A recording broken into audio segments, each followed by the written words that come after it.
Yes, yes. Psycho defender. And we have Lane here, one of the most dominating hit scan players in the tournament, specifically with his Hawkeye and Jean Grey. If it's a long range battle you're looking for, it's Lane that you should look at. Now moving Before on to that, the gotta talk about my boy Ian Tips. A little deadly in the skies. He is the Salot himself. High ground, like he has control, he has the heights, he has the damage. Pretty notorious duelist coming into this tourney. Like we've seen his plays yesterday for whoever caught it. Very much a foe to be reckoned with. Now on the other hand though, for Team Booty Cheeks, we have Jelly. Did their Gambit get banned yesterday? I saw them play Gambit. Shit went hard in the it went really hard in the scrims. It went hard. Wait, did they get banned yesterday? I didn't manage to catch them. They actually saved the Gambit. They saved the Gambit, right? Yeah, they did. Somehow. Oh no, they were fighting against 3-2-1 yesterday. But yeah, also talking about that, Tigger. Ooh, the aim on the more on those like hit scans, yummy. Just straight up yummy. But if you're gonna talk about Tiger, you have to talk about Ixie. With how the games right now are very neutral leaning, Ixie with the Punisher, literally judge, jury, and executioner towards anybody. the Punisher. It got perma banned yesterday. Yes, actually. But the very moment, much the playmaker of the team. Yes, and I can't say that. They're gonna perma ban it more now. We need to let the no, Punisher no. But the moment Punisher comes out to Teams play, who's playing, please mute this bot. The moment it comes out to play, though, Punisher will be there to punish you and keep you in check. We cannot forget as well their strategist, Azaria, as well as Synot with the Vanguard. So it's a pretty even team. So it's anyone's game. It really comes down to the strategy. Do you think ever Synot will pull out Spider-Man? I don't know, man. I've seen him play Spidey, but he's kind of stuck in a Vanguard role right now. So I don't know, man. Could you play like Vanguard Spider-Man? Is that a thing? It could be a thing, anything is possible. There are no role cues here, so they can do a little switch up with the composition. We've seen a triple Vanguard comm yesterday. Yeah, we've seen a triple Vanguard comms like from a few teams. Triple strat. I think that's common. We've seen like triple duelists too. Yes, like solo tank. A lot of like variety mix up left and right here coming from both teams, but there will always be like at least 2 or more healers, obviously. Anyways, going. Wow, we're about to head into the first team. Let us get a vibe check. Vibe check from our producer. If the teams are all lined up and ready to go. Producer, is it a thumbs up or like a thumbs down emoji?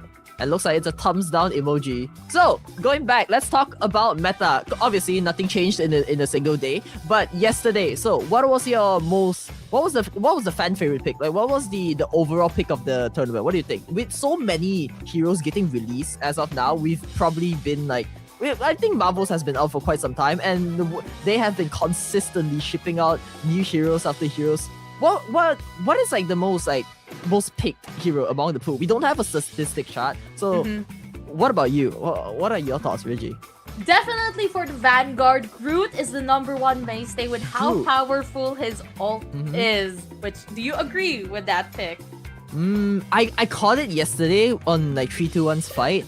The way the Groot just dragged everyone up to the wall into like the perfect angle with the trees. The amount of damage just nuked through these strategists out.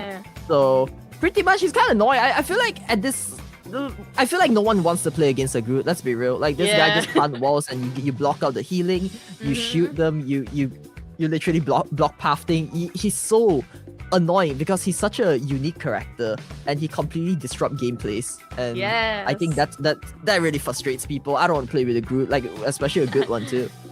And then here we have on the Vanguard, unexpectedly, after that hero has been kicked off their high horse, are back in Rivals of Atlas, Jean Grey, aka Phoenix, being the top pick alongside Punisher. Really? Yes! Phoenix isn't quite much of a meta pick too right now. Right? Interesting. I mean, maybe because in terms of the hit scan player. True. I mean, fair. Phoenix can do a lot of things like great out, like good reposition, triple headshot, AOE, like just ding ding ding. If you can aim, like she cooks, like cook, she cooks. Oh, you also have to add Elsa Bloodstone, just recently released. We've seen a lot of good lineups with her out. The Apex Predator coming in, just rushing through everyone. We've seen a lot of good setup and good combos with it, even without anything to follow up. Just having an Elsa there with a single ult could potentially push things like group enemies, bring them to your own like team. It's there's so much variety in the out usage. It's just a force to be reckoned with. Yes. And especially the maps that the players have been choosing lately is very linear, especially going towards the choke point. So a single Elsa Gladstone ult will just go in, and then it's just over. Like, that's really powerful. She got nerfed, by the way. Oh yeah, she got nerfed. Like, I mean, it's just a slight tap on the HP, like 25. Just still does a lot. Like, she never got nerfed in terms of damage, so I guess that's something. Anyways, going on to the strategist though, Gambit. Always meta. Gambit never folds. He's still at the top of the line, and he's not coming down anytime soon. This guy can cleanse, can heal, can burst, brings damage. Probably has one of the strongest ultimates in the game right now. They nerfed all of like the strategist ultimates, but I feel like he can just charge it up twice as fast. That's the issue with him. I feel like he brings more value, especially when all of the outs from over all of the strategists pool got nerfed. He just charged it up twice as fast, so I feel like he might actually bring more impact coming in. And most of the time, when teams deal with him, I feel like it's probably a perma ban, or they just don't want to deal with him. I've seen a few like Angela's. I feel like Cloak and Dagger, like Invisumals are like pretty common. I've seen a few Angela picks like True and True. I haven't seen anyone who play Rogue aside from 3-2-1. Oh, they're Rogue. Risk with on that wrist, thing. Though. Beauty. Very beautiful indeed.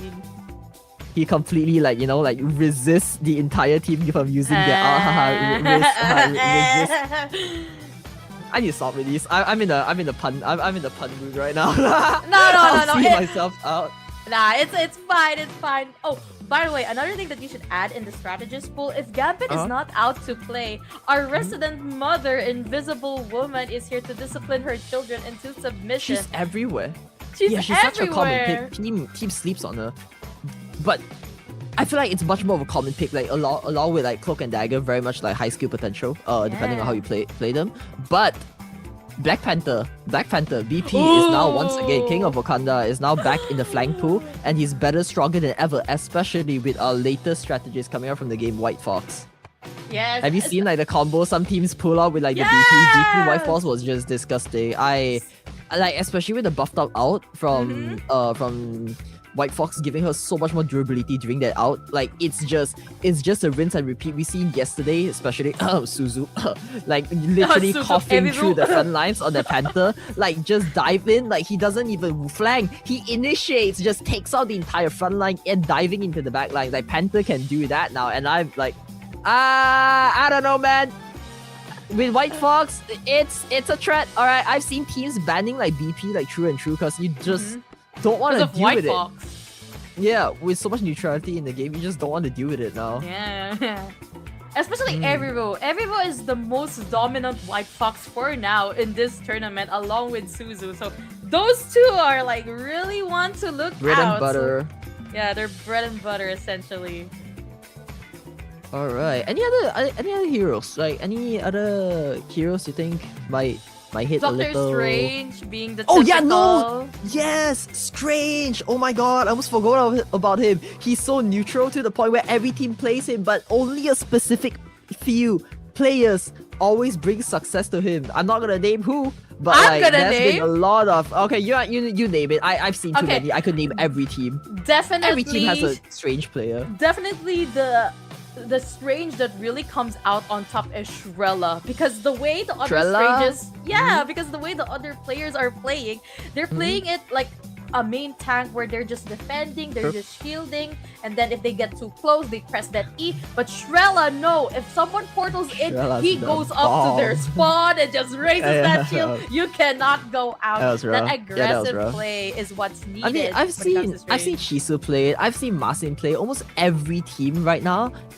Almost every team has a technical Strange like running through like their entire comp. And what I find about like these like Strange plays is the unorthodox ones that always sticks out. You know, like having two Strange, like one of them like throws an out and gets blocked, and while the other Strange can find an angle, find success when he drops that out. Like the element of surprise is key, and some of these Strange players are doing it till precision. Yes, and if you have the combo of Strange and Fruit, it's just a pure CC at this point. Oh yeah, it is. That's rough. Yeah, that's rough. Like we've seen so many like perfect plays coming out from Strange. Like timing matters, position matters, the element of surprise matters. Some teams has been pulling it out really consistently. And like to not just name a few, almost all of them is just whether like their strat, whether their front lines could like take it in time and just prevent it from happening. So yeah. Yeah. But I want to add someone that's not really true. I think only one person has played this character the whole tournament. The unfortunate animation cancel Captain America. Oh, I know who. I know who. Go ahead, elaborate on them. No, you say it. Okay, well, I forgot their name, but Oh, what the? That messed up. I've seen Chisu pull it out too in 3-2-1. Cap America, pretty strong, I would say. Not just strong, actually, pretty annoying. Front lines, freedom, like the freedom charge, like the aura. I don't know, man. I've seen like Chisu play it. It's just different. I don't fully know what I kind of know what Cap does, but I don't really know like his recent buff or stuff. But like he gives out charge. He basically, I think he heals, right? I'm not sure, but he sure as hell is tanky, like stalling points from time to time. I think I don't want to go too deep into like 3-2-1's whole like vibe or like strategy and stuff. Yeah, cause I paid so much attention to the game last night. Biased. But watching them execute like the entire draft was just yummy. Well, on the other hand, let's talk about the coming up game: Vibe Check versus Booty Cheeks. I'm not gonna pronounce that in a very like linear sense because of the name, but going into the game right now, yeah, it looks like we have one of the players unable to make it. Captain of Vibe Check is not able to make it, and looks like we got a sub coming in. Approved, but yeah, so we'll be playing with somewhat of a different lineup and roster, but I want to see. I wonder what will happen. Though I think it should be fine. As usual, we have Usaki and Lainey, like the two wombo combo over there. Lainey, hit scan, and the strat, and then we have Ian Tibbs. You know what's really crazy? Ian's playing a high ping. I'm pretty sure some players are too, but if I recall, Ian's playing a high ping. So the fact that like his Starlord is getting like so much damage done in, scary. Imagine him without the ping. Like the aim is very much legendary, and cannot go over Ian Tibbs without going towards Whitmore, because at one point in the fight, Whitmore was being banned from using Mr. Fantastic. But the moment Mr. Fantastic was available, he came out to play. He was able to stall around 2 to 3 minutes towards the enemy team, along with Lane with his Moon Knight. It was a game changer last time. Oh yeah, it was scary actually with Fantastic just having Brainiac bounce over the battlefield. Like they just somehow find damage. He has so much mobility, so much damage. Aesop's bullets, he's somewhat of a semi tank. It's like they're playing him with just both tank and damage, like both like he's kind of like a sub Vanguard, I would say, like a duelist sub Vanguard, a Vanguard that does damage, I would say. So pretty tanky in the right hands. And brings so much value and aggression. The fact that Mr. Fantastic is able to deny the flanks, which Vibe Check was really dealing with yesterday, it really put a stop into momentum of Woes of Employment, because they were getting them through those flanks. But Whitmore on that Mr. Fantastic really just deterred and kept the backline safe. Yep, exactly. Now, going on to Booty Cheeks though. I guess we can't shy away from like Tiger. You can ban his mains, you can ban the Hela, but you can't ban the hit scan player. He's gonna whip something out and bring Torment onto the field. That was like kind of scary, not gonna lie. Also, who else? Like, what are some noticeable picks coming out from them yesterday? Do you recall? Ixie, definitely, with the Punisher. That's the most memorable one for me. And there's also... Yeah, but he got perma banned. I didn't get to see the Punisher in play. I seen it in the scrims like once or twice, but that's kind of it. You should have seen. I remember. Mato was playing Angela. He did pull Angela yesterday, and also Mag. I think Mag, but I feel like everyone plays Mag. But pretty decent Mag player. But Angela, though, I rarely see Angela players. Like probably the most like memorable is just Jia, Mato. But yeah. beyond the The skies. amount of information that you can get out of Angela, just hide in a blind spot and then just look a little bit with your mouse and then you she's get all not the info. Yeah, she's not the best right now, but think of it like a pseudo Groot, but just a flying one, you know? It's like it's just Yeah. annoyance.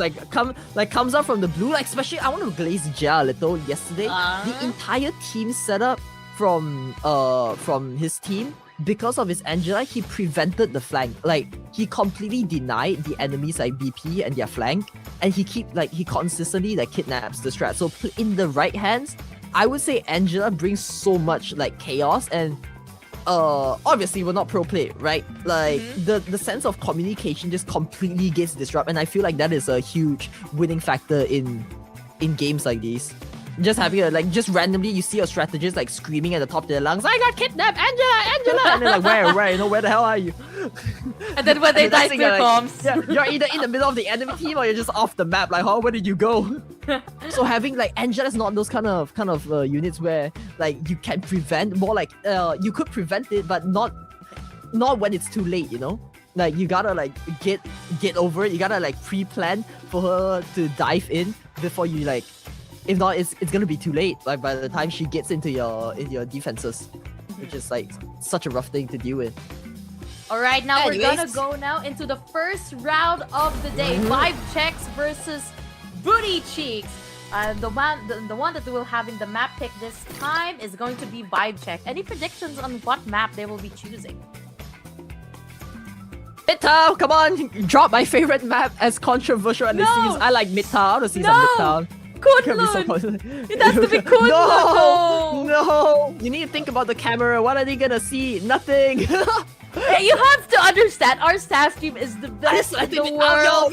Yo, they hear me. They hear me. No, Midtown. No! They went Shibuya. This Close enough, time. close Very linear of a map, but a lot of hijinks to go through. It was one of the earlier maps in the game, but a lot of sideways. So we might be seeing some flanks, a bit of Spider-Man, maybe some Black Panther, or even an Angela going into this. Angela, this is the Angela map. They better ban it. If they don't ban it, they're cool. So Like, I think some no. of them are like tuning into this, so they might get some Yeah. Oh shit. ideas. What are we gonna ban? Like, what are we looking for the ban? Penny Parker? Is she annoying? Like, how annoying is she from scale 1 to 10? Like, pretty annoying? Not in this map specifically, No, but no. I think they might ban Gambit for sure. He has always been perma-banned except for the last few games yesterday. But the thing is, does Vibe Check even? Oh, I guess Booty Cheeks does play Gambit. They're gonna ban the Gambit. And while on the other hand, probably I'm looking at the Loki ban. They do throw out the Loki field like here and there. Maybe like, oh, there we go. There's the Punisher perma ban, and there is the Moon Knight ban. Both target like, okay. I feel like what are they into the tournament? Probably every team has probably VOD scrubbed. Went through. I don't even care if I talk about their strategy. They've probably seen enough from what we saw yesterday. Yes, I think that some of these guys didn't even like had a wink of sleep, just like going through, oh, what should I ban? What are they playing the most? What is the highest win rate units? And here it is, ladies and gentlemen. We have the target bans coming in. Moon Knight focusing on Delaney, and then the Punisher onto Ixie, and then they secure the Bucky. Hey, you can ban the Hela, you can ban the Bucky, but you can ban the hit scan player. Just give this guy a gun and he will make it work.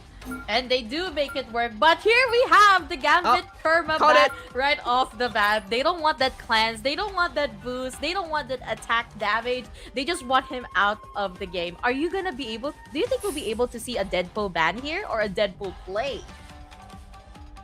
I don't know. I feel like it's kind of rough to just ban Deadpool, because if you ban, you can only ban one of his specific roles, you know? And it doesn't bring enough value to just ban him off. True. I've only seen I don't see that many people even playing Deadpool, aside from like Ruben playing a tank pool as But a here- duelist, which is interesting. Oh But no. look, I think Lane is going to be really picked out because his Moon Knight They is banned. target His banned Hawkeye him is on banned. everything. They got rid of Hawkeye. They got rid of his like his Moon Knight, and to a slap in his face, they just throw in the Namor. Like not just anti-dive, but like it's literally Tigger's like main from what we've seen so far. He plays a lot of I think Namor, so they have anti-dive, they have comfort pick, and they ban off the hell. Oh, Really is the that one a good that hits idea? I mean, scan. so they're really forcing him to play Namor here. So they're probably yeah. going a one-way route. It's like we gotta deal with this now. Might as well go all the way. So I'm looking at a brawl calm. Maybe do you think they could pull off a brawl calm here? Okay, I we have the think Phoenix. they Fair. can with the way that Still pokey, I guess. but They if did they hold do the strange. if they do I lock mean- in that Deadpool, it will be a brawl for sure. Yeah, true. I mean, it's up to individual skill now because we almost have every like important duelist banned in this game. So it's like, well, we are only looking at mostly like Phoenix as a comfort pick, maybe Bucky, and both teams do play them. But of course, Tigger on designation the more. That's something to be scared of. Yes, indeed. So here we are now in Tokyo Shibuya, Booty Cheeks versus Vibe Check.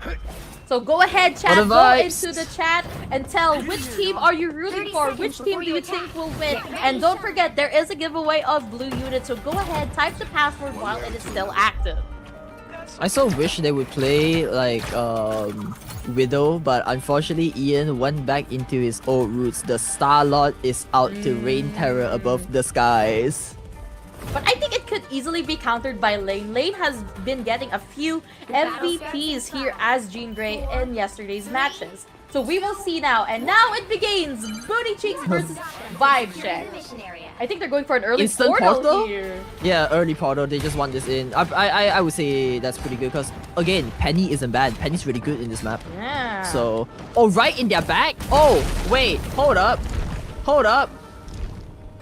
Are we looking? Wait, portal? Oh. Oh, they're scouting it out. They just want to go into like Oh, an area they just where, want like, info as much as they can. Yeah, all of them have the high ground though. I feel like going behind the duelist would be a better play to just force them out of high ground because right now it's just a free like aim fest for the duelist. And looks like could this be a mishap coming in from like a safety side? And yeah, it is. Igzy takes first blood onto Ian, and one by one the rest of them goes down. Tiger takes out Usaki, and yeah, it's just not working out with that portal play. They allowed majority of the duelists from Booty Cheeks to maintain the high ground. Oh, never mind. Yep, and looks like Vibe Check. They gotta go back to the drawing boards again. That was a portal play that didn't quite work out in their favor, and they gotta walk the long haul now. It was an attempt, definitely, but I think you were right. They should have went behind the duelist, especially with Jean Grey so far in the back. She can easily hit scan their way to victory, and it did happen in that team fight. And here we have Vibe Check with another attempt. Jelly Donut a bit in a dangerous situation here, able to escape here with the clone, and now they're going to go in. Good deny there by the Magneto. Oh, almost so close. Going down here. Oh. That is one, that is two! What is that? Shots! Ixie lines those up, but Lady does take Tiger down. That's one of the core duelists down from their match. How about the rest though? Ian has the high ground, has the sky, but they really need to find a way to take out the strategist. Oh, somehow Akito gets burst down by Ixie. Run! Oh, that's another one sign up, burst down Whitemore, and looks like it's not looking good for Booty Cheek so far. Especially right now, Lane has the high ground as Jean Grey. It is an easy information for everyone. They're not contesting the Jean Grey, but here comes Tiger. Trying to go for it, but Tiger getting Ian tips, getting Lane. Both of the duelists down for the count. No offense coming out here for Vibe Check. They need to do a hard reset if they want to try again with only 1 minute and 40 seconds left on the clock. Probably playing this for the out game, but the issue is that Booty Cheeks got more shots in, so they definitely have a higher out priority this time. And seems like both teams slowly have, like all of the players slowly have their individual outs here. We might see a big fight coming out soon. What's the status right now, Gina? What do you think about this one?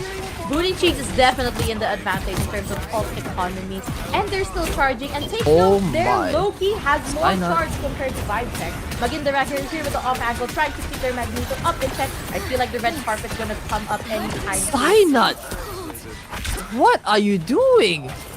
He's just been taking them out bits and bats. Like what? That's probably like 4 eliminations like, from the Strange himself. And they're still holding on to the outs here. Seems like they're just trying to find Only an angle. 55. Ian so close to his out, and looks like the entirety of Booty Cheeks is all lined up. And it looks like they are about to start it. Here it is, the Eternal Ball roll into the red pockets first into Mato. Tries to find an angle, doesn't quite find it. unfortunately did not take a hook and dagger down. But on the other hand, the other Magneto, it's time for White Maw to shine. Throws it down, doesn't quite get any, but Cyanide there with the burst. Does take one out, does take two. Tigger finishes out on two. Doesn't seem like majority of them are in the out, and the out does go down. And now just pure bloodlust, just pure chaos in the middle with no outs left to spare. And never mind, Vibe Check does Usaki just pull out the last out at the second hand, but is that enough? Because majority of Vibe Check has already fallen at the hands of Booty Cheeks here. Especially with Tigger giving so much here on the front line. It's rough. 10 seconds, like 4 seconds left on the clock. Here we're gonna try Phoenix all try to get a team white here. Vibe Check already up, but the Eye of Agamotto tries to get everybody the more trying to contest. Another one stuns on the fight. Is that the angle they needed? Mato does fight. No, it doesn't seem like the angle. Booty Cheeks, the defense is just too strong. They even take Ian now, and one by one, all of them fall. Overtime is ticking already. They used out all their outs, and doesn't seem like there's much to spare. Raccoon gets caught out here. Look at the snipes. Fear Jean Grey, because there it is with those snipes. Takes another one out. Raccoon falls, and the entirety, what a hold point strong. Booty Cheeks, they held that tight. Switch things up. This is a tight game here for Vibe Check for the defense. A single tap is all Booty Cheeks needs to do, and they still got the Strange Portal to work with them. So we will see how it goes forward. How was the game earlier? Any comments, any critiques a little bit here and there, Amani? What a solid lineup coming in. I think they did mess up a few times with the positioning and player, in terms of reading and focusing on the players, because I feel like they didn't really hard bash much enough into Tigger. But here's the issue, right? With a duelist just running around shooting everything, it's not. I feel like Tigger is less of the issue, because despite all of them basking, going full focus onto the Namor, Cyanide is the one taking all of the eliminations this game. The burst damage coming out from the Strange, I don't think he's even tanking. It's less of a Vanguard, more of a duelist. Look at those damage. He barely blocked anything. I think this team, both teams actually, really did some VOD scrubbing, some VOD reviews last night. I don't think they even got a wink of sleep. They are very much hungry for the victory. A few mishaps, but they did read them like a book, so I feel like the pressure is on Booty Cheeks. The pressure is on Vibe Check. They really need to hold this ball strong and not let a single round go in, because if not, they just might lose the game as easy.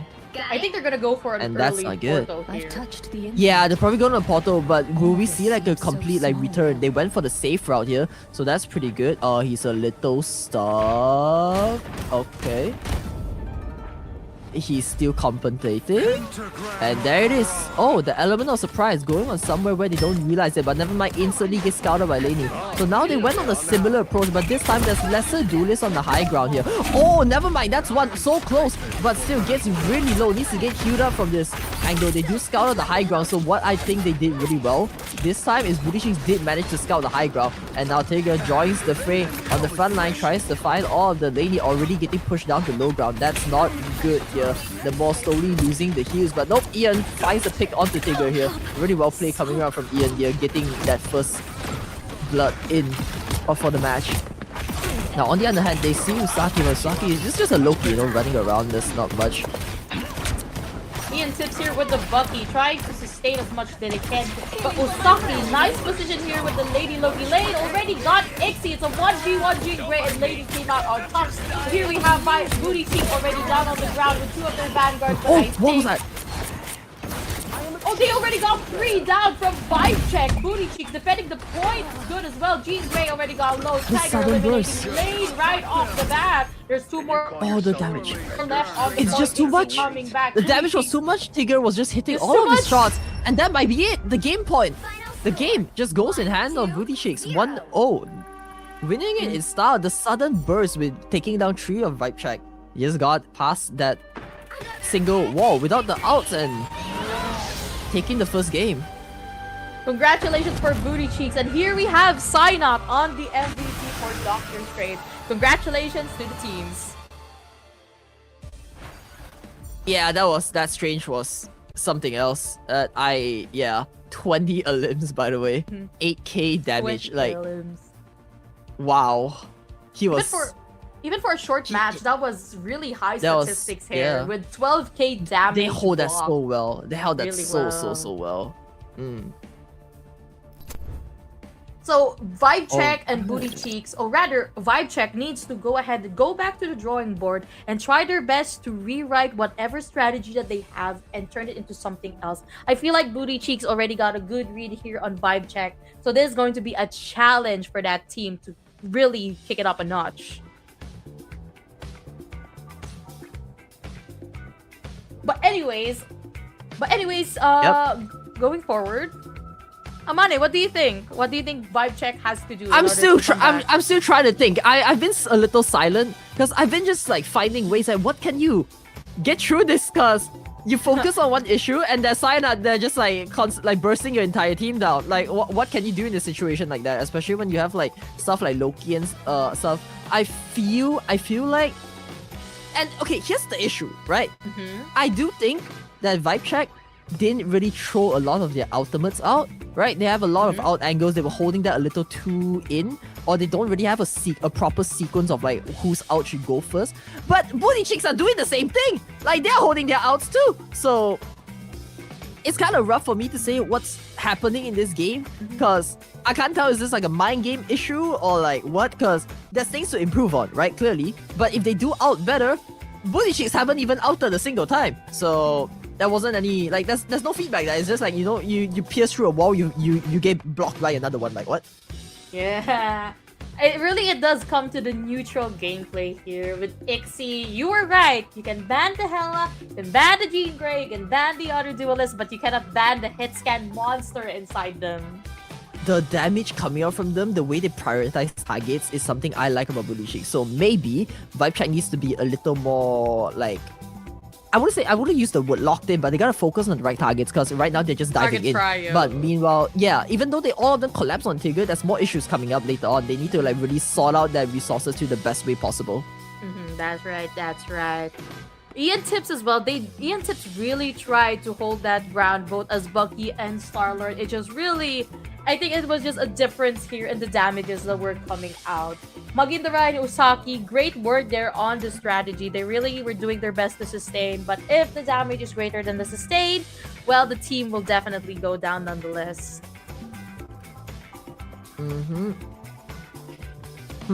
Now, as we are waiting in for the second round, let's get a vibe check ready up from both teams to see are we going into the next round. So one thing I actually found interesting is both teams decide not to go with Penny Parker.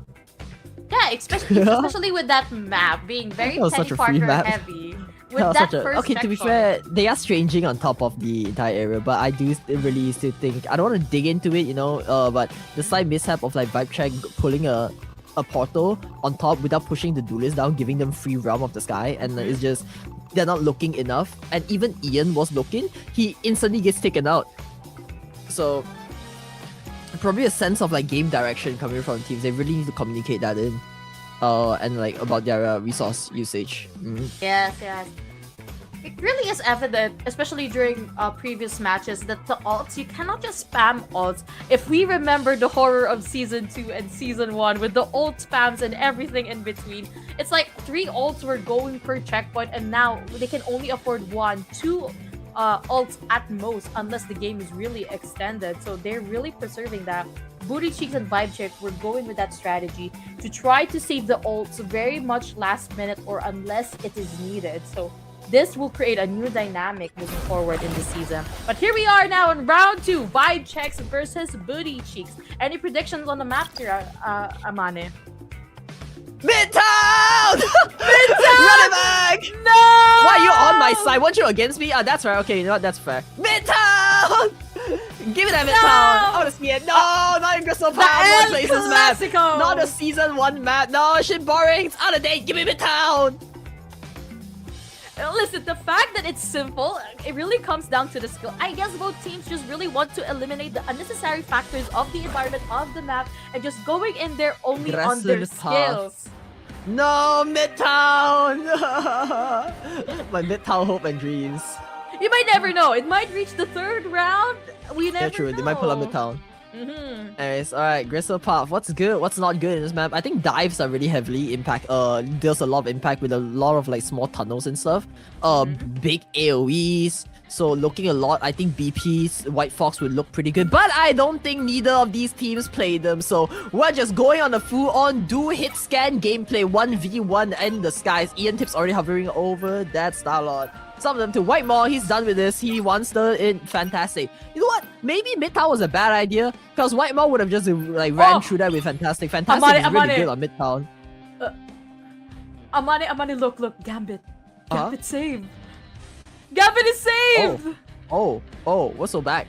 Ladies and gentlemen, the first Gambit game of the game. They still banned out they banned out the Punisher and they banned out on the Moonlight. They really target banning lane. They saw how devastating his long range gameplay No, but they is. secured that Hawkeye. They want this right now. You take your favorite, I'll take mine. Well, no more target bans, I hope. Like, hopefully one person can at least play one of their comfort picks from the situation. They probably might target Ian a little, but I'm pretty sure Ian could play something else like a Bucky, because there's no point banning Bucky here. But they do take out the Namor. Finally, get that guy out of here. That was really annoying. The way like the squids and just anti-dive. It was just a complete counter towards their comp, in my opinion, with the heavy burst damage coming out from him. But they do give out Star-Lord. the Hela. They do give out the Hela. Oh, they do ban the Starlord. Okay, cool. And they save the Phoenix. Yeah. It's pretty. Yep. They might ban that. I'm not sure. At this point, there's no point banning the Hela because he's gonna play Phoenix anyways. And it's kind of hard to counter Phoenix, but there is more of a way to counter the Goddess of Death.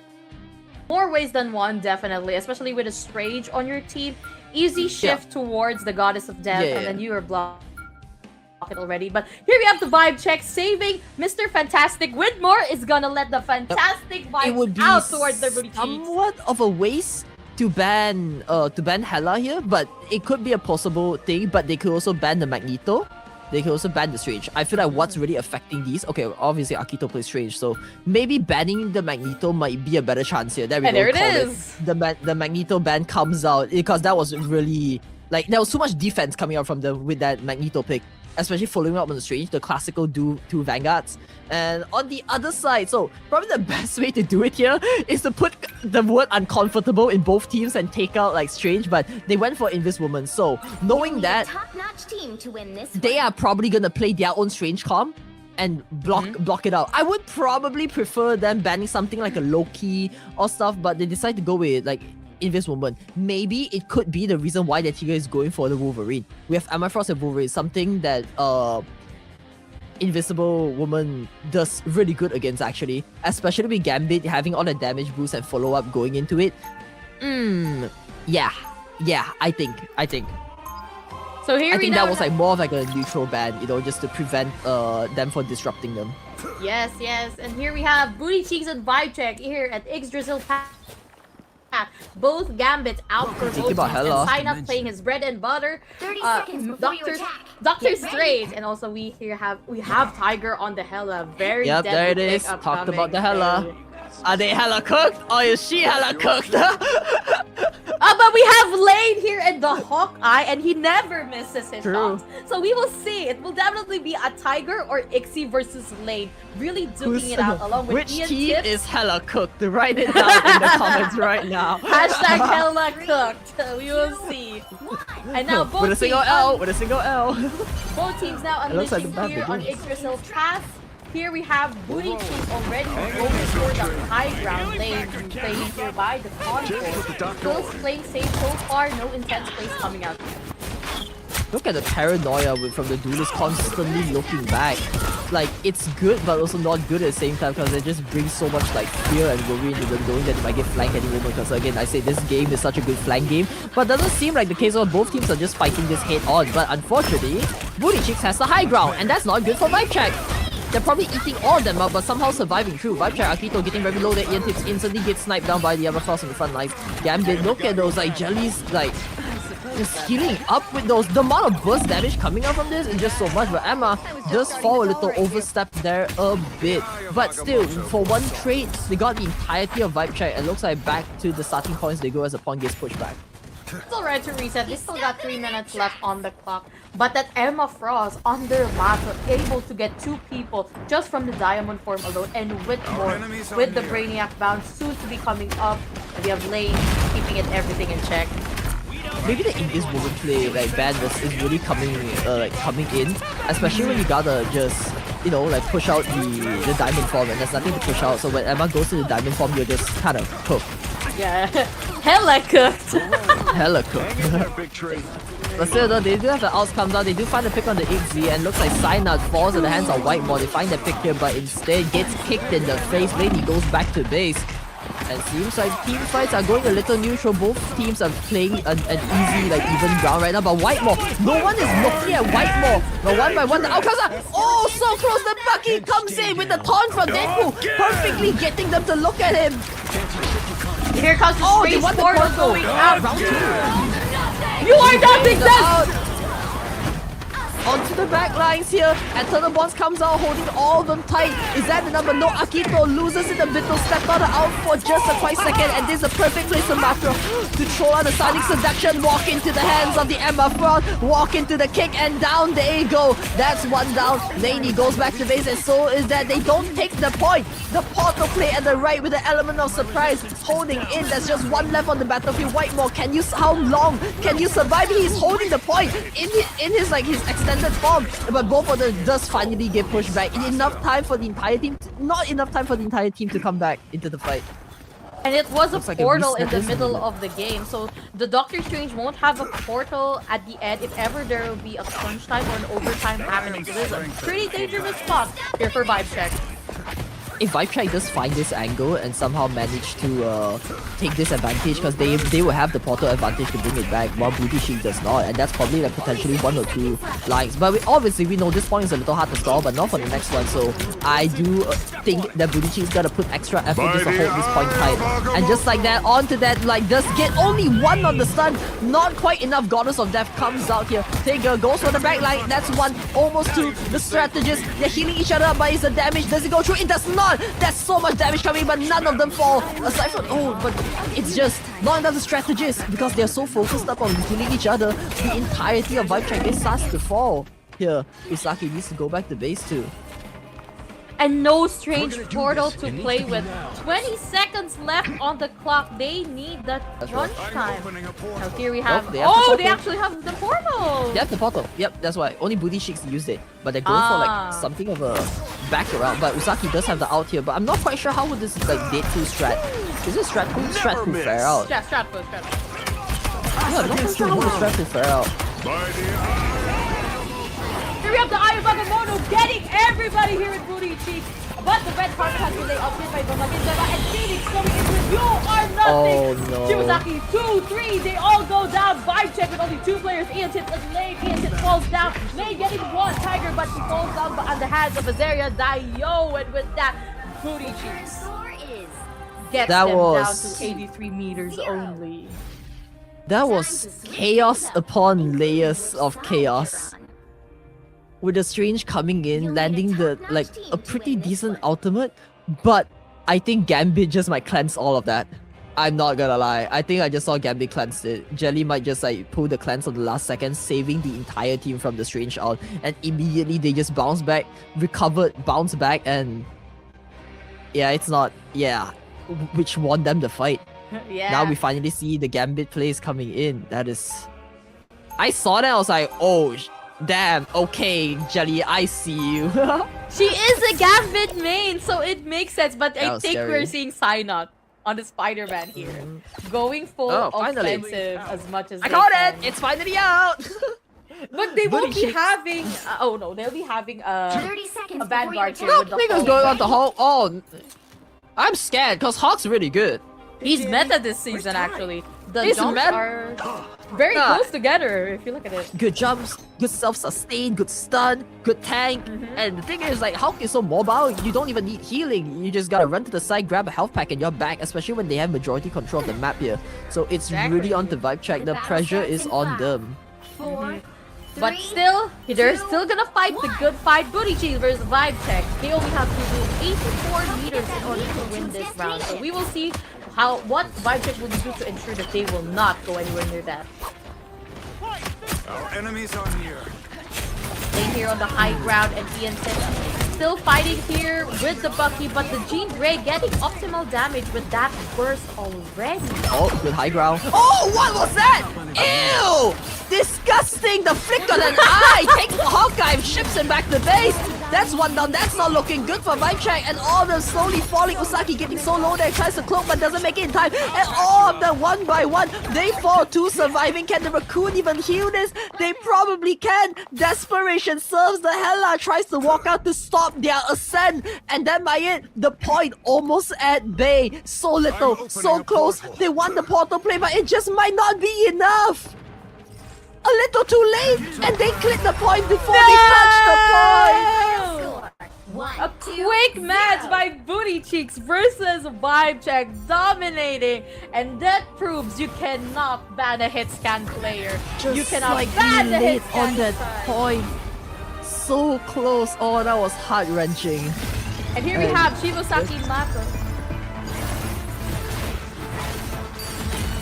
So Shibosaki Mako here with the MVP, but we do have to say goodbye to Vibe Check, being the next team that will be eliminated in the tournament. But they fought the good fight, and Unfortunately. thank you for joining the tournament. Unfortunately, one team can only come out above as we are in the eliminations bracket, and unfortunately, Vibe Check does not make it through. So 07's to Vibe Check in chat, and Booty Cheeks will ascend past the lower brackets, continuing their journey. So congratulations on that. Ixie really just whoa, with Tiger. Whoa. What was that The- flick? That flick was nasty. Like, oh my god. Ew. Like, the way he positions with that, like, that was just a slight second. I feel like that was just purely, like, feral instincts, you know? Just flying up a little, sees that corner of a headshot, flicks onto it, and snap. One elimination, like, +1. Like, what? That was massive. Like, just having to, like, what's worse than one hit scanner? 2 hit scanners. Booty Cheeks is filled with them.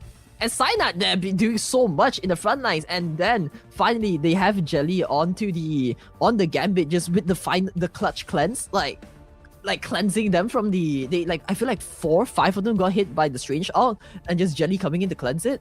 I'm not sure if that happened because someone like Vought rechecked that. If not, then I'm sorry I overglazed, but the glaze is still there.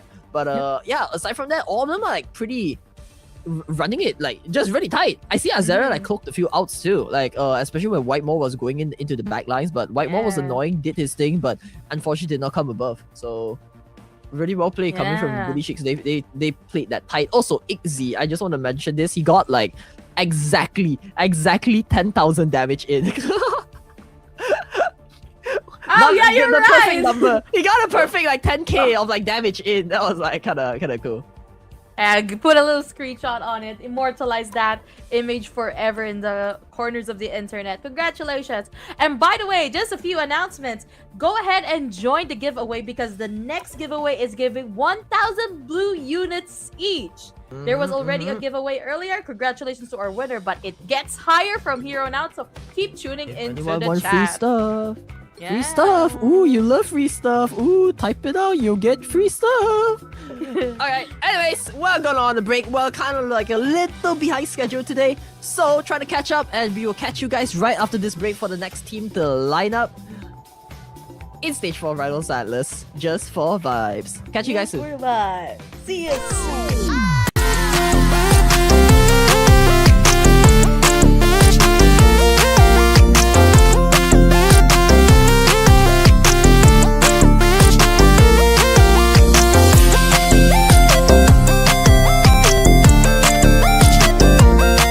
Flow state, especially after the week of gaming, you know?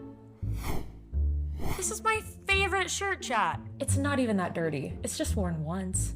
I just got Clorox Refreshables. They're like wet dryer sheets. You toss them in the dryer with your clothes on low or no heat for 15 minutes. It eliminates odors, fights wrinkles, and comes out smelling fresh. See, chat? Fresh.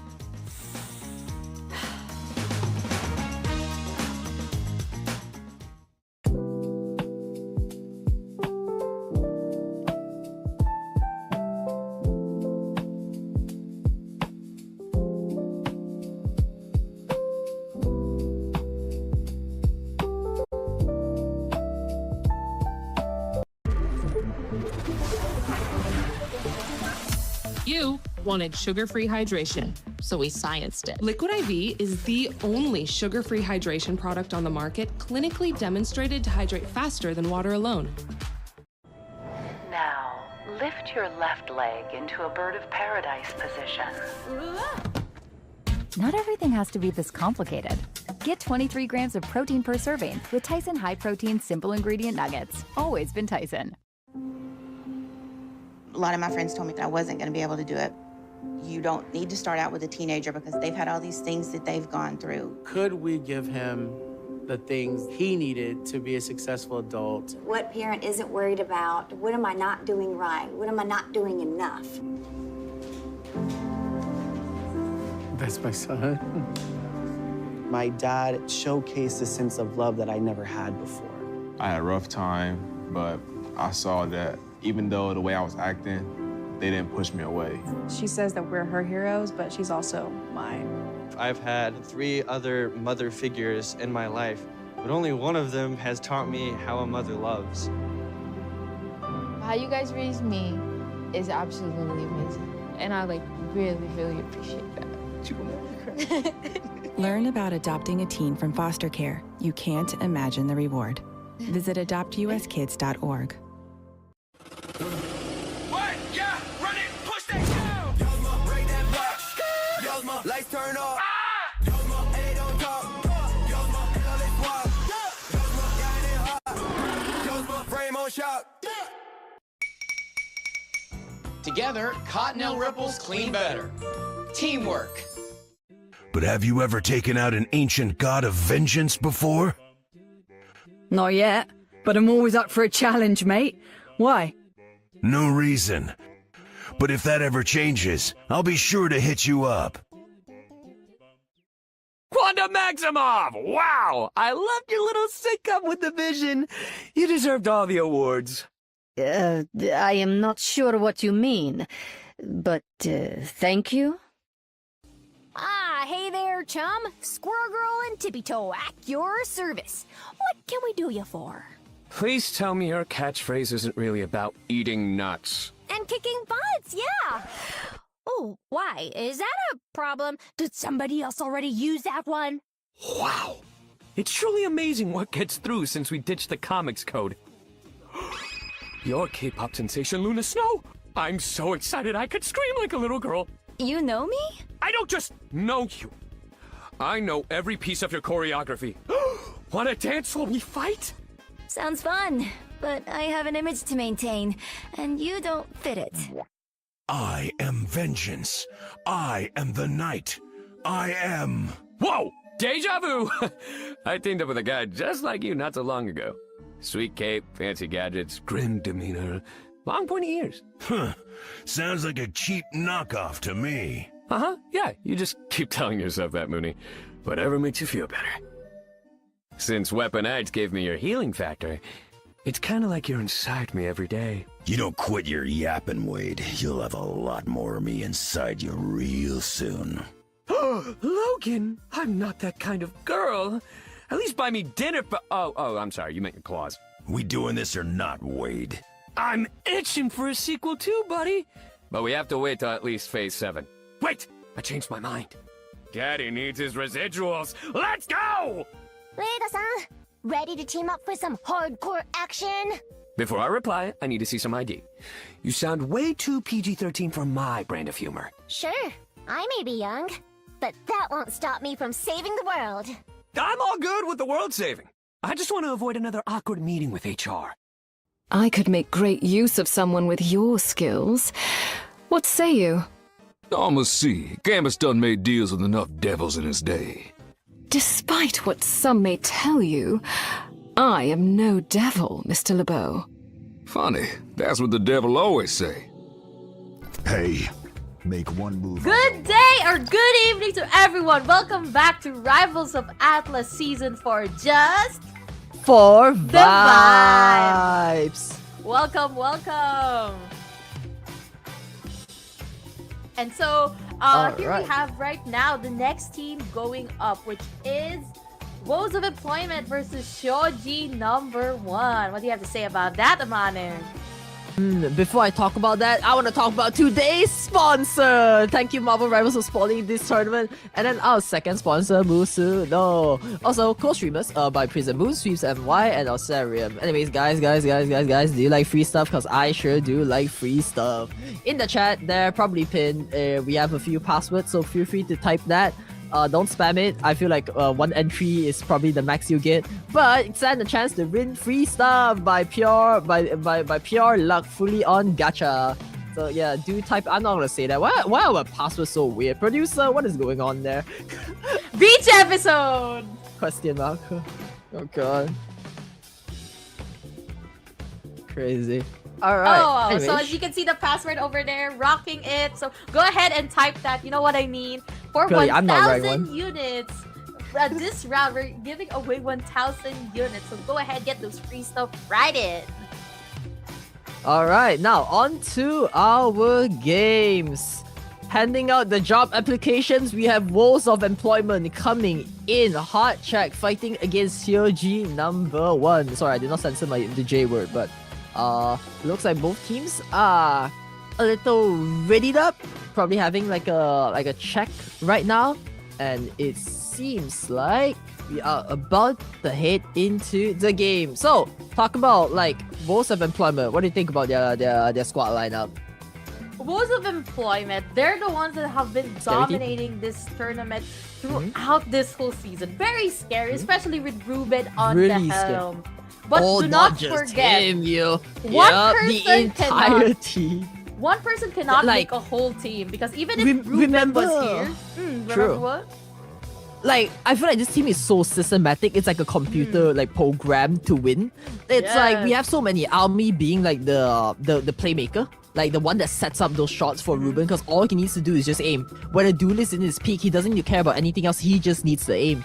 And Almi Yeah. sets that up perfectly as like the secondary Yeah. duelist. Meanwhile, on the front lines, we have Marcin solo tanking, solo Magneto, solo Strange, and hitting them out clean. So annoying, consistently. Probably one of the most consistent Mac players on the entire tourney, throwing meatballs after meatballs, taking strat outs out.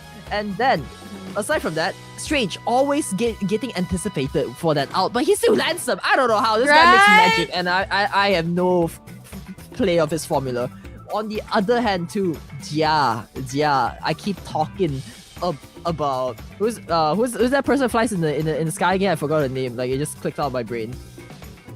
Angela? Yeah, Angela. Sorry, thank you. Yeah, Angela. Ooh, Jia's Angela. I keep yapping about it. I keep glazing about it. I will continue defending it.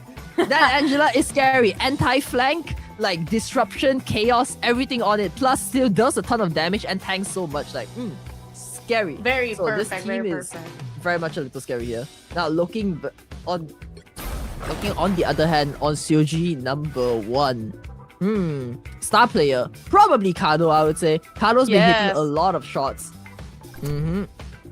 Especially, both teams are Kado. actually pretty much Star-Lord centered teams, so they're really fighting for that high ground. So True, with high true. ground in question, we might see a Clintar this time because Clintar maps are very much high ground oriented. We might see with Woes of Employment, but no, I was wrong. They're going into Kunlun, No, Heart my of eyes. Heaven. No Why- Midtown NT. Why don't you like Kunlun? I can't see. Wait, why can't you see? Wait. Hold up. We have a mishap. Wait, are we? Wait, no. Pause. Wait, producer. Just a quick check. Are we having a restart or like? Or it's good. Okay. No, all's good. All right, all's good. all's good. Alright, now here we have Alright. Shoji number 1 and Woes of Employment. Right now, Woes of Employment really trying to secure Wait, pause. that We might Black have a Panther. technical issue. Yep, there we go. So apparently it was COG number 1's map pick. team. Yep, for them to map pick, but I think we have a bit of miscomm here. So Woe has accidentally gotten Kunlun. Well, at least we know what map they're gonna play next. Maybe, probably, maybe not. But still. Anyways, it's time for Soji number 1 to take the map pick. So I wonder what would they pick this time. I'm sure Kado. Kado's really good. Kado's really good. So, you know what, chat? Go ahead and put your predictions down there. What do you think will be the play this time? Is Woes of Employment going to go Star-Lord centered yet again? Is Shoji number 1 gonna fight I fire hope they with pull fire? something out though, cause they are pretty flexible team. It's hard for me to talk about their players, cause they just play everything. It's like they have so much like flexibility around each other. But I do know Kado stands out a lot during every fight, and that is something I need to like. I'll be like a little afraid of. It's like we're seeing like crazy. Well, we're seeing like crazy fighting against like sustain, because Shoji number 1 has like really good sustain. Really, they're so well really rounded. good sustain. Yes, they're so well rounded. But on the other hand, Woes of Employment has such good like execution. Really good execution actually on both teams. They are one of the teams that are very well coordinated. Although Woes of Employment have been dominating so much, Shoji on the other hand is one of the well coordinated teams. They never skip a beat. It just really came out to the damage output. Woes of Employment having one of the highest damage outputs with Ruben on the helm along with Albi. True. In the end, the game is about taking people down, so I worry a little about on Shoji number 1. Because they at times struggle to find the damage to break through. That's what I'm trying to say. They have everything like well executed, well rounded up, but just not having enough to pierce through that wall that most teams have. Especially when like for a team like Woes of Employment where they play really high tempo, right? I think Shoji number 1 excels really well in their own circumstances. They also hold the line pretty well, but Woes of Employment has a lot of like good tempo control of the game. They know when to dive, when to not dive. So it's the anticipation that Shoji number 1 needs to have, which is going to be a little like more of a rough hill battle for them. Very rough hill battle, but as we say in esports, it's not over until it's over, and it will be anyone's game. So Woes of Employment versus Shoji number 1, and in Japanese, Ganbare minasan! Do you want to do like the Japanese intro that you tried so hard to practice? Okay. Let's do it in honor of Shoji. Hi, minasan e yokoso kono Rivals of Atlas Season 4 Justful Divide. Minasan yokoso.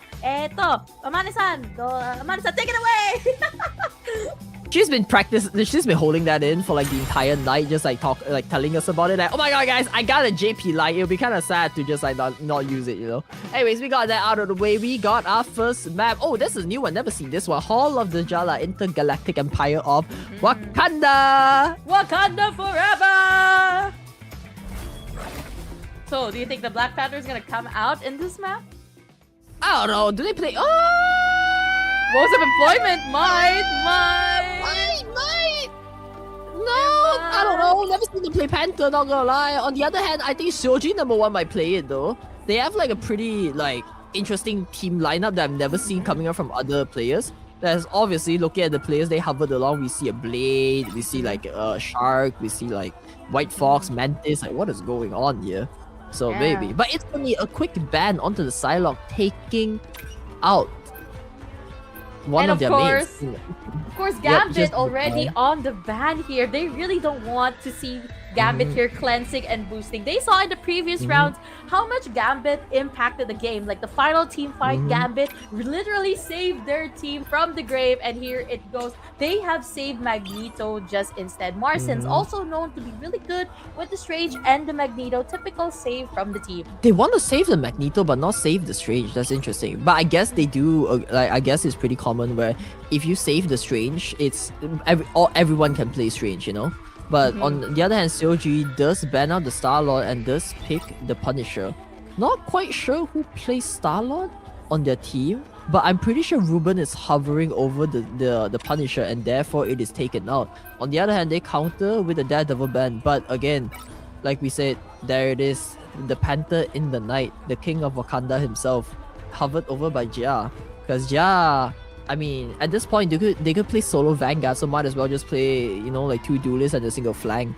Yes. That would be really scary. Actually, what I am seeing here is that both teams are really going for a flank team. They're banning the long range, but although they did save here in Shoji number 1, they did save Punisher, but Punisher turret really pays off in this map really well. But it might be countered by Woes of Employment Spider-Man, so we will see. You never know. Well, technically, Ruben's hovering over the the Punisher that his opponents secured. They take out the Bucky, but it's like again you can ban the heroes, but you can't really ban a hit scanner. You can ban a tracker. So if a player is just mechanically gifted, there's not really much to go around it. You'll need a But they did timer take to out win the this Venom one. though, probably to prevent the team up. Wait, is there a Venom team up between like Spidey and him? I'm pretty sure there is. There is, I but forgot, it's that was, like, more probably a of few a patches ago. ban towards Uji because Uji was really good with the Venom in previous matches yesterday. He was dominating with those flanks, and I guess Woes of Employment didn't want to deal with it. But here we are seeing now the picks of the teams. Ruben unexpectedly Pretty going even for lineup. Punisher, and Almi typical with the hit scan. Gia with the Spider, Marsens on Magneto, Lilac Melody on Invisible Woman, and on the side of Shoji number 1, we have Luna Snow, Emma Frost, Magneto, Punisher, Loki, and Namor. Both teams definitely Hado going and in then for a hard Namor. fight. I'll watch out for them, not gonna lie. But still, looks like they have like pretty good damage with Emma Frost too. They have like some like a more damage oriented team. While on the other hand, Gia on the Penny Parker, pretty unorthodox pick. But we've seen Penny find success in this match. While on the other hand, they like having Invis Woman. So, I'm not sure what cases here. Probably just to push out either the Emma Frost in the diamond form or just disjoint Magneto here. But could work out. Anyways, again, Almi now back onto the Hela. Having 2 hit scan players, scary. Anyways, the from match outside. instantly goes in now. Tries to find a few pokes here from the start line. Almi, he's in the high ground, is getting a little bit of peaks every now and then. Marcin getting that push card already up with the amount of damage he has been absorbing from the team.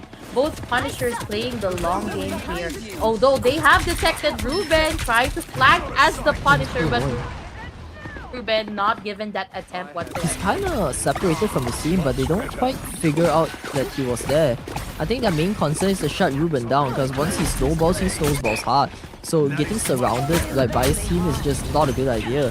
But they do go so low from that. I'm taking out so much damage onto the Magneto here. Looks like they Right now, plan to go both through the teams side. are playing very safe so far. Uji along with Uji along with their Magneto is going to go throughout this side, but Lilac Melody able to clock them in. That Invisible Woman neutral just goes through the team, so anyone going in a straight line, it's game over. Gremlin Gia might be actually going for a flank Penny Parker here. And I think, I think they're really pressuring them, not even letting them. Close of Employment is kind of getting a pincher attack here to Shoji number 1. Doing so much damage here. Look at them already bursting down the Emma Frost. And just like that, the rune comes out a little too late from the Loki, unable to do them up. Another solid defense. What? Ruben finds another pick onto the Loki. It's just a free aim training at this point. It's gonna be a little rough, but Shoji number 1 does switch out to the America, trying to see what he can scout on the sidelines here. So America being an annoying mosquito, hopefully they'll bring more pressure and scout them out. There it is. He goes right in, but Ruben instantly jumps back into his team. But Here Judge is the Jury out. Executioner is finally out. Punisher going and cleaning up as much as they can. This is the play that they're looking for. This is the angle. They're already won. One of their Magneto is already down. The rest of the team has retreated back to spawn with 1 minute and 50 seconds left on the clock. That was interesting, the way they played it out, Ruben throwing the out and just Marcin instantly bubbling him, like denying like any damage going onto him. That's just like the perfect play. It was just instant. It felt so coordinated by the team. This is like what Woes Employment does best. They're so well centered. It's like a machine. A perfect 1 in 10 too. Yes, now they're going to reset here. Shoji number 1 trying to find a new alternative pathway, but discovered by Gremlin. Yeah, it was a good attempt. But Judge Jury Execution is already on the side of Shoji number 1. Invisible Boundary already comes up. Meteor M tried to get the Luna out of the game, but they survive. Marcin taking down their Punisher. Loki pumping Luna Snow and putting up a show for everyone. They're playing with this sustain, and it's a neutral brawl all around. Marcin was disgusting. Just having that meatball aimed right onto the Punisher, taking him out from the fight like instantly. And now Army there to follow up and clean it up. There's nothing to block the Goddess of Death raining hell from the sky. That's triple four in the hands of Army. But is that enough though? Wolves Employment getting so low. They have to call out just to push them back. Is just that enough for them to capture the point? They do take Army, and that might be the first point taken by them. A successful team fight coming up from Soji number 1. But Wolves Employment says no. It's time for round 2 with the Strange Portal. They come in with the stun. They try to block it out. There's nothing else left here, but there is Magneto meatball. No, gets blocked out instead. They draw on the end, so holding the team tight. Here is the Invisible. There is the Eternal Bonds healing all of them, and looks like all the entirety of Soji number 1 just crumbled from that one fight. Coming out from the Wolves Employment has just so much more to give still. And 5 seconds left on the clock. The Strange Oh, no. Portal Could they make it expires, back? and I don't think they'll be able to make Oh, it no. back. The current score is Still, they got 1 progress. They got 58% capture progress. It still is a small margin, but the margin I think should be large enough for it to defend. It's gonna be a tight defense here, especially with how aggressive Woes of Employment is. Me and Macy did say yesterday that Woes of Employment's biggest weakness is their defense, and I think a little VOD review last night might have fixed this issue, because we have definitely seen a greater improvement when it comes to their defense. Hopefully round 2 they might switch something up, but the pressure is now on to Soji number 1. As Wolves of Employment, they just... There it is, the Panther from Ruben. Ruben plays Panther, never seen that. And also Jia going on. There it is, the signature pick, the Angela. It is out. Very aggressive leaning team that we have here. Panther definitely going on the flank, and Almi going to be their main DPS. We do see Shoji number 1 getting a little bit of a draft change here. Now Ricardo going onto the tower. It did find a success there, but what's important is for them to hold everything tight. So can they stop this push coming in from Wolves Employment? Because potentially they have the Strange Portal advantage to them, but they need to find a way to come back in time too before the point reaches its threshold, which is the rough part for this one. They might need a few miracles to happen here, but it's not over until it's over. Ruben and Angela going towards the side, definitely going for a flank towards their backline, and Gia getting as much info as she can gather. Adomini with the sword, just also getting info. Whoa, the two of them are posing for a flank. They see it, they see the angle, and they're going in right now. Instantly onto the Strand. They do capture one, they take the Loki out, and that is one massive. Does take the Punisher out with the Emma Frost. Is that enough to get the Loki out? The Loki getting so low there, but no, in the front lines, Magneto, Loki does finally fall. Same goes for Magneto. Magneto being very low here, one by one, they all slowly get chipped down. Minya too trying to hold the team strong, but it's not enough. The Cloak and Dagger cloak comes out, but that just means the rest of the team will fall without that cloak there. And just like that, they storm through the entirety, and the point is claimed as they left the... What? 2-0. They left the Strange. They left the Strange alive. So in the end, he couldn't portal in time. Portal in time. He held that long. Just a slight difference that was frustrating. Especially when the Strange they just targeted the Strange last. Exactly. Now that was just well executed from them. And congratulations for Marsons with the MVP on the Emma Frost. But unfortunately, only one team can go forward. And with that, Shoji number 1 will have to be out of this tournament. And Woes of Employment moves forward. Not yet. Wait. It's just one game. Oh, wait, it's just sorry! Hold your horses! What? I'm sorry! What? I was like, wait. Sorry, I didn't mean that! No! Oh no! Look. Sorry, the casters are a little loopy right now. I apologize. No, I didn't mean any malice towards this. I was about to say maybe they'll bring it back with Midtown. I was like Midtown, and I was like, what? Has the match ended? No. I'm sorry. But yeah, currently 1-0. We are currently on match point with COG number 1.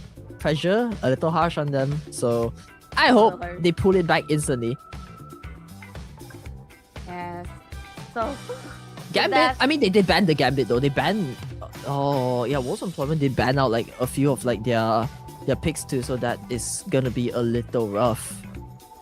So Damn. do you think if the Gambit would have been saved, they would have made a comeback in that round? Oh, with the cleanse, with the burst healing, probably, but they probably need another source of shield, like a Magneto or stuff, to just, or like something of a tiny shield that is always up, maybe Invis Woman, to just completely block off most of Employment's like just harsh damage. Because if you look at the way they executed that, it was just, again, the element of surprise coming in, Angela poking in with Panther, that's just double the nuke damage. And then in the front lines too, Emma Frost, like pretty decent solo tank, and in just a burst situation there, getting like attacked from both sides, it's kind of rough to just recover from that. Yeah, very rough to recover from that. Really, the little flank, no, not little, it was a huge flank from Angela and the Black Panther here with Ruben and Gwemlin. They're just waiting for their time, and when their team was almost up to the point, they did a huge pincher attack, and I guess Shoji was not expecting any of that, and it caught them by surprise, literally. The element of surprise again and again.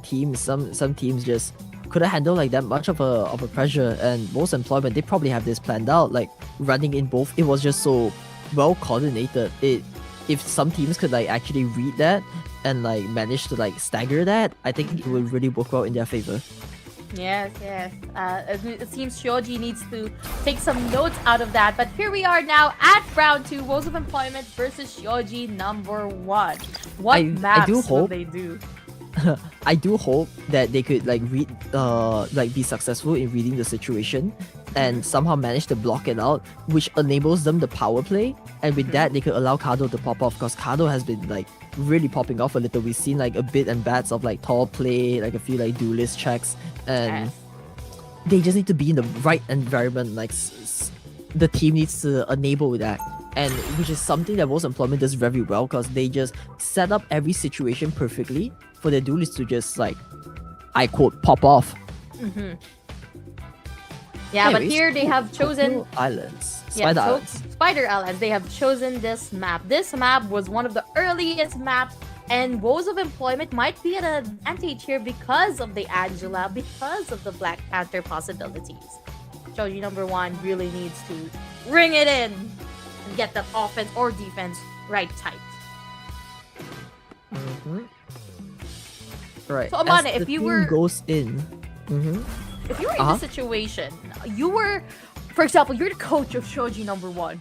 What would any advice would you do, or any morale or hype message that you would give to them right of this moment? be annoying as you can. Pull out a Jeff, pull out something, like an element of surprise. They flank you, play, I don't know, play White Fox or something. Just anything to not play the standard game, because clearly most of Employment isn't playing the standard game. So you just gotta like outsmart them a little, like pull something not interesting but unique, something that they probably wouldn't expect it, especially in a map like this one with so many like tight corners and so many just areas where you can just fall off the map.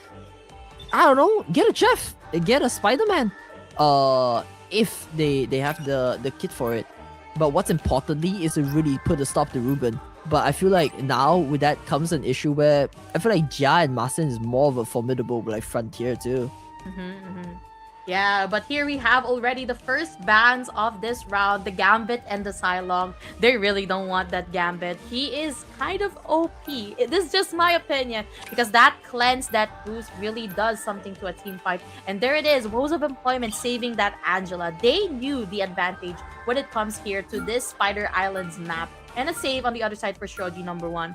Lots of possibilities can happen with that Loki ultimate. Can copy any ultimate, basically. They do secure the Loki here for them. While on the other hand, they secure the Angela, like I said, like just push them off the map and stuff. So, Angela's gonna be a little rough here. Oh, they did not do any bans for this time. Oh, no bans? Wait. Oh. It could be an No aura bans? move, sending a message. Yeah. I mean, they did ask out like what hero ban in case like they Do a they gentleman's miss out on the agreement ban on it. yeah, to a gentleman's agreement. MN? Who's MN? Who's MN? Moon Knight? No, Moon Knight is MK. What? I mean, it Moon does Knight? sound like N though. True. They secure true. Squirrel Girl. What? They did secure Squirrel Girl, so it's definitely gonna be a long game here for Woes of Employment. Gonna abuse Okay, Moon Knight. the Alright, long so... rangeness of this map. Yep. Also, strategy number 1, saving Punisher. I think this time is gonna be a long game, a really long game. So there's a gentleman's agreement happening right now on the chat. No Moon Knight. The other team's gonna ban Moon Knight. So gentleman's agreement definitely honored here in Rivals of Atlas. Oh, they banned Moon Knight too. Wait, what? Oh. I think they could just skip the ban for this one, so They it's could fair just- for both sides, you know. True, they could do that too, depending on what they want. But you guys have one more. Yeah. I think I thought they just went like, oh, we're gonna. It's a little confusing, but fair. Still, both teams are still good to fight, still good to brawl. And here we can see Ruben on the Magic. I haven't seen Ruben yet on the Magic, so we will see a little something special, I guess, this time around. Yeah. BP? Oh, okay, so they are banning Black Panther. Yeah, get him out of here. I agree. Good pick. Get that BP. Okay, So there we go. The flanks will not happen with the Goodbye, goodbye, Black Panther. Anyways, Kado, back to Rain Terror on the skies now. They have a Punisher and they have the Star-Lord here. So, looks like they're agreeing to it. Oh. I think the game crashed. Hopefully not. Oh, looks like we have a some technical pause here for a little. 30 seconds before you And we are back. Alright, just a bit of a internet mishap, but I think we're back in. The map is gonna probably glitch to time, and the game begins. Alright, Reggie, take it away, because I have no clue what's going on. I don't know what's going on as well. Okay, now it is back. There we go. There, it starts now. So far so good. Going for a safe start with the Magneto going forward, taking space as much as they can, and I think they're trying to destroy that bridge to avoid any high grounds early on at this step. Well, and Gia already setting up here, and Omni high ground advantage as a hit scan. Very That's disgusting. Who almost gets taken down though. Kado here, finding those angles for those annoyance picks, and looks like he's just trying to push forward Jia on the penny. Could they find the angle? But nope. They somehow successfully take Ruben out. Ruben's magic goes back to base. Perfect play coming out from them. And looks like Marcin also getting a little low. They're forced to heal up. They do get the heal up here. What I like about this is like the unorthodox right now. But yeah, Ruben slowly flying back to the game. He's also playing the Star-Lord here. An interesting switch up for me because I've never really seen Ruben play Star-Lord. But looks like Seoji number 1 there playing this pretty strong. Kado getting a little low there, but does get healed up in time. Oh no, here is the Punisher. Free brawl. Oh no! The instant burst comes up from him. Takes down the Punisher from Seoji number 1. And Shoji number 1 falling down one by one, and if you leave the Petty Parker on the front lines for too long, they will just set up. They'll just set up, the mines will be deployed, and Ruben here back on that devastating Star-Lord. He is out to play, and the team is following him. Here's Marcin keeping that bend as a pressure point, and Almi on the high ground with Gia. So back to round 1 here, they do see the high ground, they pull out an Iron Man, but I'm not sure is that a good idea, especially with the Hela just free sniping like that. Look at that, Almi! Oh my god, look away from Ruben, cause we got a new contender. On the top here, Almi just throwing in. Oh, here it is, Intergalactic Space Warrior shooting up from the sky. Ruben does find one pick, forcing all of them, like COG number 1 to drop both outs at the same time. I think it might be a mishap. Both ultimates came out at the same time here. And for somehow, Most Employment just find the pick through the chaos here and manage to push COG number 1 back again. Still Still 1 minute 50 seconds left on the clock. A lot of time to reset, a lot of time to go back to the drawing board. We just have to be careful because the penny mines They are have a few already outs enormous. to work with. Many in that convoy. Penny Parker really I think set both of the up. flyers, like the duelists, needs to just run around and find the mines, because right now the mines are just been camping there for quite some time. It's stacking. They still haven't quite taken the mines out yet. I'm not quite sure.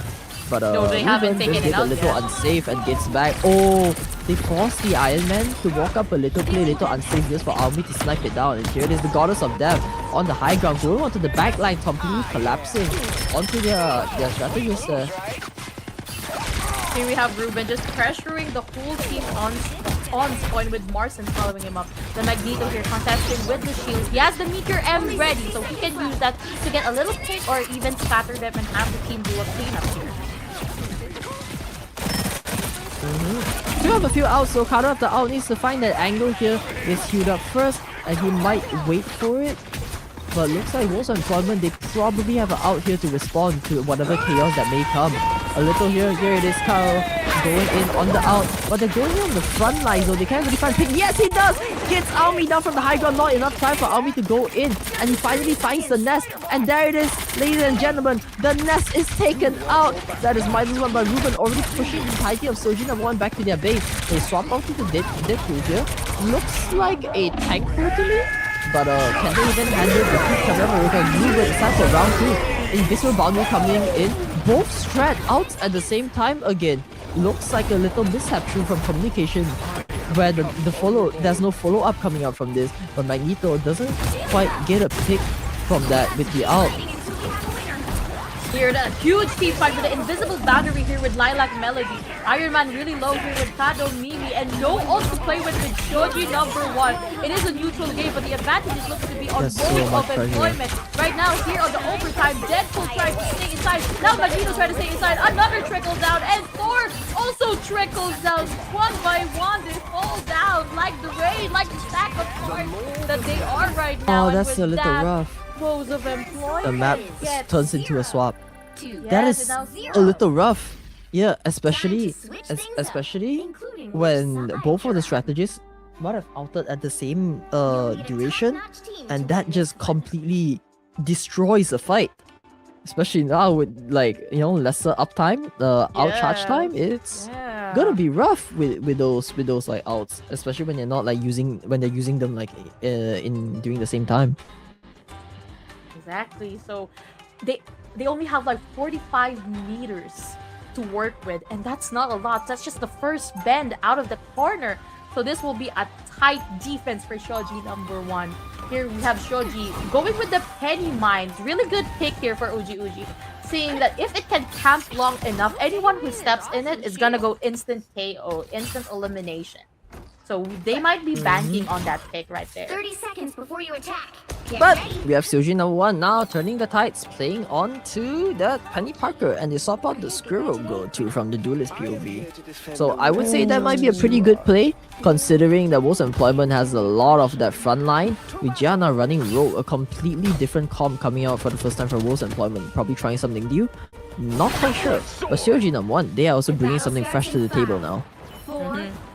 I wasn't expecting Almi to go for the Hawkeye, but we will be seeing a Hawkeye here. And Gremlin Gia bringing out a rare rogue in Rivals of Atlas. So here we have, I think they're going for a flank here, along with Gremlin Gia. Look at it, staging that. Could they find the flank point at the side here though? Instantly goes on the front line. The amount of damage coming from Rogue, he just does so much. He can even stun too, and gets out, gets a heal. But somehow Ruben just finds a pick onto the Magneto. That is not good. And also Shoji number 1, they're already pushing. They push all of them back so far in. The point is about to reach its peak. That is not really good for them. But Marcy just finds another pick here, and no Army finishes up the Loki. God of Mischief down and under, and just The a bit more to amount the of point, and they space. cloak for it. Oh, Lilac even finds a pick onto Kado, Screwgirl. It's just not working out, and just that, the point so close there, and that's it. Final score. That's it for Rose of Employment versus Shoji number 1. They did the best with what they GG's. have, but GG's nonetheless. Congratulations for Rose of Employment for real this time, for real, moving forward in the lower bracket with Martin as MVP. Congratulations for both teams, and thank you, Shoji number 1 for participating in the tournament. 07 for a fallen hero. Soji number 1 unfortunately does not make it through the lower brackets and will be the next team to be eliminated from the competition. It is getting hot today. Teams are dropping bits and bats, like they are fallen, a lot of them, and looks like Most Employment hold this one strong, proceeding on to the brackets. Congratulations for both teams for giving out the best fight that they could ever do. While Marsins definitely playing really aggressively in there. They really went for the backline and just took as much space there when Woes of Employment was attacking. It really just cemented that quick win for them. Now, how is chat feeling today actually? Let's check into our viewers. How are you guys doing? And congratulations to the giveaway. Hako, PP, and Rarazana won the 1,000 blue units giveaway.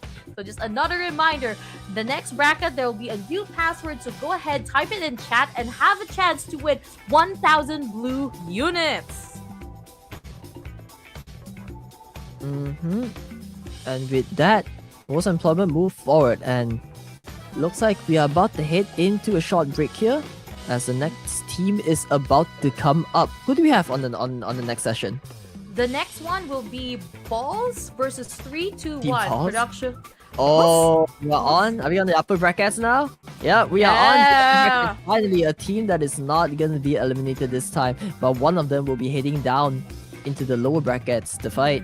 It is up for Team Balls versus 321. Now this one is going to be a little interesting, I would say. A little interesting. But we will be back and see you guys later in the next match.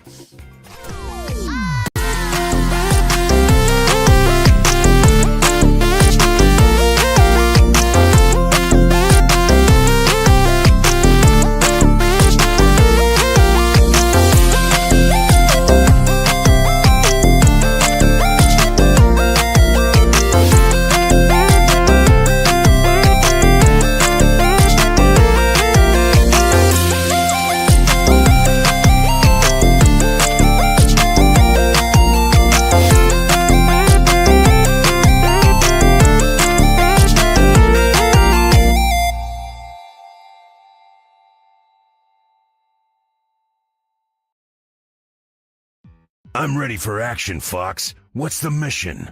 Sorry, Spectre, but if you think I'm hiring on a mercenary with a personality disorder, you must be. Must be what? Go on, say it. I dare you. Well, for one thing, you must be a lot more intimidating in person than our files suggested.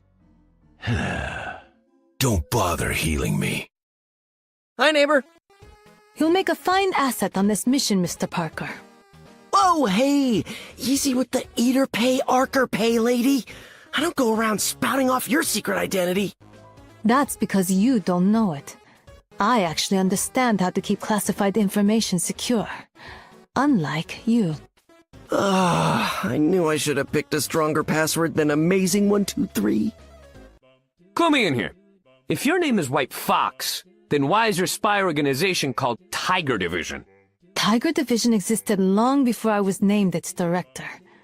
Okay, but still, it's like if my buddy Jeff the Land Shark joined the Dolphin Avengers, which I totally wish were a thing.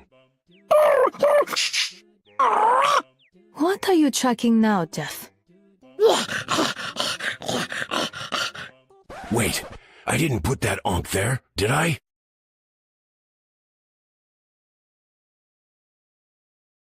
The moon haunts you! Heard you're helping Deadpool with his latest scheme. That true, love? All right, then. But if Wade steps out of line, you have my permission to swallow him whole. Understood? Well, well. If it ain't the second best monster hunter in the known universe. Are you really putting yourself at the top of the list, Brooks? Bold move. The stats don't lie, Elsa.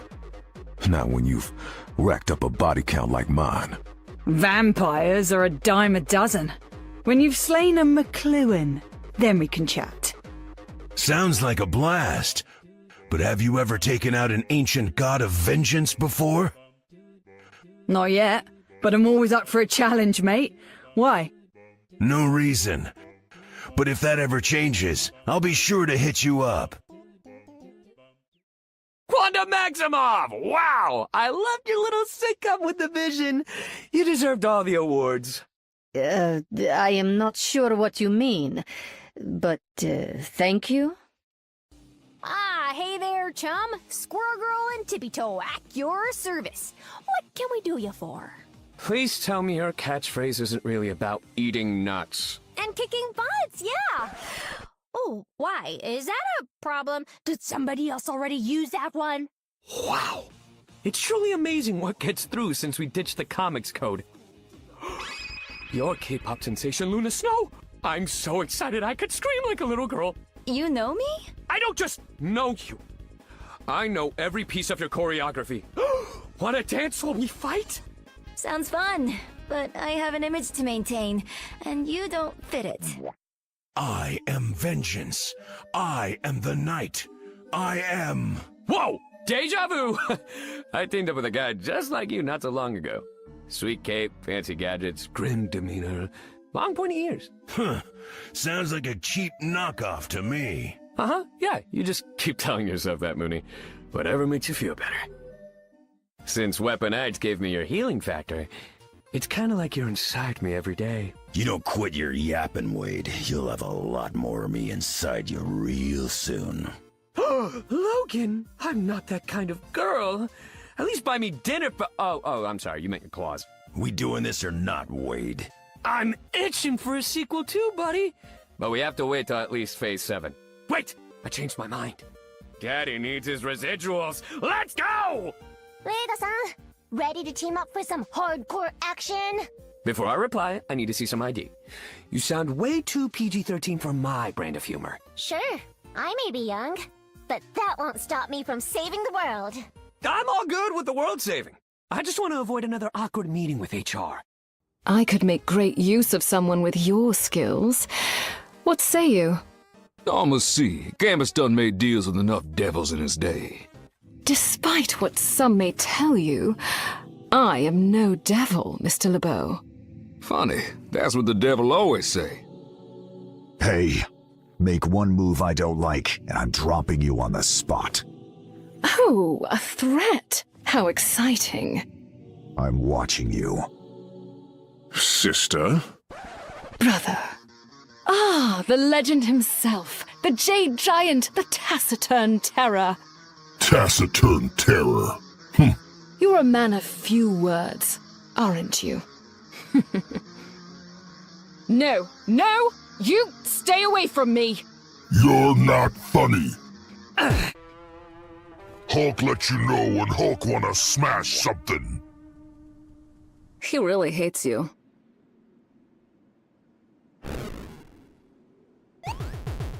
No, my baby! So you're really into plants, huh? I've got a bit of a green thumb myself. Really? How fascinating. It's not the only part of me that's turned green. I really should see a doctor. I should really be going now. You lucked out, buddy. You've got the legendary Star-Lord on your side. Star-Lord, huh? Guess I can finally start calling myself Earth King, then. Hey, not cool. Okay, I earned that title. And at least it sounds better than Deadpool. Of all the hot Chris's in the MCU, this is the one I ended up with? Really? And welcome back, everyone, to Rivals of Atlas Stage 4, just for the vibes. Hell yeah. Anyways, next up, lineup, we have a few.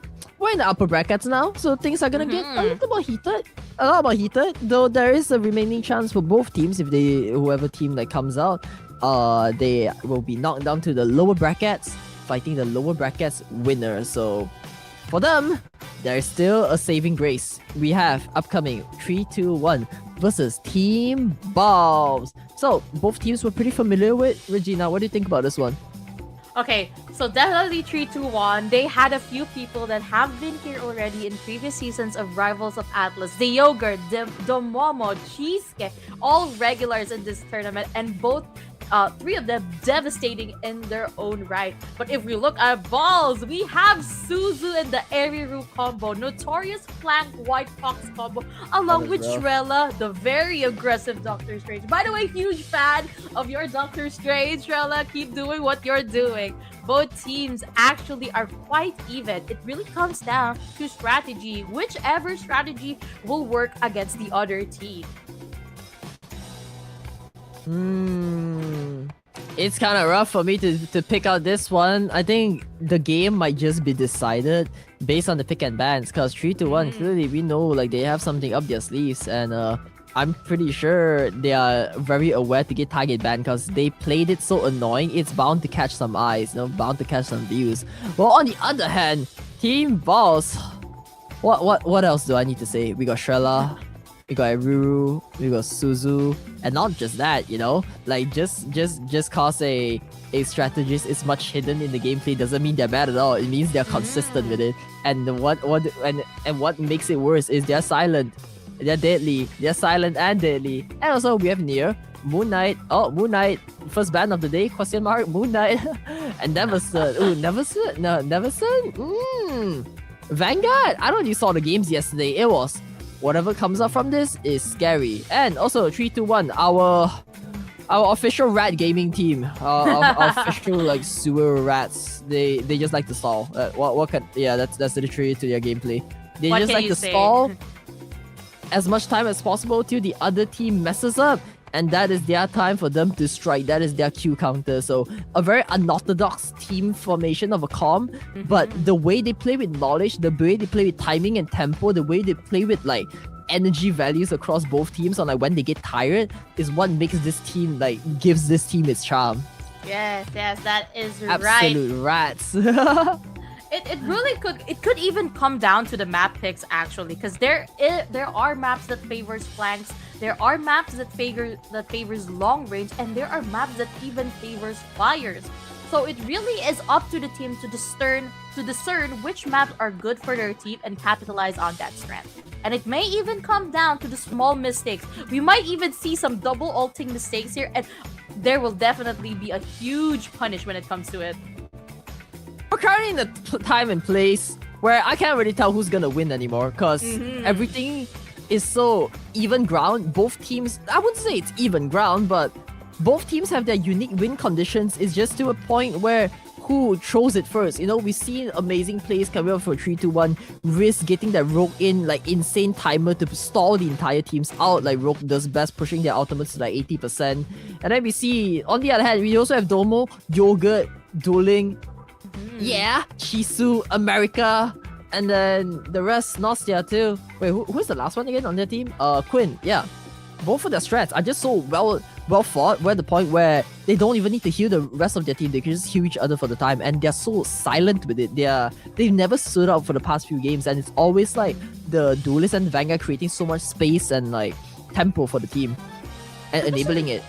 And during when timing matters, all the strategist needs to do is just out and stall the point till the entire team comes back again. They throw themselves in like bodies, and it's hard to just fight against this because they just permanently stall the point till you lose the overtime. And because this season is all about neutral, strategists get a huge overall boost.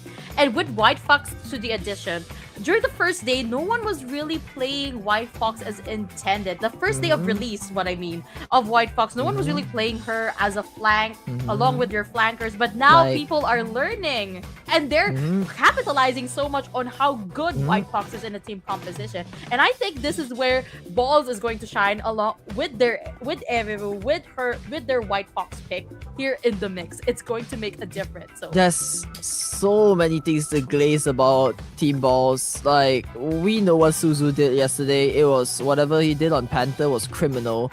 Nier on the Moon Knight. At this point, I could name every single one of their main comfort picks. And the thing is, they always have something to back it up too. Shrella on that Strange, hitting outs after out. Eriru running in with a White Fox and then just comboing up with Suzu. That's just so many things to come up from this team. It's I don't know what to say from it. It's just a well tight like infantry, like stomping the playground. Definitely. So speaking of which, Hanarisu in this woman. Ooh. Like a really good one too. A really good one because Neo's a pretty good aimer. The Invisible Woman has been banned numerously, even though CND has more impact as we see in this tournament. But for some reason, the teams are not letting Gambit Invisible Woman out. I don't know. Do you think Invis can counter something like Rogue, something like Strange coming out from 3-2-1? Because she used to play Strange, she used to play America. Maybe not with America, that it wouldn't find much success with America. But what I like about these teams is like their playstyle is so different, right? Like with Strange, you have Invis Woman to counter it. But if Chisu switches out to cap America, your Invis Woman is not going to counter that guy. He just runs back in. He dives back in twice as fast. So personally, their draft forces them to switch units. I would think that Invisible Woman cannot counter them necessarily, but rather she can tank because of her shielding, and at the same time she can sustain the whole team, especially when the team is going in a straight line. And you know, because it's going in a straight line, the neutrals can go through both the healing and the attack, so it's practically a min-max character in the long run with how neutrals are boosted in this season. Take some notes, guys.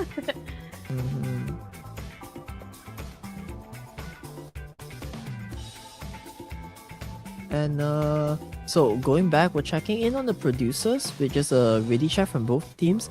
Seems like 3-2-1 is still missing a player. So it looks like we gotta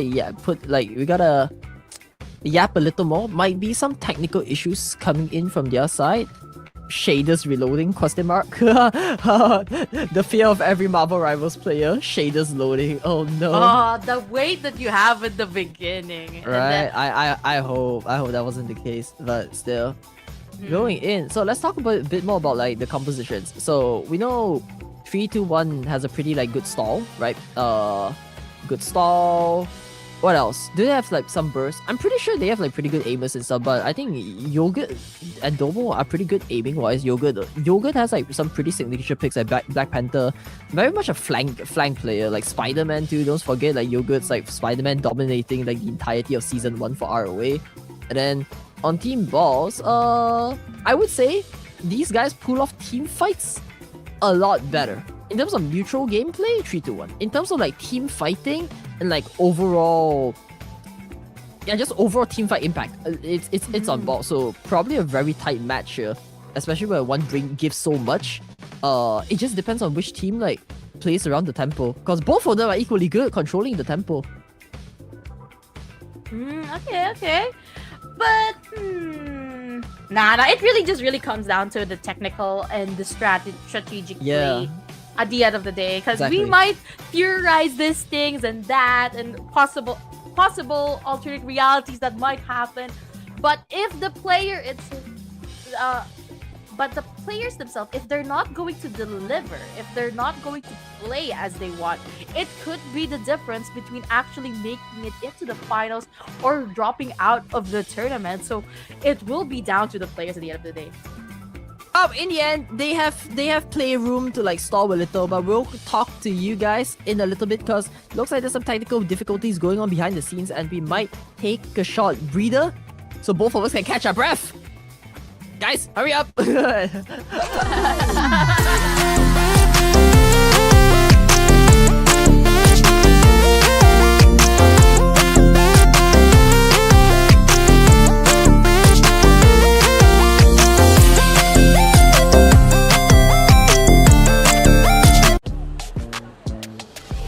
Wait. Did you see that shine on my hair? With Elvive Glycolic Plus Gloss by L'Oreal Paris with glycolic acid for instant high shine hair. And my hair shines, I shine. Elvive Glycolic Plus Gloss by L'Oreal Paris. They're worth it. Flow state, especially after the week of gaming, you know?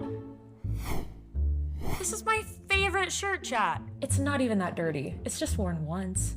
I just got Clorox Refreshables. They're like wet dryer sheets. You toss them in the dryer with your clothes on low or no heat for 15 minutes. It eliminates odors, fights wrinkles, and comes out smelling fresh. See, chat? Fresh.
Champion Power Equipment's 4000 watt RV Ready inverter is one of the lightest 4000 watt inverters in the industry. Perfect for taking on small trips, using recreationally, as a reliable source of backup power, or to get 30 amps of power directly to your RV, or use a parallel kit to run 2 units together and double your power. Champion's easy start dial takes the confusion out of starting an engine, and CO Shield helps protect you from dangerous carbon monoxide. Champion's 4000 watt RV Ready inverter. Quiet, lightweight, dependable power. What? Yeah, run it, push that down. Yozma, break that block. Yozma, lights turn off. Yozma, and they don't talk. Yozma, and all they swap. Yozma, got it hot. Yozma, frame on shop.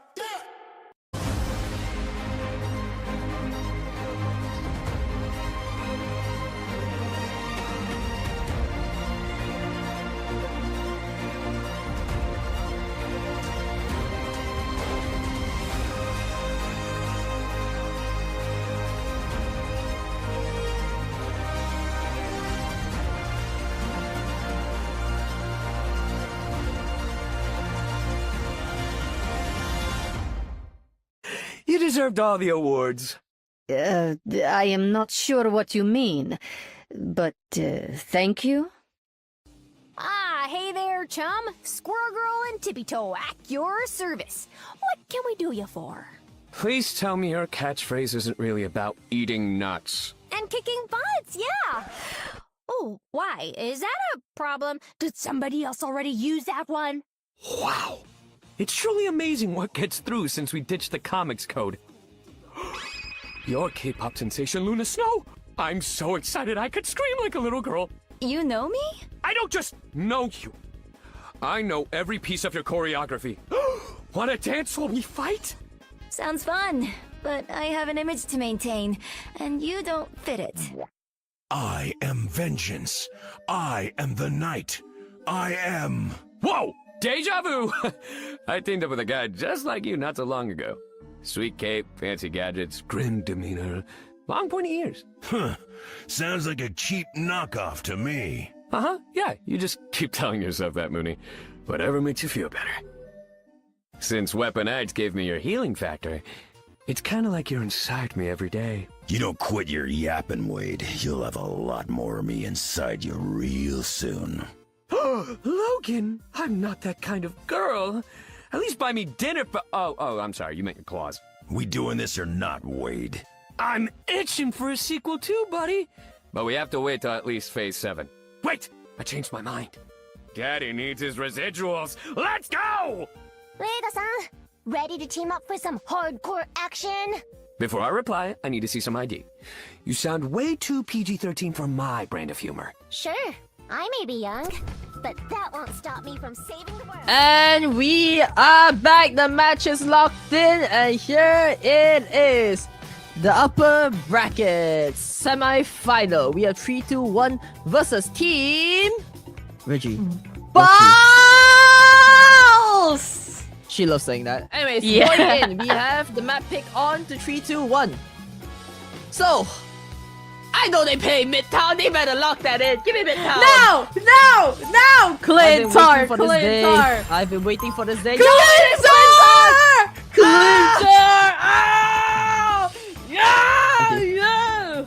Oh, let me My bad. tell you all about this beautiful map. Very high ground oriented, a lot of platforms, a lot of stuff you can interact with so that you can have cover all of a sudden, or you can block the team from coming forward. A lot of possibilities can happen in Clintar. This is why it's one of the best maps for all the types of game modes. And here we have Balls versus 3-2-1 in their bans and picks. Alright, Clintar it is. Again, my prayers were not heard, but still going in. What's more exciting is, I think what I will be heard of is the ban phase. Instantly 3-2-1, they ban out the thing. Interesting pick from there. But on the other hand, Balls, they ban out the Wolverine targeting Domo here. Probably don't want to deal with that, but is that the only thing? Are you sure? Is a Wolverine like the biggest issue of their entire team? I don't think so, but I'm gonna keep my mouth shut because on the other hand, 3-1, they secure the Gambit. It is out in the bag, and while Balls, they take in the Venom. that Gambit is gonna be a game changer, especially with Okay. how cutthroat these two teams are. Okay, this draft is a little obvious right now. They secure the Venom. Obviously, they're gonna play BP and they're gonna play Snow like White Fox. So they gotta do something. But 3-1 instead bans out Elsa. They don't want to deal with that, but I don't think that's the issue here because we're looking at the dive. Because if we look at it, Wolverine stops that.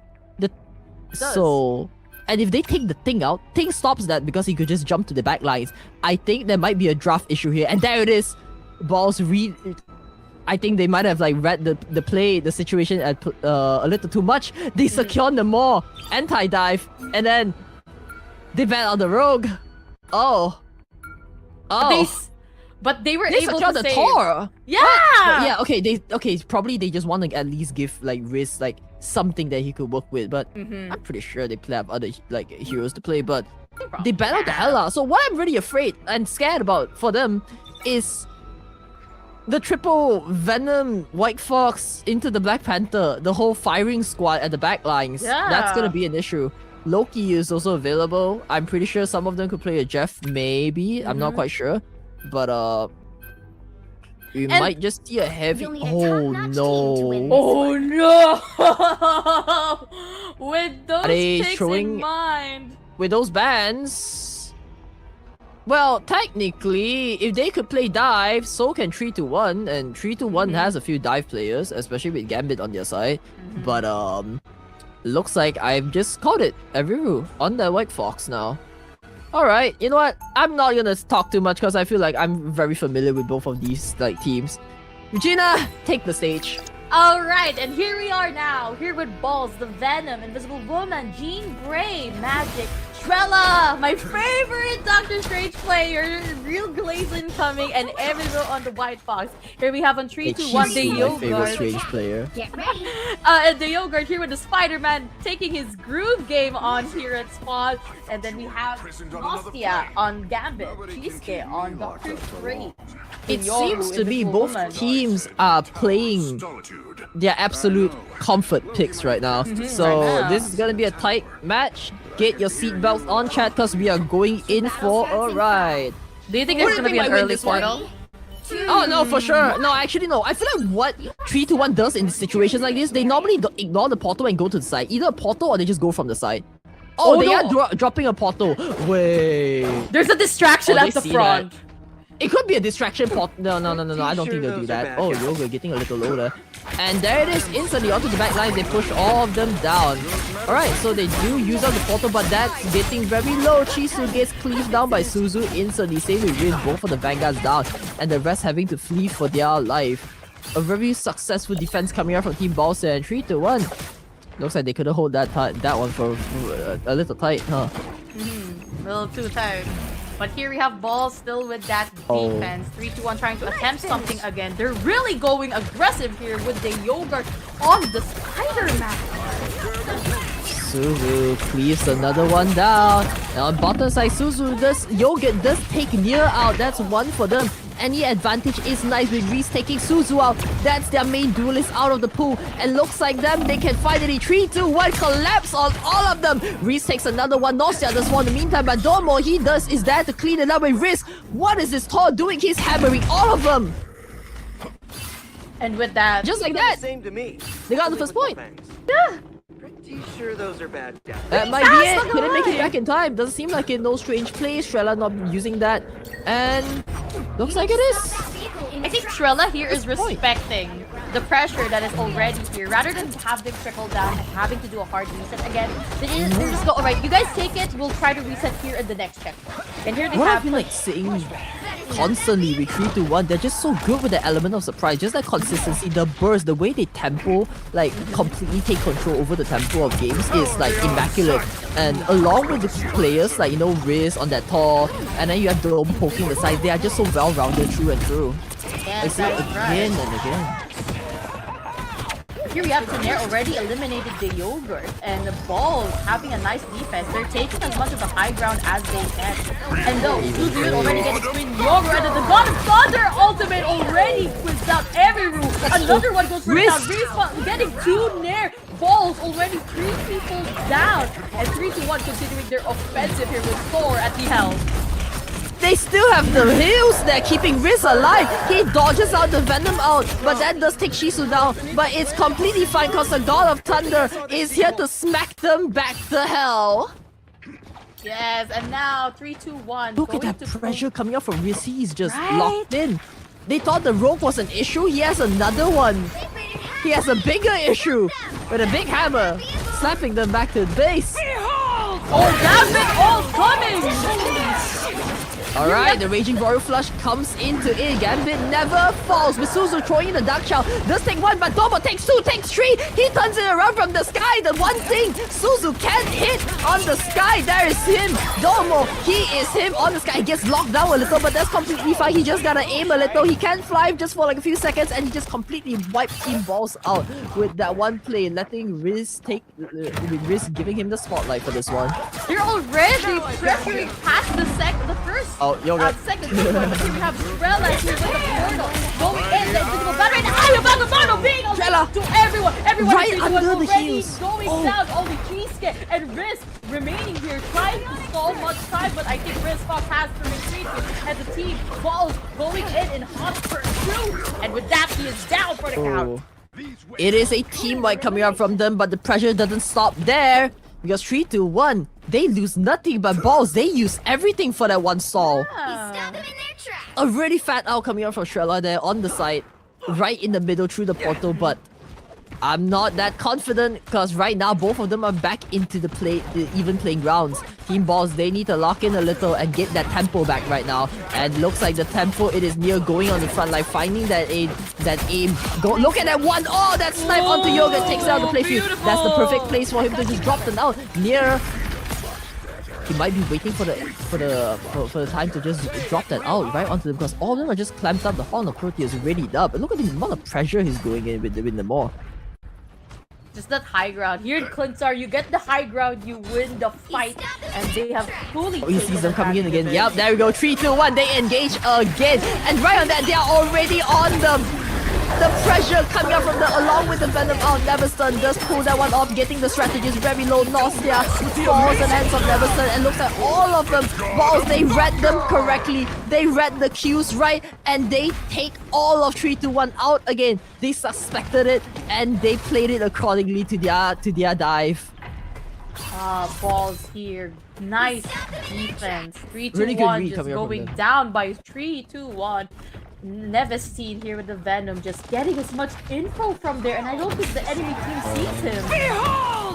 You see all of them. Here's the Dark Child going on, creeping right through the back lines. Look at the strats are in a little bit of a trouble. Legendary Galactic Star-Lord in the high ground, tries to go for Strela, does get one, looks like the other one, the back lines of Ball. That's not good for them. 3 to 1. They still have Nostia surviving on that Gambit and very low. But Balls, where is the healing? Where is Hanarisu? All of them just falls at the Galactic Legend. But here we have a strange portal. They're trying to get an optimal position here because it will be the last fight within this checkpoint. If they are successful, 3 to 1 will not advance, but if not, they will continue the fight nonetheless. Like here trying to find an angle because the Eye of Agamotto is almost up. Here it is! The Eye of Agamotto with the invisible boundary already set up to save the whole team. One down already. The Twin Yoru out from 3 to 1, and then the Momo also down. Reese getting pretty low there. The Yogurt also down. Nostia out now. Reese get out! Reese Fox trying their best, but no. Bold reclaims the spot with only 10 seconds left on the clock. They need to get back right away. They just stalled that for the time to not let them hit the point.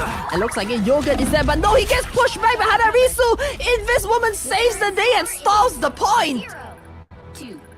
Here we have 3 to 1 with only 1 Perfectly point of execution coming out from that.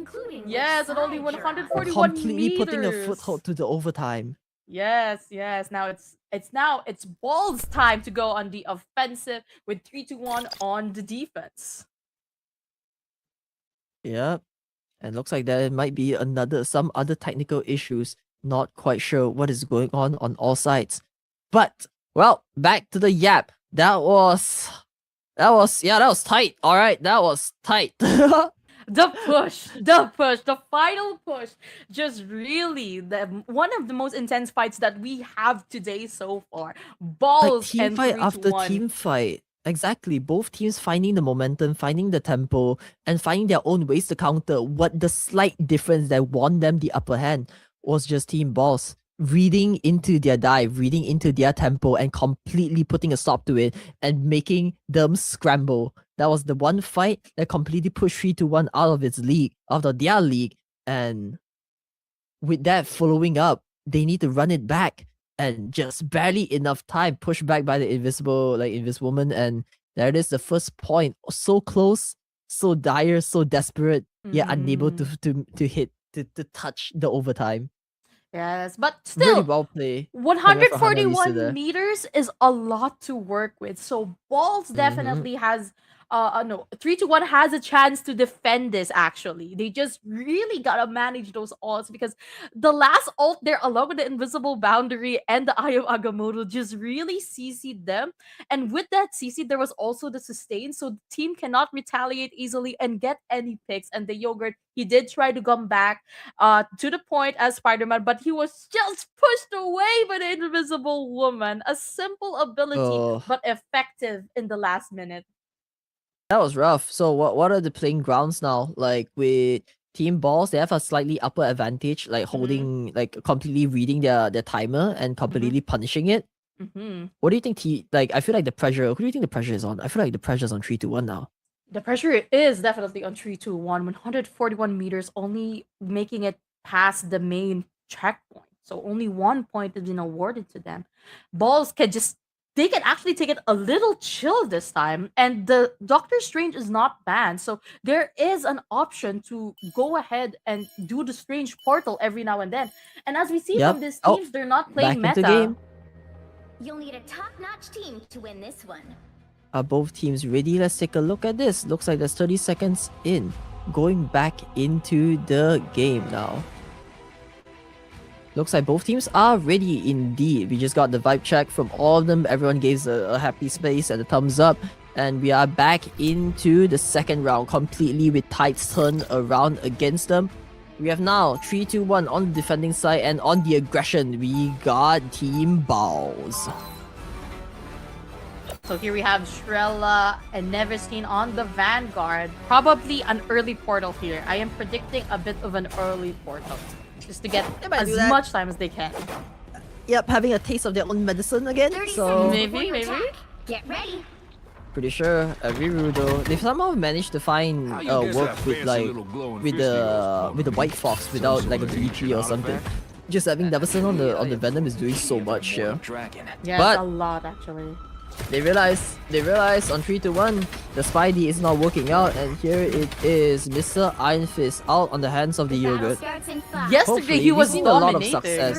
Yeah, he was dominating on it, so maybe we might see some success come out from them this time, because they need to hold this defense tight. They already have their Gambit, they have their Thor, Shisu is there on the Strange as usual just to have an even playing ground, and Domo on his signature Bucky. Like, if I were to be confident in what Domo can do, I'm confident on the aim of his Bucky. And on the other hand, we have Yogurt on the Iron Fist. But still, we did see a switch out from Quinn. Now going back into English Woman, so maybe they might see something here. And instantly the fight starts. Neverson in the middle, already getting tagged on. Quinn getting a little low there, getting poked up a little, but somehow managed to heal up. Getting healed up. Suzu on the backlines. Oh, Domo punishes Suzu for going for his backline. Not my strategist today. Go back to your base. And Yogurt too, finding one on Neverson, but he does trade his life by near. Here we have the Momo trying to get the Bucky as much value as they can, but Balls is still on the offensive. Everyone was a little low there, but actually Hanabisu is the one who paid for it, but it was traded by Shrella. The Momo down for the count. They're so aggressive here! Getting too near there with the trade with Quinn Yoru. It's a pretty even fight on both sides. It really just comes down on which one is exhausted for the They're trading blows one by one, and looks like it's time for 3-1 to pull out the portal play to come in to take this point back, because they just had a slight mishap on the first one, and looks like they just need to bring it back. And hopefully it might work in their favor, but it doesn't seem like it's working though. All of them going through the portal just for them to fall again and again for Team Balls. Team Balls, they are holding it tight. That's gonna be a little rough for them. Oh, Shrella takes 2-2. Oh no, just the final few survivors on the battlefield, and that might just cost them the entire point. And just like that, Team Balls, they hold it tight. I don't like that. Balls. Balls I don't like saying clench that. and in three. Anyways, moving on. Here we have now going to the point they only have only 100 meters left actually to contest. Here we have the Venom getting so much info from the blind spot, probably being fed now to their team. And here we have Invisible Woman ready for the invisible boundary actually. Oh, they were outside of the thing. Riz throws the God of Thunder on the high ground. Does he find the pick? He doesn't, but here Horn of Proteus comes back in retaliation and does manage to nuke Shisu down. And looks like all of them, 3-1, they are falling apart in the blink of a second. In a blink of a second, indeed. They need to double time. Because Balls over here already took up so much space there with the pressure with the Venom. And then they still have a lot of ults to play with compared with what The 3-2-1 has to consistency, offer. the tempo, they read them so well. Oh, look at that That's straight gonna portal! be a They little cannot, hard. they Yeah. cannot easily go in with They that. can't even go in! Yeah! They blocked it out! Giant over here! They are stuck within that range, even though Shrella was shut outside there. They couldn't really contest for the convoy, and Ball still has 2 ults to play with. The Dark Child wiping out practically everyone here. With And I Promo, think they're that all is of them yay! running for the point in desperation.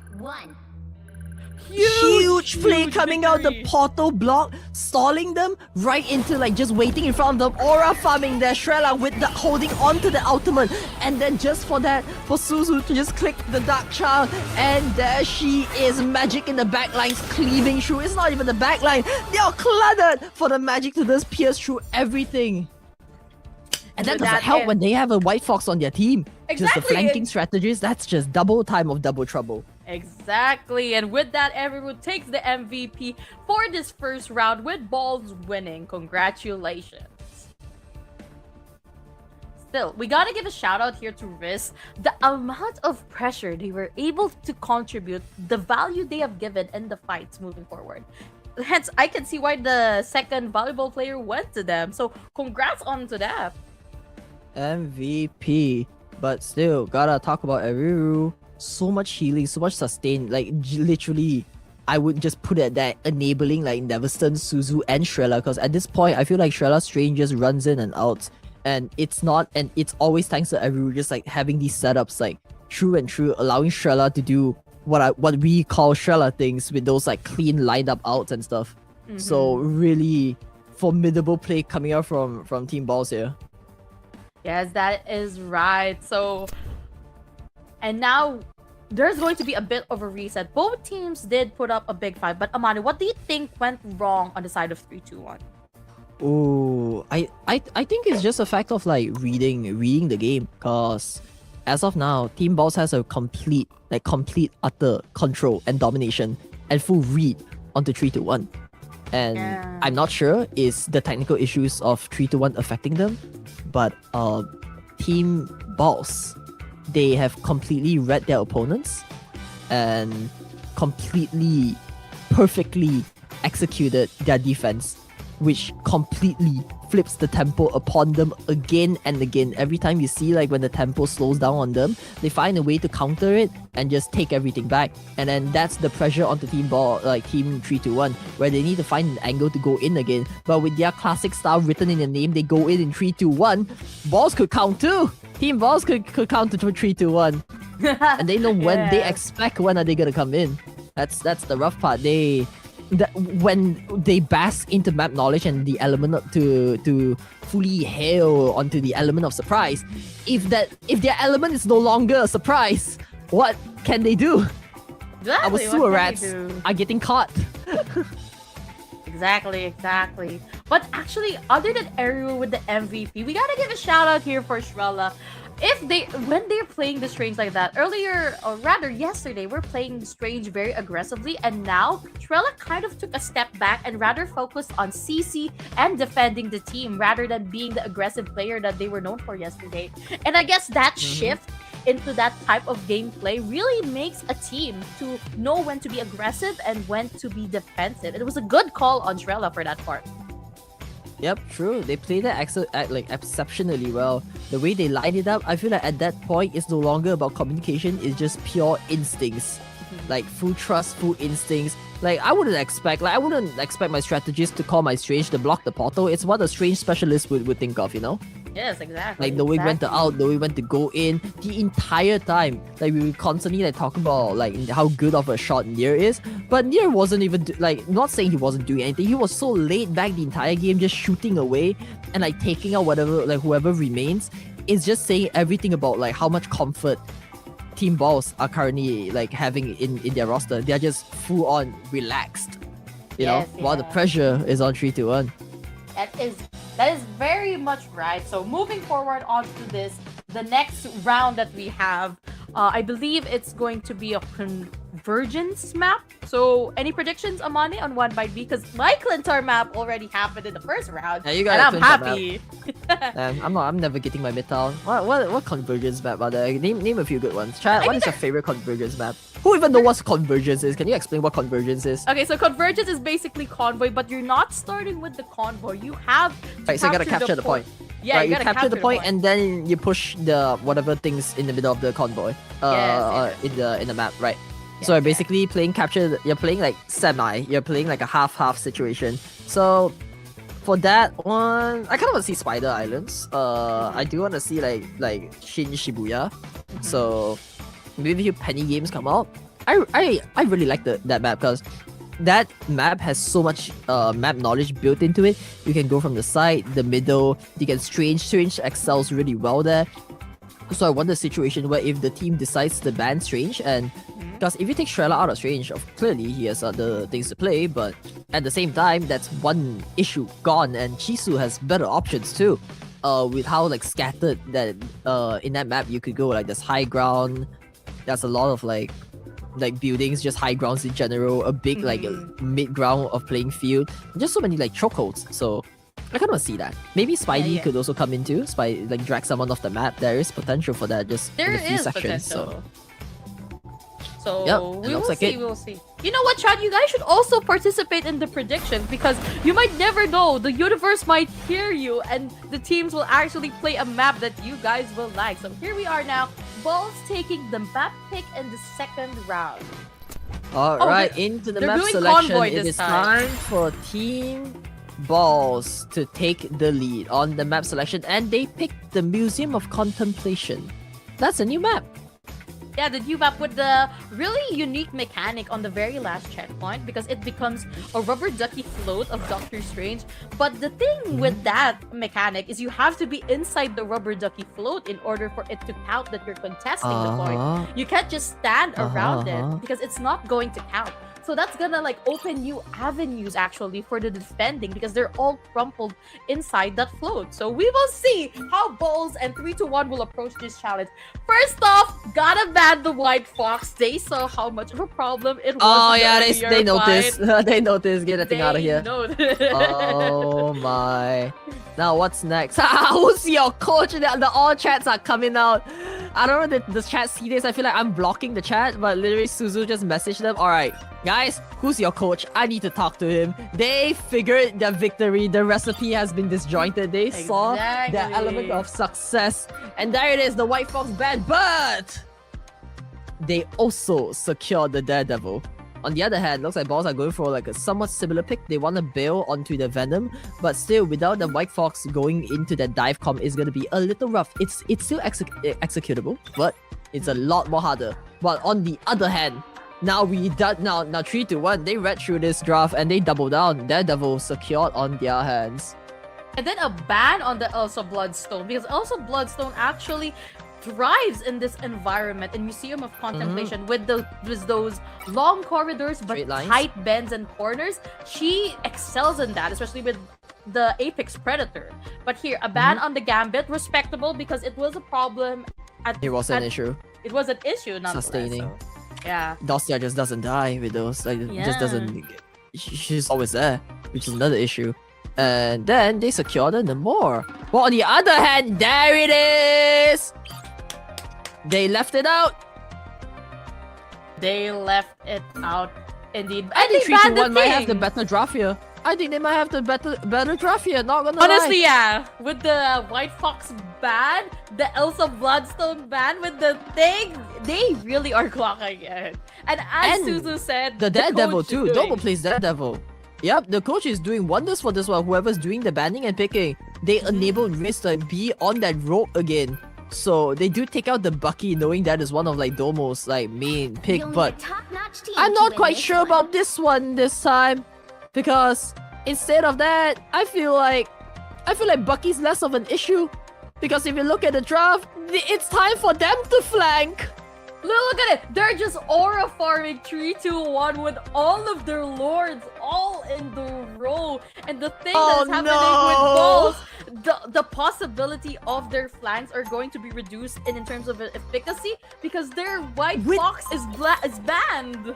Wait, I like this so much. I like the raccoon pick here, because if any one of them, like, it allows them to make mistakes. It's literally a free, like, anti-get out of jail card.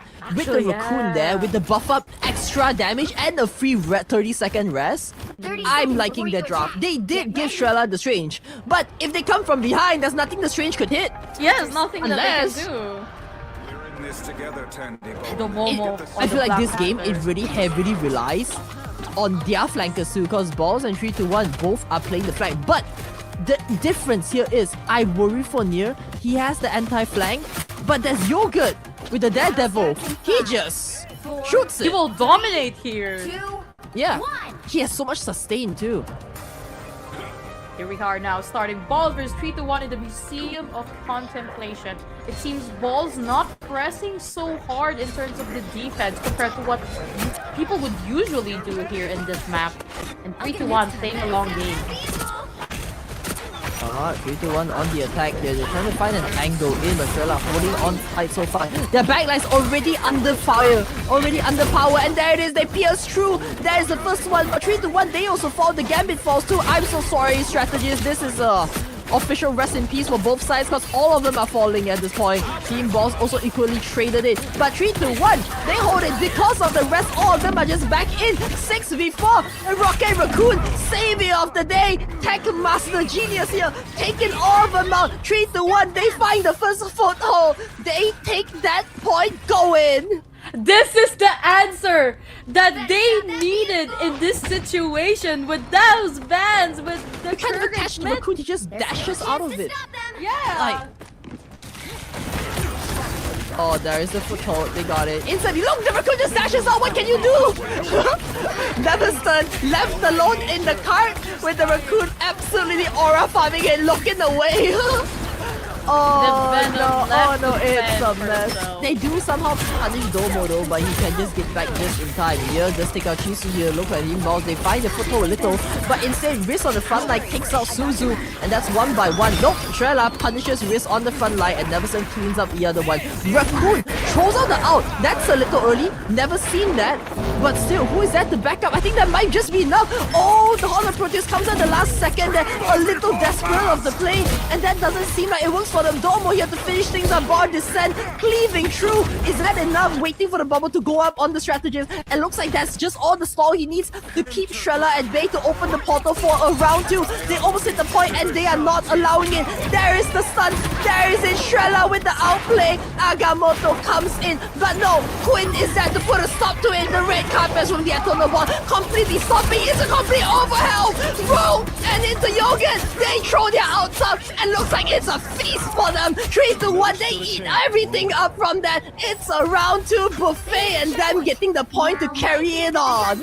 They left no crumbs here. This is the answer 3-2-1 needs, and Balls needs to reply in kind or else it will be over fast. They have 4 minutes left on their clock, and that is a lot of time. And if you look at Daredevil's POV, he knows they're coming. He has so much information on his fingertips. What can Balls do in this round? Oh, they gotta pray, because the tempo game is going on them. I think they just enable 3-1 to play their absolute calm right now. They target vision to ban like what they shouldn't, and now it is there to haunt them. Instantly, the backline gone again. I feel like what 3-1 is basking because the entirety of 3-1's composition relies on their strategists surviving with their flankers just flanking. Their strategists are almost never existent. It completely like takes that factor out that their strategists are in danger. If their strategists are in danger, it doesn't matter. But Balls on the other hand, they are kind of losing most of their strats like time and time. But still, Team Balls, they do find a foothold during this fight. And they do somehow with the out from Neverson here, he does get one out. One of them gets caught out by Chisu, and looks like it's another one. Remember what I told you about what 3-1 does best when they store the point kill forever? I feel like we're just seeing it in action, and here it is. The CYA dropped out by Nostia. Damage buff with everything. The out comes out from here, but that's not enough, and he goes down to say, Trella does get the Daredevil in, but Suzu too, he's trying to find whatever he can. Is that enough to penetrate through the damage that Chisu just gets out from there? They might take one down. That's fine. That's still good enough work with Chisu surviving, and just like that, he's back into the game. Press E shoots her up. He has the out. The Venom, the Grass from the Abyss comes up and take one out. That's another one. 3-1. The point has never been pushed back. Then it is still going. Agamotto onto the backline. It hits onto no one. They just got out of there. What am I looking at? They countered the Shrella Strange. They know what to do now! The coach has been cooking in the background! So Momo going in with the Panther, getting a little bit of crumbs that they can do. And he has the ultimate ready and loaded, but he got eliminated last minute. Trella can no longer do the plays they need to do! They have the indecent boundary up. They really need to hold this point right now. It's even though it's in the middle, but still no. Look at the damage coming in. Another one takes out. Goodbye, invisible boundary, and say hello to the rest of the team of Balls without any healing. That's one. That's two. All of them are going down like sticks and stones. Their bones are getting broken to beyond. And they only have 1 minute and 20 seconds left. Risk trying to sustain here with the roll, but taken down by Hanamizu. The invisible boundary goes up before Balls. Sustained and coded with only one person. Cheesecake trying to stall for as much time.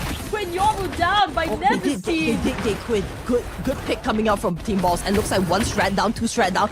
It's onto them. They need to get out now because there's no longer any healing. Team Balls, they find the momentum just to carry it back. They still have Suzu here. They saw the point enough though. What I really like about both teams here is they equally stall each other out so much. A minute left. But Suzu, no! He almost had the Dark Child up and he just goes down by that. They come back just in time to save the day. Risk, there it is. Here it is. Lost Star CYA back up again. Them, they are charging ultimates really quickly, huh? The damage boost into the Devil Rages onto the back line. Yogan takes 3 out and looks like there's more with one alone. Shrella goes back and gets punished by the Daredevil. 25 seconds left on the clock. I think they might claim it. But the Strange not yet alive. Dark Child going in. Really trying. Suzu trying to be a 1v6 situation. Trella trying to follow up. They have the Eye of the Agamotto. Suzu needs to survive if they want to continue this. With only 10 seconds left on the clock and it seems to be over that situation. Is going in. Just take Domo out. Agamotto! Shrella! Is that enough? No, it is not enough. They turned it around. They survived that. Completely tumbling. What just happened? Dress on Mr. Clean. Whatever is left up. Oh, just for a tight moment, it felt like the stun was there. It felt like the perfect synergy and lineup was there, but there was nothing to follow it up. And back to square one with the point taken this time. They survived that? They survived that, and now they're going to the unique mechanic here with the Doctor Strange Ducky Float coming up. So this might turn the tables around here for Balls because they're going to be forced to be compiled, to be inside the float, and that will be an easy target for the whole team. Don't flank the flanker, cause Neverson, he's coming twice as hard with the out again. What I love about Venom here is just press E and gets out of there. But still, they're fighting against, contesting against Shisu here though. He's getting really good with those. Suzu here on the front lines a little, getting Shisu really low, and he does get rest up.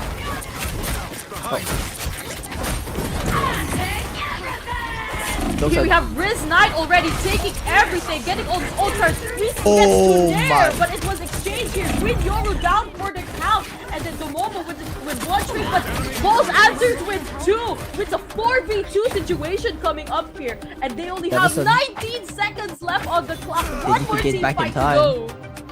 Yep, they do successfully hold the point, but is that enough with Neverson here having the out? The pressure is on 3 to 1. 10 seconds left. Chisu does get the point. He's on point aura farming. Hopefully standing there. Suzu comes in. Desperately going to the back line. That's one. That's two. They're all focused firing on Riz. But no, Riz blocks it. Goes into the boundary. Is that enough though? Not quite enough. That's the entire team to kill. And 3 to 1. They fall bit by bit because of the disadvantage here. Team Balls, they find the secure. They find the out charges. And they drop them all. Just secure the point to put an end to their realm. 3, 2, 1. That was a really good score coming up from both teams here. And 69 meters left. I have to glaze like Team Balls a little here. Go ahead, because go ahead. despite 3 to 1, right, constantly holding onto the point, doing these like insane plays and pick off, what I like about Team Balls is they're doing the exact thing that 3 to 1 is currently doing. Stalling the point, preventing them from pushing it. Getting as much microtransactions that they can get from this situation. If they couldn't defeat them through the flank due to the White Fox being banned, then let's just focus on the objective. No longer the kills, let's focus what needs to be done, and they did it. They stalled the point, they stole the convoy, and now it's their time to strike. Here we have Balls on the offensive and 3 to 1 on the defense. This is gonna be a little rough here. I don't know about this one, but hopefully they're already on match point. Team Balls. The pressure is on them, but they somehow managed to pick up the pieces bit by bit. It's not a full push, so it is still very much still a winnable game for them. And looks like Domomo, he is swapping out. To be fair, what was he playing just now? He was playing Panther, right? No, he was playing Panther. Oh, Panther. Yeah, Yoga. Wait, was Yoga playing Panther? No, I think they swapped it. And Domo going on the Iron Man. Now, this one, I'm not quite sure. Never seen that, but hopefully the damage is enough to get through them. It's gonna be a lot more harder where the entirety of Team Balls just completely picks on the Iron Man, no? Feels like it's gonna get bullied, but maybe you pull something off, we'll never know. I think the Momo is just gonna really capitalize on those long corridors here and doing an AoE damage overall to the team. He's really being annoying up in the air. Is it just there to break the walls? I feel like he is. Oh, that's one, that's two, that's an entire combo. Landing onto the strategist, and that is one of them taken down. But nope, Chisu also on the backline taken down. They trade equal with Leslie on balls now. But nope, there it is. The slice, the dice Suzu hitting onto the Iron Man, sending him out of the skies. And the backlines too, completely getting tumbled upon. I don't think the Iron Man is the pick here. I don't think so too. But they're gonna have to do a hard reset after that. Already 3 minutes and they're almost to the first checkpoint. That's a little rough, that's a little rough. That might just be the potential. And there it is, they completely switch roles again. Domo now going on the island stage. Both of them, what I like about these duelists is they have the visual same the playing pool, but they play differently. And with Suzu does get one more out. Oh my god, they're just picking all of them out. Team Balls again and again. There's another one. Nemesis Suzu. They're coming in one by one and they're getting clapped on by Team Balls. And here finally picking onto his own spotlight. There it is, the cloak and dagger too, wanting a share of the pizza. And now they have taken the first checkpoint, little closer to their goal, and 5 minutes left on their clock. A lot of time to play with, but I don't think Balls is gonna let that whole 5 minutes be consumed. They're gonna go for it. Yep. Look at them, taking so much space already, right in that long They corridor. have the flow. They have the tempo, they have the flow, they have somewhat of an out advantage. So it's just up to them. It's really up to Risk, like Rogue, to take that first hit in to cancel their outs, but it doesn't seem like it. And there it is in the back lines. Neverson instantly takes one Shrella, already getting Shisu down. On the back lines, Neverson is doing so much annoyance coming in with Suzu here to back it up with the Dark Child into the back lines, cleaving his way through. Shrella takes another one out. That is not working for them. Disappear. That it is. The invisible boundary to hold whatever's left tight, and all of them, they squish 3 to 1 like bugs. Like rats, they're separated, so they bring the 6v1 to them. And that is what they're doing. So much space is taken up. Already 4 minutes left on the clock, and they're almost near the second checkpoint. If they go through the next checkpoint, they're gonna have more than 5 minutes to play with. But I think the Momo trying to get a kill for the Venom. Looking in. Yep, yeah, does find that kill. Oh, that's one. Shrella with a tree. Oh, Burst finding the perfect synergy with the strange Agamotto. Did we miss that off camera? But let's just, you know what? Let's just imagine the fight. Near running in from the skies, pressing Q on the eye of Agamotto, and 3 of them blink. It's like gone in the night. in the air there too to follow up. Polar Proteus taking another one down, and looks like they are just keeping this push going. Oh, 5 minutes. They have a Moon Knight ult upcoming, so they get compiled already. But here, the dash of the butterfly already unleashed on the backline. Is already down, and then everyone as well. It's a 2-for-2 trade. The front line may be down on the only one, but the back he gets this. He gets. Yes, he does. Does find another angle. Yogurt does take it. The butterfly in the night. Psylocke takes 3 from that one. It looks like more of them are desperate to get that point. But I don't think that's that good of a play because all of them are just gonna get feast down upon the 3 of 3 to 1. Need to find a little bit. Eternal Bonds is really up. So maybe this might be the right time for them to stall the point a little more. But it's getting a little desperate because the tempo play is going completely back on 3 to 1. But no, never mind. The out comes in with the Eternal Bonds following up, making them twice as strong. Nevson was find a pick there with Nier finding another one, and there's 3 of the Dark Child to follow up soon. So they are throwing everything, dishing everything. They want this now. They want to end the point here, and 4 of them couldn't make it back into the fight. But it just wasn't enough. They go down just as quick, and looks like they're 1 by 1. That's not a good play. That is that is a 6v2. Guys, you gotta get out and regroup for that. You have time. Play it slow. The point is almost there. But for now, 3-2-1, they hold this high. The portal play. The portal play. No portal play apparently. Gosh, they are holding entire team tight, woefully waiting to push someone away. Shrella still doesn't have the ult yet, so there's nothing to fear for now, but they have the invisible boundary and a few other stuff out. They are constantly pressuring. So much damage coming from the 6v6, and there we go, Domo down. Riz getting really low, and Riz down. 3 of them goes down, and there it is with the Agamotto to finish it up. They push through the point. Even though White Fox was bad, a lot of good bans, a good competition from both sides, it still wasn't enough. They still deliver, and we have Suzuyon, an MVP from the Magic, sponsored by Net. You know what would the describe new this? Disco skin. I would describe this silent but deadly. Because these guys build on the tempo so quickly, and they just constantly take picks after picks after picks. Like, I like 3-2-1 style where they're loud and bold, you know, like most of them are captured on camera. But Team Boss, they have so much sustain, so much hidden play, so much control over it, you know. If you're getting under pressure, you just take it slow, and eventually you guys push it point by point, capitalizing on the big moments, and they do that so well. Now, on the micro game though, 3-2-1 lost a little there, and which result them then in the loss, pushing them down to the lower brackets. Team Boss, they advance to the grand finals. Yes. So now, Alright. So 3-2-1 goes now to the lower bracket. Balls on the upper bracket. They still have a chance to come back, and the more closer we get into the finals lower bracket, the more fiercer it becomes, because a cornered beast fights the fiercest, as they say. So, but still, congratulations on 3-2-1 and Balls for a job well done. Yep. It almost felt like they had like the upper hand there, but just to lose it in just a tight grasp of just like the long game. And that's what I really like about Team Boss. They have the sustain, they have the control, they have like what it takes to win games, not to win fights, to win games. Yes.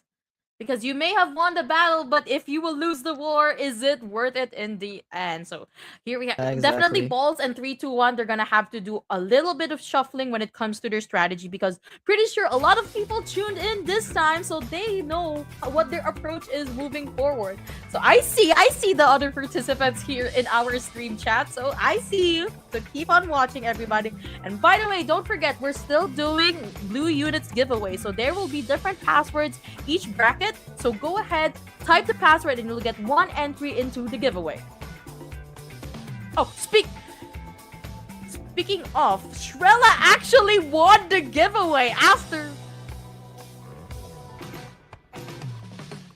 And then Nakup and Shrella won the giveaway. Imagine winning the fight and then winning the raffle as well. You might as well get a new skin when it comes to that. And speaking of skins, keep tuning into Bakunawa's Twitch channel, because Ignite rewards are now live. Nameplates, emotes, free skins are coming up the more you watch the channel. So stay tuned, everybody. Catch you guys in a bit.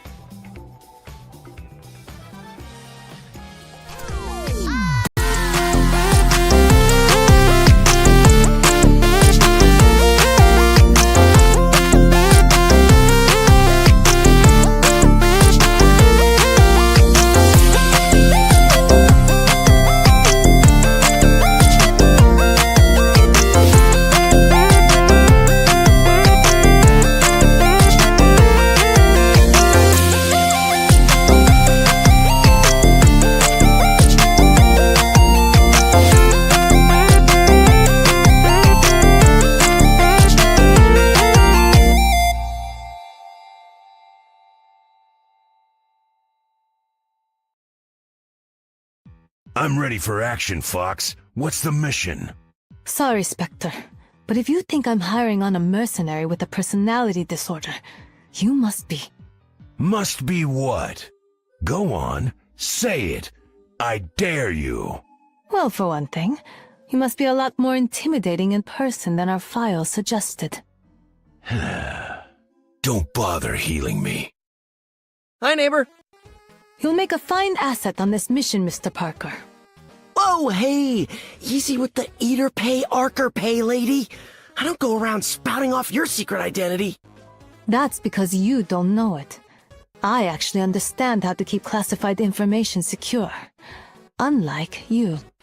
I knew I should have picked a stronger password than Amazing123. Clue me in here. If your name is White Fox, then why is your spy organization called Tiger Division? Tiger Division existed long before I was named its director.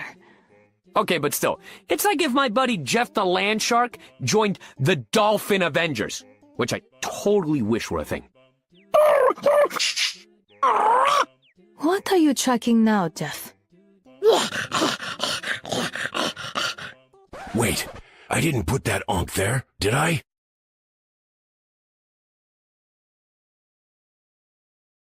The moon haunts you! Heard you're helping Deadpool with his latest scheme.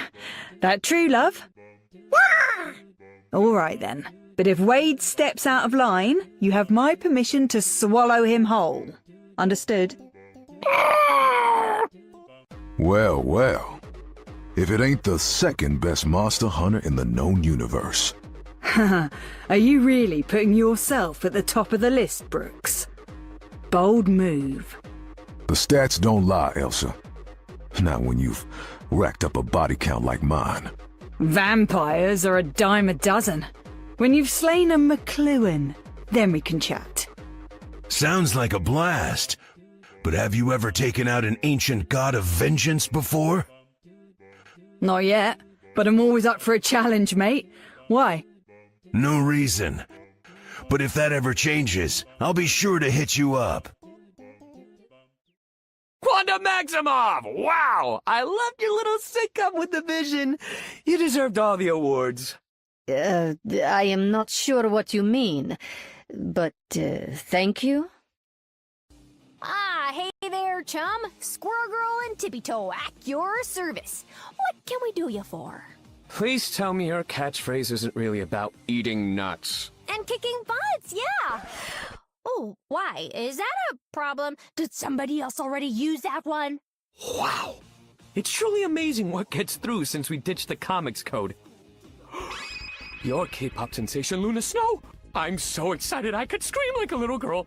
You know me? I don't just know you. I know every piece of your choreography. Wanna dance while we fight? Sounds fun, but I have an image to maintain, and you don't fit it. I am vengeance. I am the night. I am... Whoa! Deja vu! I teamed up with a guy just like you not so long ago. Sweet cape, fancy gadgets, grim demeanor, long pointy ears. Huh. Sounds like a cheap knockoff to me. Uh-huh, yeah, you just keep telling yourself that, Mooney. Whatever makes you feel better. Since Weaponites gave me your healing factor, it's kinda like you're inside me every day. You don't quit your yapping, Wade. You'll have a lot more of me inside you real soon. Logan, I'm not that kind of girl. At least buy me dinner Oh, I'm sorry, you meant your claws. We doing this or not, Wade? I'm itching for a sequel too, buddy. But we have to wait till at least Phase 7. Wait! I changed my mind. Daddy needs his residuals. Let's go! Reda-san, ready to team up for some hardcore action? Before I reply, I need to see some ID. You sound way too PG-13 for my brand of humor. Sure, I may be young, but that won't stop me from saving the world. I'm all good with the world saving. I just want to avoid another awkward meeting with HR. I could make great use of someone with your skills. What say you? I'ma see. Gambit's done made deals with enough devils in his day. Despite what some may tell you, I am no devil, Mr. LeBeau. Funny, that's what the devil always say. Hey, make one move I don't like, and I'm dropping you on the spot. Ooh, a threat. How exciting. I'm watching you. Sister?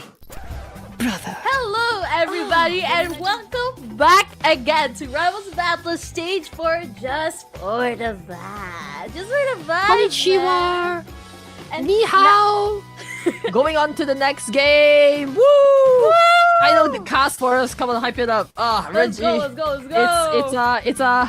It's a final cast of the night, and after this, me playing Ticket Bahamas, we're getting coconut water. I'm out. It's so hot here. Get me out of here.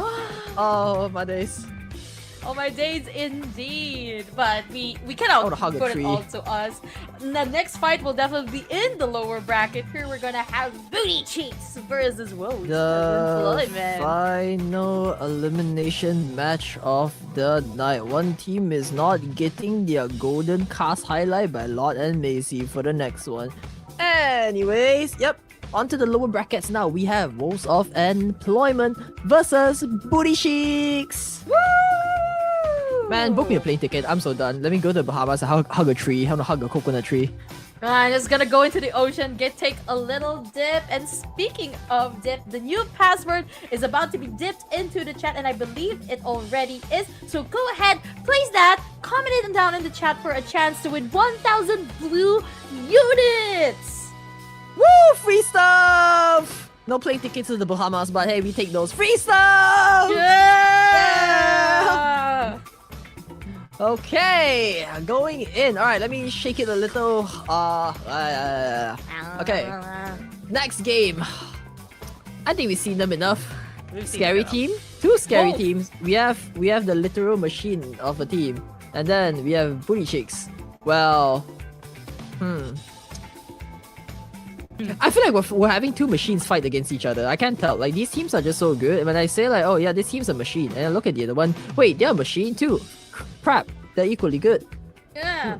It's not because of like the champion or the hero is heroic, but rather they're just good in their overall skills. They their are reaction just time, gaming. their game sense, it's just all so good. And it really just comes down here to raw skill. Because we have seen both of these teams, you ban something, they adjust. We saw it with Ixie, we saw it with Tiger, we saw it with Psynot, we saw it with Gremlin. So ban whatever they want to ban, they will come back with something because they can do it all. I wonder who will be moving on to fight 3-2-1 in the lower bracket finals. Whoever wins this one is gonna advance, but both teams have one life. One of them are leaving the stage this time. That rhymes. I don't know why. Clock it in, new soundtrack coming out. I've been like popping out like puns and like rap like what do you call it, like poems and stuff. Like damn, that's crazy. Maybe we're gonna release a new single. New single coming up. But now, anyways, going back. All right, looks like okay. Let's see. Getting a thumbs up emoji from the production team, seeing if all the players are in, and looks like we have a few missing. Actually, one. I'm looking at you, the one player who's missing. I don't know, could you hear the what? But hey, a love tap. But yeah, while we're waiting for.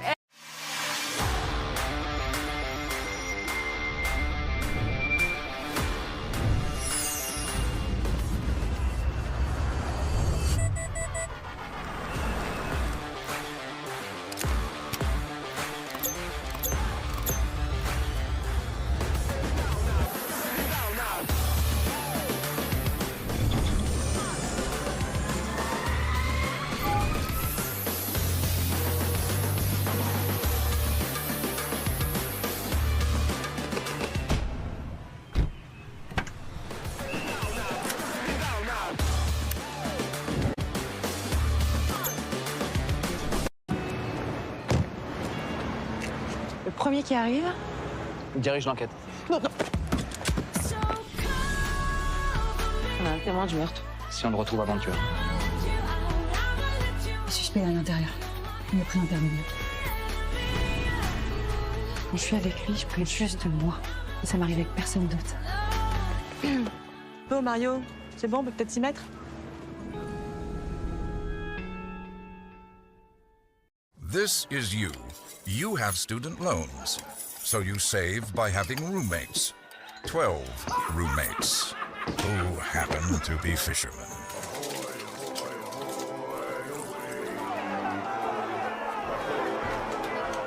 And this is the moment you refinance your student loans with Earnest, so you can start saving with lower interest rates. Feels good, doesn't it? Earnest. Flow state, especially after the week of gaming, you know? This is my favorite shirt, chat. It's not even that dirty. It's just worn once. I just got Clorox Refreshables. They're like wet dryer sheets. You toss them in the dryer with your clothes on low or no heat for 15 minutes. It eliminates odors, fights wrinkles, and comes out smelling fresh. See, chat? Fresh.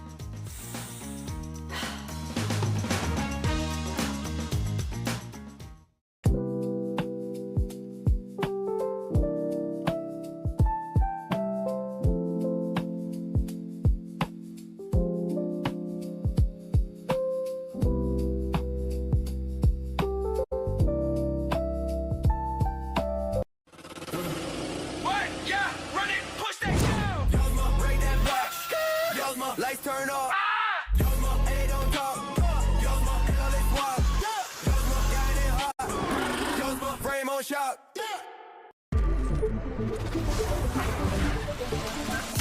You wanted sugar-free hydration, so we scienced it. Liquid IV is the only sugar-free hydration product on the market clinically demonstrated to hydrate faster than water alone. Keep it simple.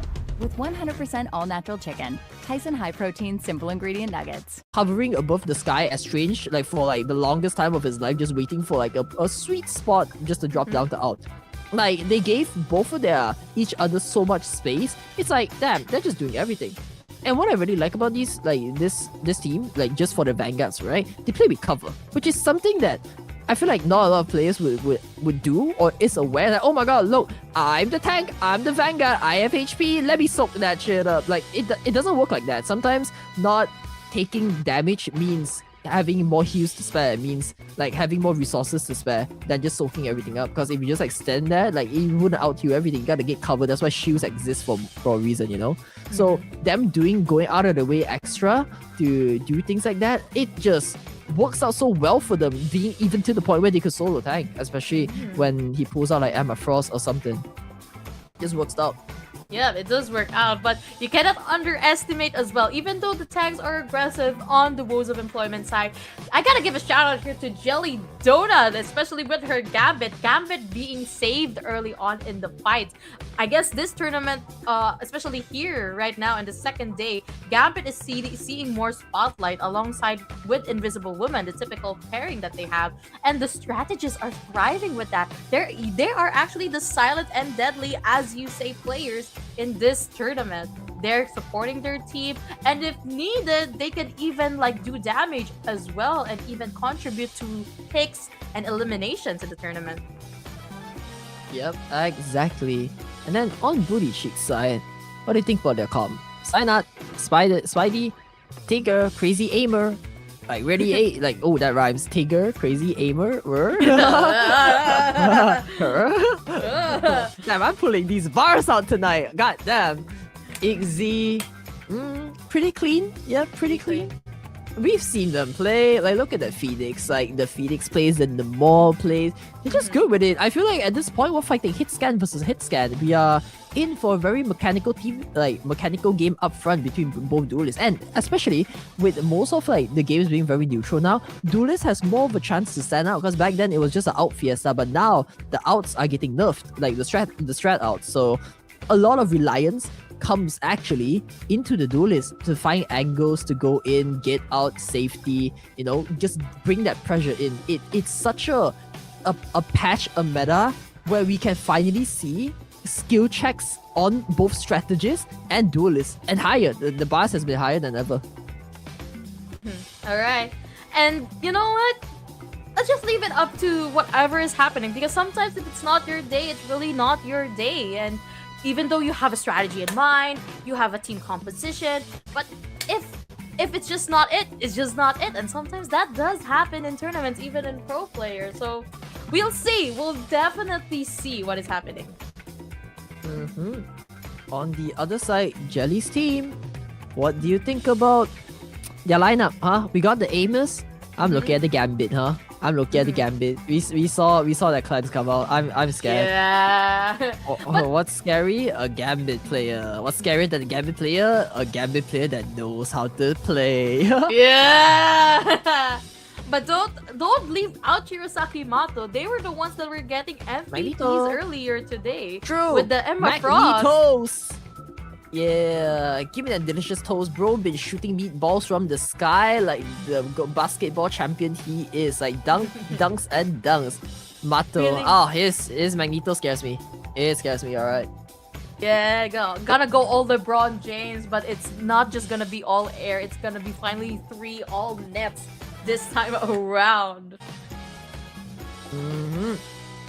So, I think we went through like both teams.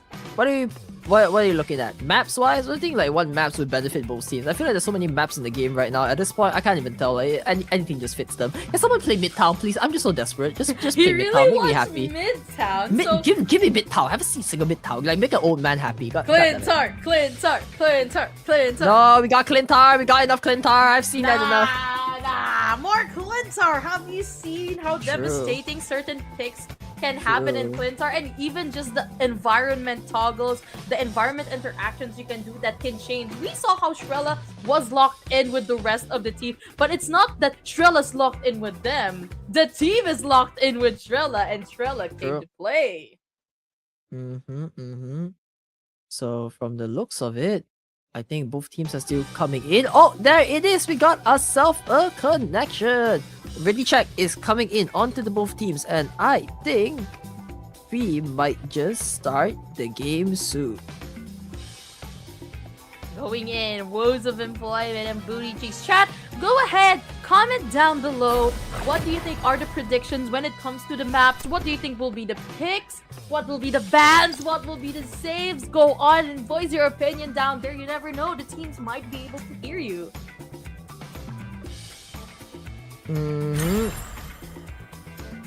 Oh! Kunlun! Okay. Second pick. Why does everyone love this map? I don't get it. Because it's very hard. It's a very hard map to play with, especially during after the first match point in the beginning. You're gonna go into this top level and lower level, so it's really hard. Yeah, to it doesn't contest help. both sides. It doesn't help you. It doesn't help anyone. You can't see. I can't see. Like the observers can't see. I can't see. The casters too. I'm blinded like half of this game. With the fog that is happening all over Kunlun. But now we're going into the bans and the saves. Alrighty, right. Feud aside, let's look into here. We have Team Spidey versus Team Black Panther in the night, and instantly Woes Employment takes that Gambit out. They know how much of an issue that is. Jelly Donut gets the target ban. Goodbye the trickster, the jack of all trades. I don't know what is this title. The Gambit. Technically, he is a jack of all trades. He does everything. He heals, he cleanses, he power boosts. He does the strongest ultimate in the games like burst heal, solo heal, consistent heal, AoE heal, AoE damage. What can this guy not do? Get him out of here. He never falls. That's what he never does. Raging Royal Flush. Alright, anyways. On the other side, Booty Cheeks, they take out the Psylocke. And then there it is. Matos Magnetos gets secured. The Magneto, I can understand it here in this map, because overall Kunlun might have a lot of ways around the point, but the main general direction the convoy is going to is pretty much linear. Just one big loop and then it's linear back again. Right, so here's the issue, right? Here's one mishap, not one mishap, I don't know. Marcin's a Magneto player, a really good one too. Ooh! Have you not encountered add that into like the checklist? Cause like you've seen him play with the bubbles. One thing I Yeah. know Marcin does best is the bubbles from Magneto, like just free shield for allies. So that might work in their favor too. That's like a neutral secure, if that makes sense. Yeah. But here, Booty Cheeks responding. I think they're target banning Ruben here. Down with the Psylocke, down with the Starlet, and It's just a Star-Lord. I feel like there's more things to worry about. You can't mean, blame. You can unless they are going for like a specific team up here or something. But maybe I think Star-Lord's pretty so. aight. They have the Hela. They secured the Hela, so that's for Army. And they do take out the Groot. I do agree with the Groot here, getting a little annoying, like blocking those shots and stuff. Yeah. Anyways, okay, so they're saving the Maw on the other hand. Alright, cool. Looks like teams are going for a neutral trust here. So on the side, Booty Cheeks missed out on the secure, but they are saving the Maw. And looks like it is agreed by Rules of Employment, giving them the gentleman handshake. And meanwhile, they take out the Loki. Okay, God of Mischief gone. While the Invisible Woman is out. That's pretty fair, because, you know, of the That's pretty runes, fair. in fact, I feel like Loki has been doing a lot in this entire tourney, especially with like the amount of like heals, the what do you call it, the runes. It's just like a free healing out, you know, for like a shot, especially when I was getting nerfed. So these things are more important, impactful, I would say. Very much so. Now here we are Emma seeing the team Frost. compositions. Both, it's practically a mirror match at this point. We have both sides Hela, both sides Invisible Woman. They're both C and D actually. The only difference, again, both Magneto as well. So the only difference here is the Angela and the Venom and the more.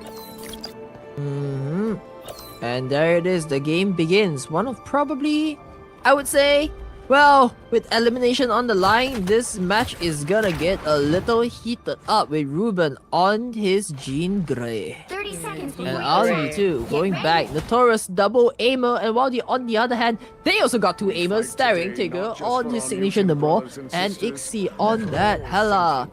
So things are gonna get hella hot right now. And as you said, You know, Hela which one is gonna is- get hella cooked or getting hella cooked?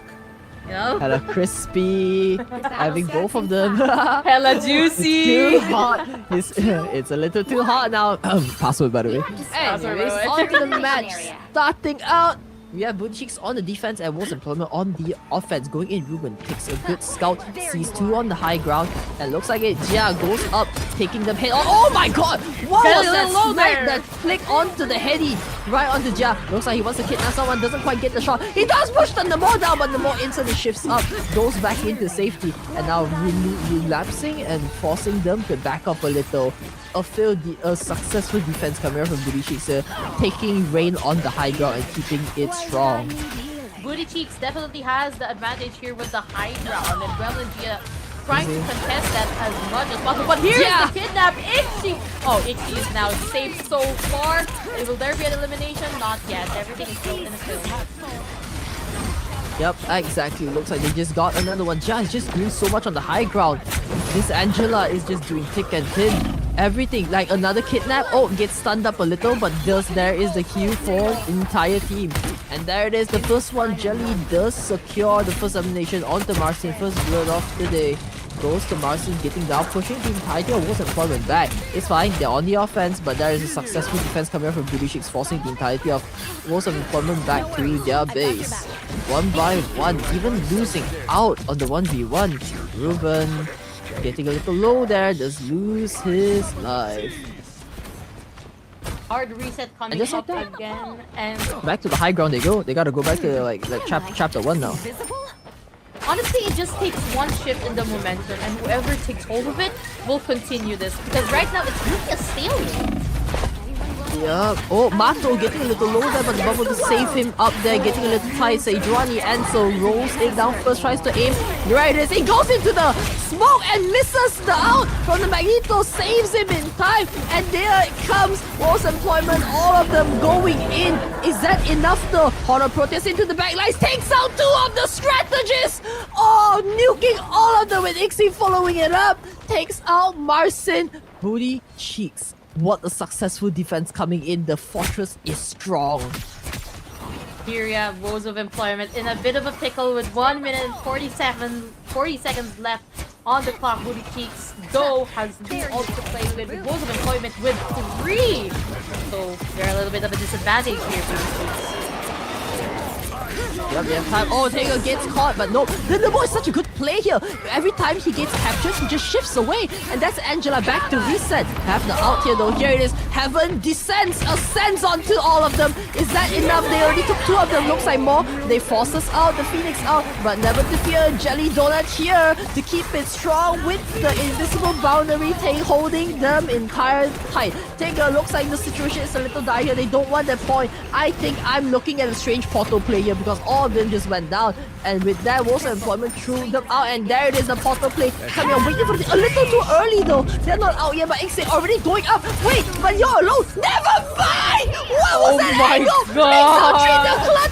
The clutter hits the AoE onto all 3 of them, and just like that, Ixie, the risk is rewarded with that play, and back to the drawing boards they go. 30 seconds left. Woes of Employment are grasping at every straw. The Strange comes out, and I think a Strange portal is going to be put into play here. Oh my. That one play from Ixie took the risk and reward. No one even looked at the Hela from above. I thought the Hela was so low there, but apparently that wasn't enough. But hey, hold up. Cyanide with a complete new draft here. Goes in the Panther, takes 2 out and gets out in time. Not quite in time, but overtime is ticking. They might just get the point from this one. Booty Cheeks, they stumble at the last second, and Woes of Employment is here with the job application. 2 minutes and 30 seconds are going to work for Woes of Employment. We're coming up to the most dangerous part of Kunlun, the one where there is an upper and a lower level. There are different approaches here to the situation. Let's see what Woes of Employment will do in this situation. It's time for them to switch career paths because it's getting a little tight with this one. I think they're gonna feel all the woe. I don't know. From the looks of it, Booty Cheeks, they don't really quite have the out. Not quite sure what Saina could do in this situation with the Panther. But if they do find an angle at the beginning, because look at them, they're still dishing out so much damage, so much potential from them. And there it is, Saina finds the angle, goes into the army, that's another one. Enzo goes down too at the claws of the Panther. With Tigger just to follow up, backed up by the Panther. He does get punished by it, but I don't think that's enough, because all of them look at the damage. Ruben does push him back, pushes Tigger. That is it, he sees them, he aims that, he hits those headshots. And just like that, even playing field is just back in the control of Woes of Employment. Never mind. You know what, you take this. It's just a back and forth at this point. It is a back and forth. Cyanide taking all those angles with all the ults here in play. Booty Cheeks has 3, although Woes of Employment has 4. We can see that it is an all-out brawl now. Taking with what they throwing get. out duelist after duelist.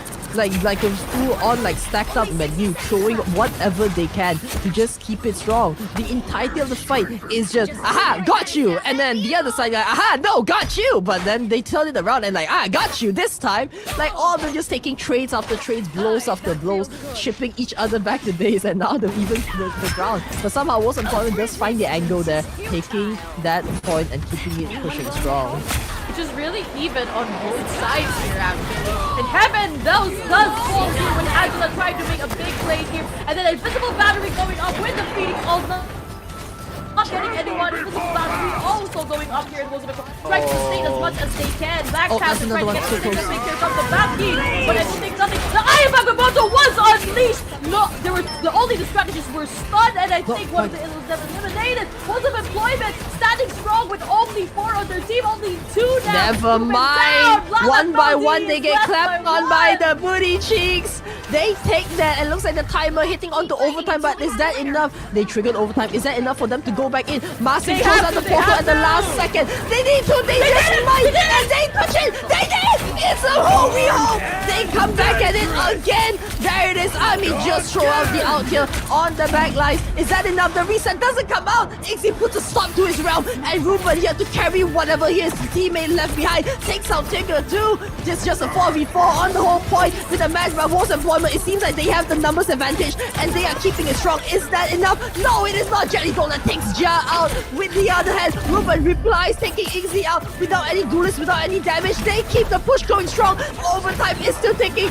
Mato on the front lines is back here. The mutant stands here. Is the meatball from the heavens. It does not. It does hit 1-1. It's just that enough. The bottom is still up now, but now from the other side with the Cheeks, they just want to keep this going. They have more uptime, but not for Woes Employment, and the point comes to a stop.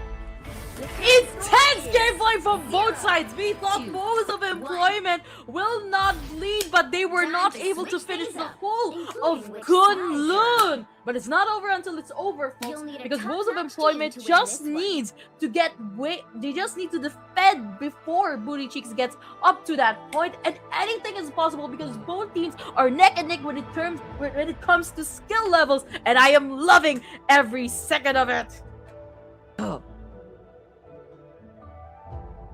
Oh, chills, literal chills. What was that? That was rough. That was rough. But now a switch up is much needed coming out from Woes Employment, and looks like it's time for them to hold the fortress at bay. Penny Parker gets taken out this time. Gremlin G is a What bread and a butter, match. actually. What we have seen here. Marston's with the Doctor Strange, gonna keep that action, gonna keep that option open just to ensure that the portal play can be unleashed at any time. And still, the Rocket Raccoon actually for Woes of Employment. I think they're really gonna rely on the revive so they can make, even though they make a mistake, they can easily come back, which was the problem in the earlier round. They made some mistakes, but they couldn't come back in time, hence they weren't able to complete the whole of Kunlun. Exactly. 4, 3. Looks like from the other hand, Marcin, did they do a switch up here? Not quite. Marcin going back onto the Strange with Jia now on the Penny. Hopefully this is a successful defense coming out for them. Army and Ruben on the match point. Well, it's a game point, but any team that loses 2 in a row, they're going home. But on the other hand, and so switching out to the Raccoon, that might be enough. Oh, I mean, instantly gets nuked down. Ruben too! They just get out-sniped here!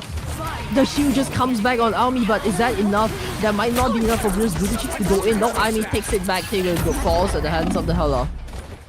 Ella here going to have take the high ground. No, Marcin scouts them out and takes in Marcin! Good scout coming out from him, holding the Goddess of Death at bay. And here comes the pushback. Booty Cheeks, not a successful infiltration with this one, and they are getting pushed back. Look at Marcin, so aggressive on that Doctor Strange. I think everyone was taking notes from earlier matches that to play Strange aggressively is indeed the way to go. And Gremlin Gia getting a lot of mines now on the point. Really dangerous there. They might need to eliminate the mines first before going in. There's another fight coming up here, unless they get a pick here, and that might just accelerate like the pacing of things. Take onto the high ground. They did successfully get this one annoying high point here, so it's up for Woes Employment to get that back. But no, Jia does get Jelly in the backline. The duelists are all on the top, and there it is, Marcin trying to go in to push them off, but that's 3 of them. It's a 3v1. It's a little rough for him to just like get them out of it. Trying to. Oh my god, Army, what was that snipe? They even get Lilac back into the game, and there it is. Red Comet coming in. Booty Cheeks, they really want a little, I say a little bit of the desperation play. Camera from here trying to push in, but the Raccoon, the CYA is at to hold the entire team up, and there it goes. The Red Carpet is now down. Not a successful engage. What was that? Marcin into the back line. Does clap onto 2, but no, is that enough? Oh, yes, it is. What was that? The element of surprise. He takes the high ground, and there he is to put a stop to their realm. And they still have 3 ults to play with, even though Booty Cheeks now going to have 3 ults, although 4 ults now actually with a 5 upcoming. This might come down to an ult spam battle here in the following fight with one. Oh no! No more! Out immediately before the fight actually commences. The penny mines are actually set up well. Just a single step and they're already down for the count.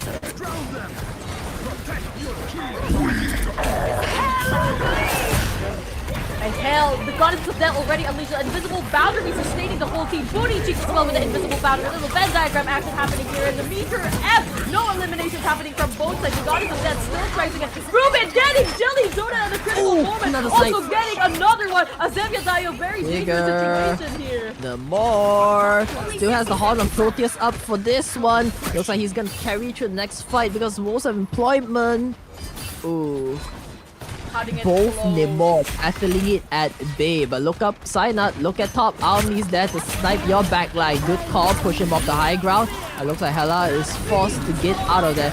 And down comes Synat into the backline. The feast before foe. It is Ixie high up in the sky, raining death upon all. The Goddess of Death is summoned, and the damage is done with a final take. Horn of Proteus comes in from the other side. Just to get one. Yes, he does. Ruben! Another one. Oh, another from him. Call him Kobe because he hits those, but he doesn't miss those.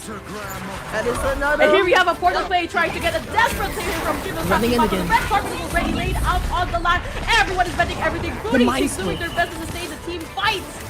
Oh, they just overwhelming them. That is so much damage coming in. The timer is already at 0. Overtime has ticked, but I think that's a good enough stall. Finally, it goes down. Most employment, they get sent back to base, and I don't think they're coming back anytime soon with this one. And the first point after long, hard fought battle, they say no! They say, I want this again! That's another one! They still have the portal! I never knew that! But still, resources exerted! They have nothing left! Tigger does take Jia now, but is that enough? No, Sejuani puts out the CYA. Enough, Marcin finding the angle. He wants to get up, he doesn't quite get up there. That's unfortunate. He's forced to use the out here. Gets pushed back. Jelly pushes in the saving of the day. Booty Cheeks is held on tight and into the out. Will push the strange away. Just like that, it's time for Mato to shine. But there is nothing for them to use the out for. Most of employment, they stagger with that one.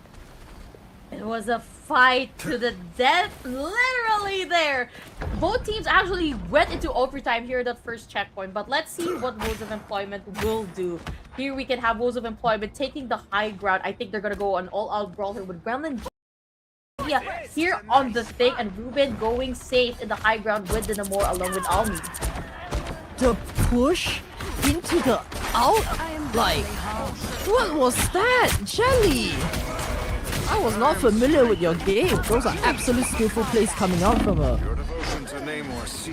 That is deep. Oh my god, Ruben puts a stop to that. On a Proteus double time! That is another one down, and yeah, Ruben, oh my god! Beast mode on this dude! Ruben showing that he is the GOAT. 3 eliminations immediately from that, and stopping Booty Cheeks continuous. Go for this. And Victor have Dixie trying to regroup now with the team, but playing it safe from afar. They still have the out ready up on Mato there. This is probably a good time, good angle, good place for him to just like drop a Nagamoto. But again, we gotta worry about the heals, the shields, and Tigger does find one, takes Ja out. That's one less tank to worry about, but it's fine. He's just a flex player for his team. Normally, I feel like this team is so comfortable with 5v6, but still, I'll be there too, doing so much already. They lose one, they drop an out to gain more of an advantage. What I really like about these mutations. And there again, another pushback. Oh, now it's time for them to turn it back. Lilac and Melody gives them a taste of Jelly's medicine. With Jia coming back into the fight with a knockup, but Azera there to hold them tight. The cloak and the eternal bonds comes out just in time, saving Grace. They're gonna have to do a reset. This will be one fight at the very part that they couldn't complete. Both of Employment here versus Booty Cheeks. Oh my god, Ruben, stop. Ruben just Ruben! And now that is their call for them to go in a 6v5. What they are strong against, Woes of Employment, they are coming in hard. With 2 outs on their hand to Horn of Proteus above there. And looks like that's just all they need. They still have Ixie so low here, 28. Just shoot the hell out, she's gonna fall. Oh, okay, they decide to respect it. Alright, fine, just hide behind the corner. I guess nothing's gonna happen there. But still, the round 2. Macho, but even not enough time. Not enough time. And Woes of Employment takes this round. Wow. What a game. Chills. Literal chills. Absolute chills. What a game. Here we have Ruben on the MVP with his eliminations. Really, the target priority, getting Jelly Donut before the fight even begins, gave Woes of Employment such a huge advantage against Booty Cheeks. Congratulations for both teams for the first round. 41 eliminations, while on the other side, Igzy popped off twice as hard, 43, with Tigger, 42.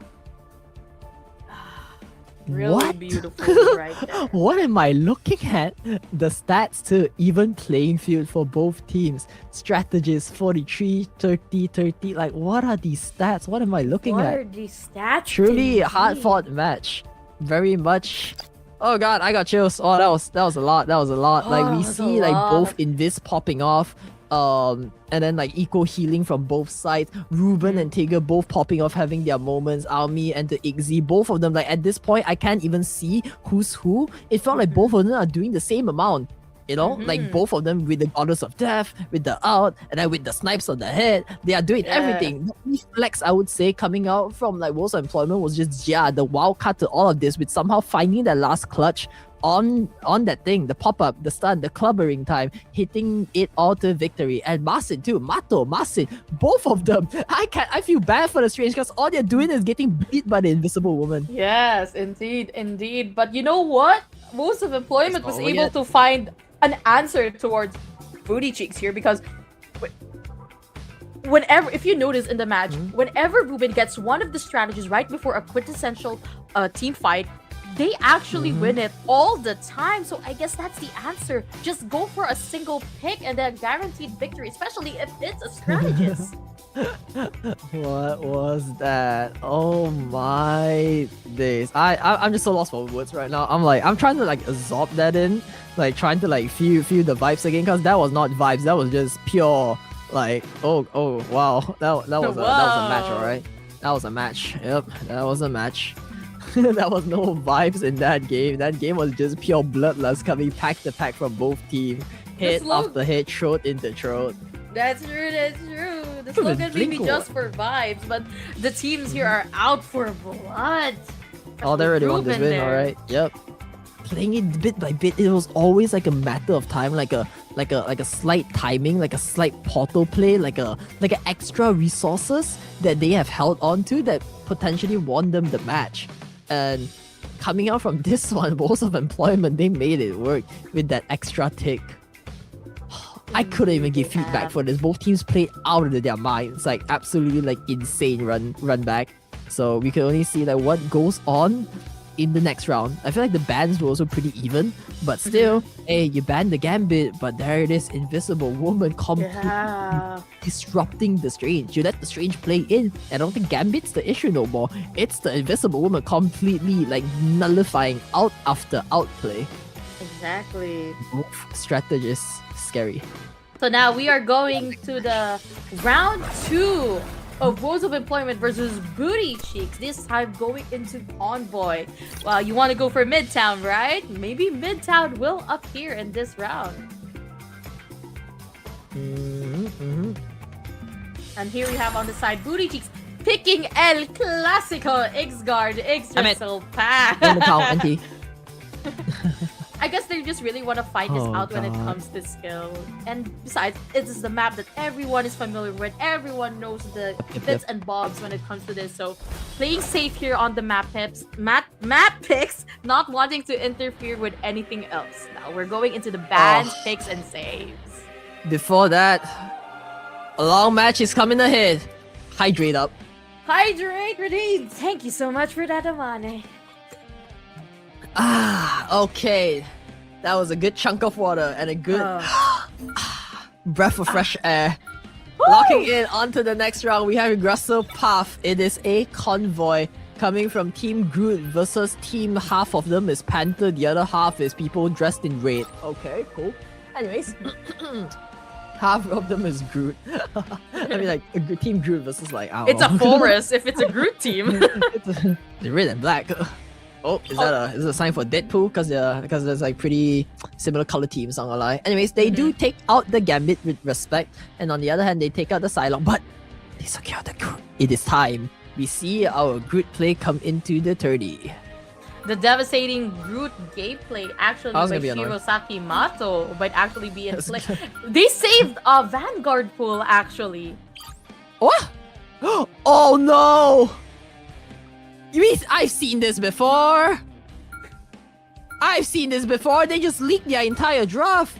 Walls of Employment with Ruben here. They are playing the Tank Pool Duelists. And you know what's cool about this? What? Tank Pool does extra damage to tanks. It does. He's a Chang Shredder alongside Wolverine. Uh-huh. We've seen this work yesterday with Aomi doing like, Aomi things, but Ruben switching up to Tank Pool here. I think they're gonna do the 3 Vanguard strategy. Yep, they're again doing the in this They pulled it round. off yesterday and it was like insane success for them. On the other hand, maybe Jia will probably go on the more flank row this time, and Masin too. On that Strange. While on the other side, they do bring out the Groot, and they do secure Tigger's Namor. So maybe yes and no. I mean, it just feels more like a brawler comp. I don't see much of a flank potential, especially in this map. With this draft, they ban out the Venom, take out the Psylocke. They have the Groot. I mean, flank does work to an extent, but with the Namor there, unlikely. So it could be a comfort pick, but nevertheless, Namor is really good against flanks. Oh, a ban on the Hela. Oh. Oh. What is Avi gonna be using then? Neutral ban, I guess. They just don't want to deal with it because I feel like Hela has so much impact in the both fights. It turned things like uncontrollable. And I think it's a good pick coming out from Rules of Employment because they rather take that out because I don't want to call them out, but they kind of forgot to hit the Hela in her out like last game, and that resulted into the Hela taking a triple, not gonna lie. And the booty So, cheeks banning the thing. They Especially saw when what they're going Gremlin for did. more of a tank plus like tank poke kind of a vibe. I think Hela could go, just force them to play Phoenix or something. Yes, indeed. So now we're confirming the hero selection. Yes, and you were right. They are going for the triple Vanguard here on Rules of Employment. We forgot about that. Exist The Punisher is out. Punisher! Oh, that I missed my notes. I'm sorry, but both of their duelists is in their prime condition now. Exist Punisher has officially entered the playfield. Oh no. And the Punisher turret here, just get the high ground, get the right angle, and it's just damage galore. You cannot even move forward because of it. They need to take this back. Yep, they need to find it. Fine.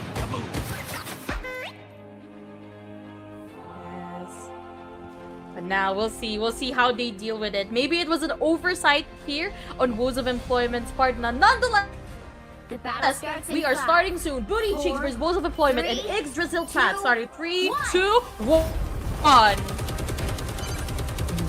A little Punisher already pushing out as much damage as we can. I think they're going to be destroying the bridge, and that they do. Gremlin Gia doesn't have any cover to work with, and Tiger here on the Namor just going for the high ground. And with the Gremlin, And look at what he's already doing! there, but there's so much damage coming in. They just looked at him and back to his heroes go. Strat, save this man. I know Ruben's up there now with a bit of tank pull coming in. He just successfully pushed them off the high ground, but did they really fall off though? I don't think so. They really need a high ground, but still they do manage to capture one of them, and that is the Strange getting cleaved down by the Angela, getting shipped back to base. Ruben too taking out Sina, but Tigger does take down Amy here with the Namor. Look at those damage, look at those things coming out. Oh, Punisher, oh, I don't want to deal with that. Oh god, oh, the shotgun, it scares me. Oh, in my nightmares.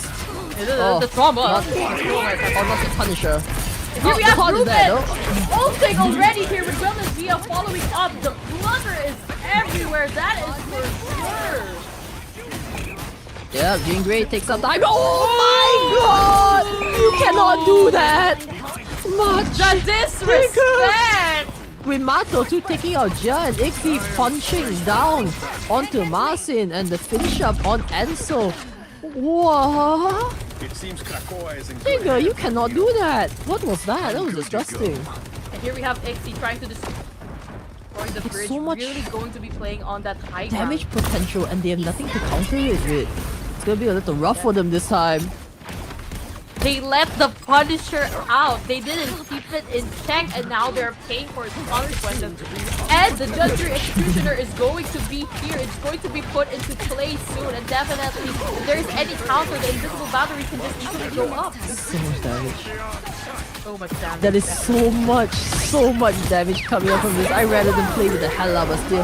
Ansel comes in, Meatball comes in, he does take the angle. Oh yes, doesn't quite take it, forcing Mato to switch targets. That is a good play coming up from them, but that means Woe's Employment is on the tight line here. It's time for them to throw that. They does! He takes Easy out! And there's another one, Sign does find the background, the back lines with the Eye of Agamotto, and now switching out, no heals for both teams. Maybe, never mind. Zera still has it, clinging onto life, giving life into the entire team. It looks like Woe's Employment, they fell short a little there with the outplay first, which resulted them to go back. But never mind, Lilac still having the out here. They might, after wasting all their resources, this might just be them, for them to walk up with that.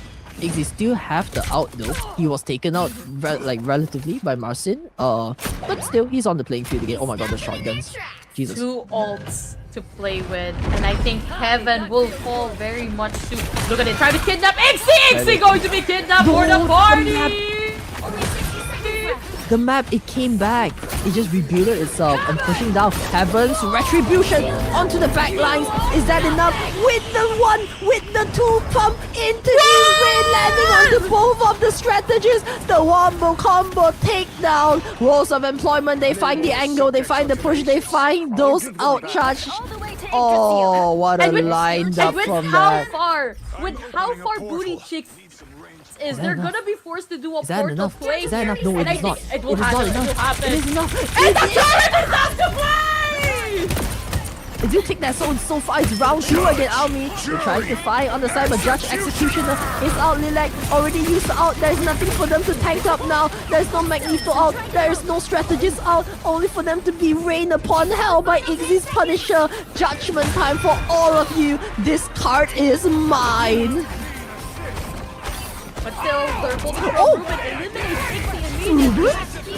And I think there was actually an ultimate Almi getting Donut, a vital player in the stream, in the team actually. And then they're just burst damaging here. Almi taking full advantage of Jean's Grave. I take that back now. Ruben managed to find the pick off onto the Punisher. And now, looks like it's time for them to roll it. A little desperate here, Azera. They want to hold on to this point as much as possible. Lilac a little low there. Oh, not quite enough for the Eternal Bombs from their side to come up. But that means they have one more out here. And Spawn is relatively close. So they could just come back. But still, Marcin beyond the miss. Agamotto comes in on the back door and he cleans them up. The finisher. Doctor Strange. CND trying still to contest that, but no. Woes of Employment gets 1 point, gets through the next checkpoint. Wemblin scouting out for any information they can gather from here through the Doctor Strange, trying to see as well as much information. Information really is key here in Convoy maps. Looking in, what do we have on our side? We have a few more outs coming out for Booty Cheeks. Looks like they can pick another fight before Woe's Employment is lined up, but still gotta respect the invisible boundary. Lilac has that prepared. So hopefully they can take a pick here. If not, it's gonna be a little rough for them. Oh, they kidnap 1, that's 2. Force Magneto back. Oh, that's Sigurd onto the back line. That's 1, that's the Horn on Proteus along with the snipes, but no strategies just heal each other off, and it is time for Tigger to get punished. And the more goes back, but their front line has been chipped a little. Woe's Employment takes a little too much heavy frontline damage from that without the strategist healing them. And looks like it. Oh, onto the backline, Cyanide! Finds the angle! It's time for them to take their element of surprise back, a taste of their own medicine. They drop the Strange and they drop the out here. Still, it just wasn't enough. Still 1 minute, it was not enough for them. seconds left on the clock, and they're already halfway through the checkpoint, so, you know, Woes of Employment is in a pretty good play pace. comes out from that one. They still are holding on to that out from Lilac. Hopefully they can find a way to do something here. Ruben already used up his out, and on the other side, Jia still scouting on the front lines. Hopefully you can find a play, but Tinker here, switching out to unorthodox pick, the Wolverine comes up. Oh, Jia does scatter, finds the backline, but oh my god, the Punisher, oh god, oh, I don't want to do with that. The pumps. Punisher is just trauma. It's coming back! Both invisible boundaries, and here we have Ruben going all out full offense at the red carpet here from Booty Cheek. Does your executioner, the feature going, getting all these down for the count is a 1-to-1 straight. Another red carpet being laid out here. The eye of Emerald coming out to play. Punisher is still going in. However, the Wolverine might be going down for the count. So much damage, is that enough? Cyanide, it's time for him to turn it around. He didn't manage to land the out there. I don't know what happened. It almost felt like they were all on that, but not quite. So the saving grace was no longer there, and with the healing gone, Booty Cheeks, they fall little by little. Wasn't probably getting a little low, but gets healed up eventually. So much pressure coming on from the end, they managed to tank it through. But Booty Cheeks, when it's time for the tempo to be on like most of the employment side, the damage is now rained upon like Booty Cheeks, and they could have held it tight. And I think after the overtime touch, it's gonna touch the point again. Does they? No, the point touch at the last second. That strange portal. Not a little of an awkward play, but nevertheless, an A for effort there. A for effort, definitely. We have the Wolverine up, so it might actually be the one. But Grella Gia going here from the back, getting a kidnap here. Jelly Donut in a very dangerous position. Oh. Found it. Nope, managed to get it in time. That's what Invisible Woman does best. Just jumps out and turns invisible. But here having a Yingri outs here onto it, forcing out the boundary coming out. Wolverine has to back off just a little there. Even also out with the pawn. But I'm not sure is that enough. Oh, there it is. Yingri. The out comes in, stunning on to 3. Oh, Wolverine. Oh no, doesn't get quite. They trade each other. But with one spread now was employment. I don't think they might have enough healing for this one, but the out is still there. That's fine. Haven't fall dosing Jia. They get the clamp up, but there's just not much follow up coming off of this. Masim, savior of the day. It's all onto you. He still has the Agamotto in play. Is that enough? It is.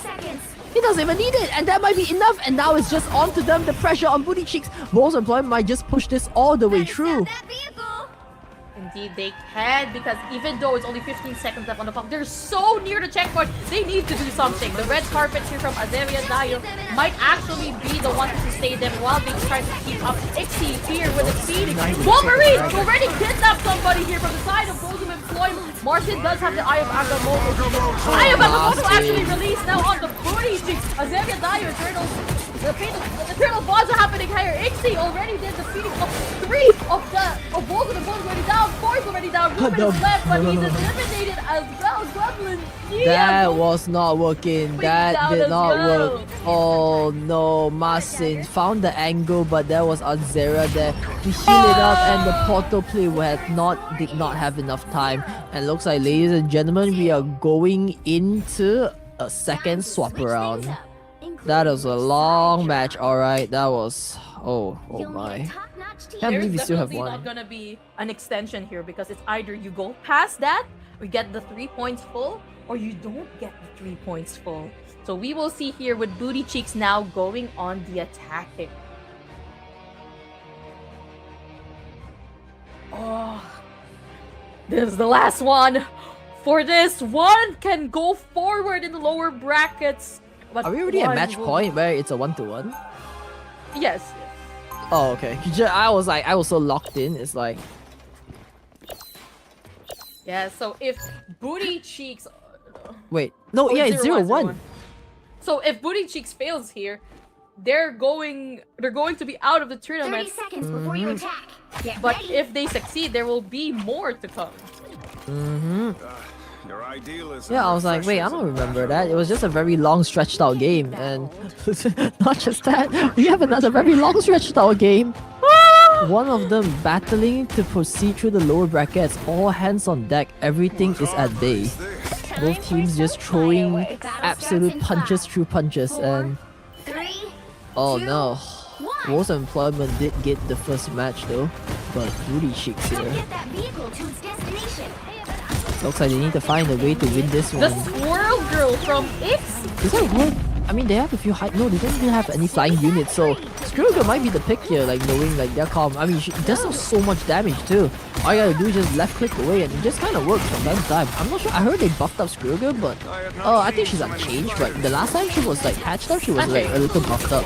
And yeah, more damage coming from this. Oh, gets healed up instantly. The penny mines gets taken out. Marcin getting a little low there. Needs to back off a little, but Cyanide, he's holding the upfront strong with Mato too. The strange Magneto combo. Very heavy lines of front lines here. Oh, Deadpool, here comes the taunt in the back lines. Oh, Marcin, oh, gets clawed down by Tigger. Okay, that is one pick coming up from them. It looks like there is more to come. Cyanide getting very low there. Does get taken out. Both of the strange gone from the battlefield. And another one, Ixie eliminated again. Almi being silent and deadly over here as Jean Grey just chilling in the back line and Booty Cheeks needing to reset from all that pressure from a single Jean Grey. It's too even of a playing field. I can't even like give my opinions on this one. All of them have slowly having their outs up now. And we see we might go into another fight here, depending on who touches in, like goes in for the initiates first. It's not the strange, but it could be the strategist here with the out, but that will put them in a disadvantage. Maybe the Screw Girl, maybe the out here, they're all clamped up together, but no, instantly red through. Oh, tries to claw one out, but Tigger kind of misses with the invisible boundary on the top. And looks like Azera counters with the Eternal Bonds. And Cyanide on to 5! Is that enough? That just might not be, because Enso is there to save the day, holding them tight with the Eternal Bonds. But Jelly though, they forced out the out here. Jelly still holding on to the boundary, and there is finally a second lane and the second all they need. And one by one, they shred through. Booty Cheeks, they find the angle because of the outplay.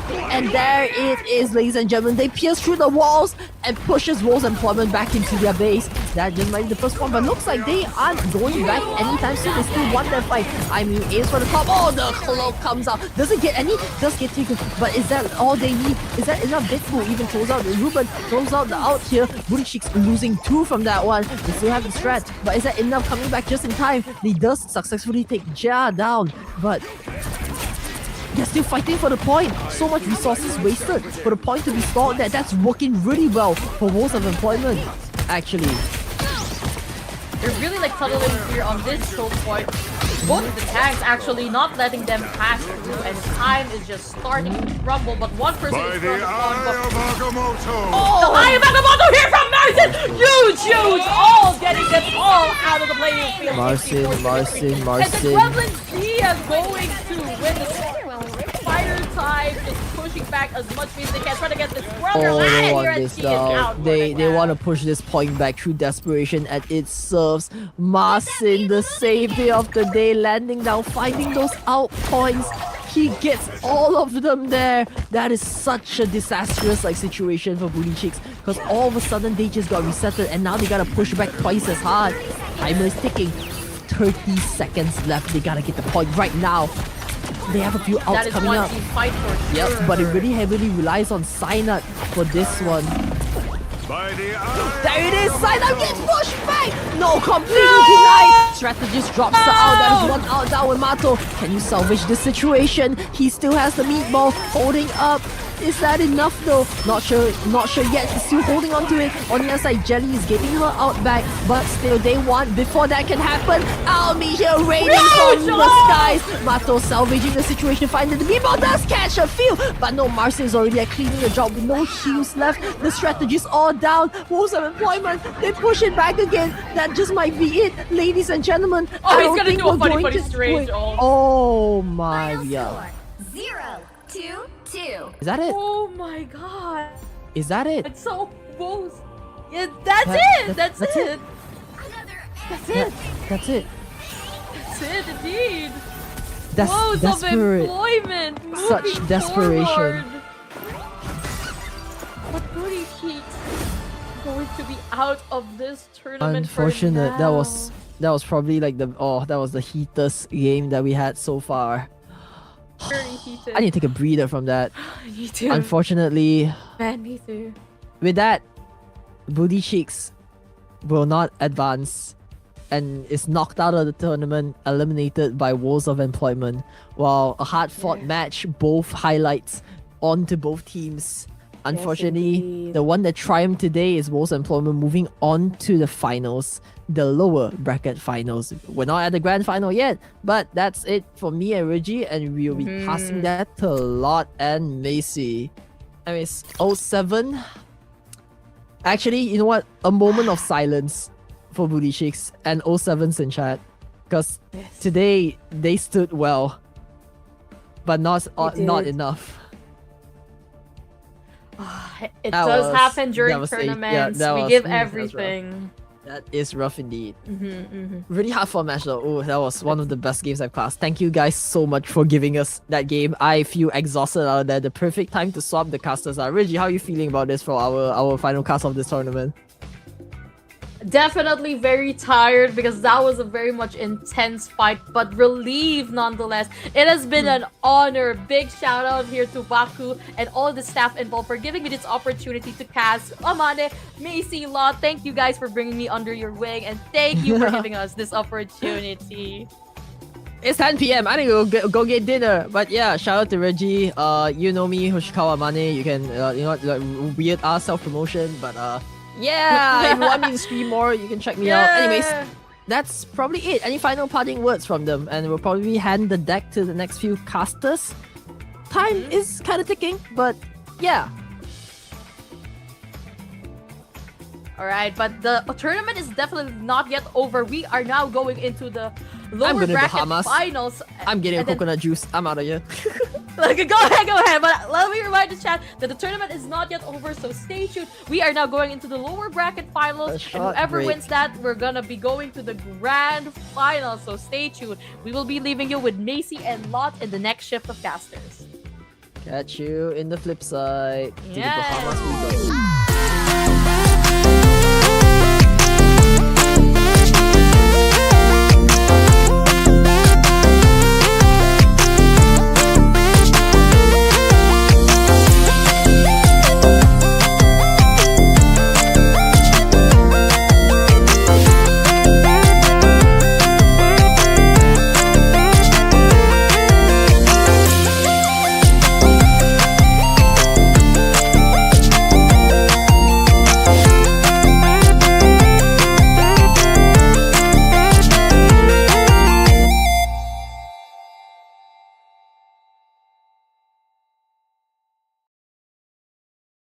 I'm ready for action, Fox. What's the mission? Sorry, Spectre, but if you think I'm hiring on a mercenary with a personality disorder, you must be. Must be what? Go on, say it. I dare you. Well, for one thing, you must be a lot more intimidating in person than our files suggested. Don't bother healing me. Hi, neighbor. You'll make a fine asset on this mission, Mr. Parker. Oh, hey! Easy with the eater pay, arker pay, lady. I don't go around spouting off your secret identity. That's because you don't know it. I actually understand how to keep classified information secure. Unlike you. I knew I should have picked a stronger password than Amazing123. Clue me in here. If your name is White Fox, then why is your spy organization called Tiger Division? Tiger Division existed long before I was named its director. Okay, but still, it's like if my buddy Jeff the Land Shark joined the Dolphin Avengers, which I totally wish were a thing. What are you tracking now, Jeff? Wait, I didn't put that onk there, did I?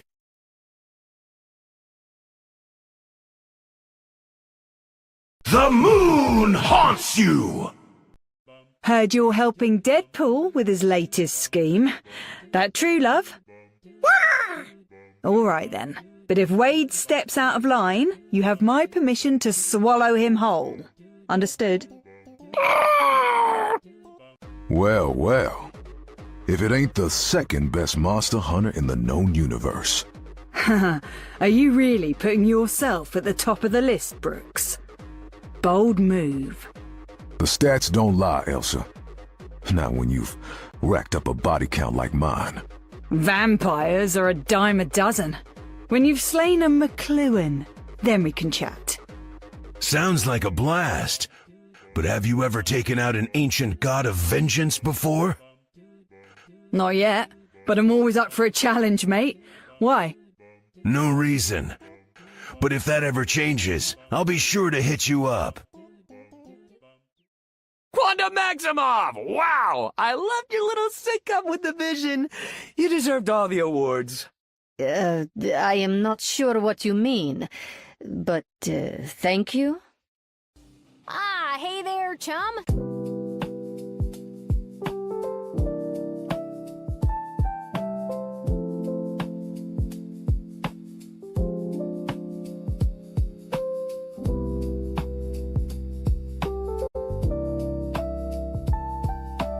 Flow state, especially after the week of gaming, you know?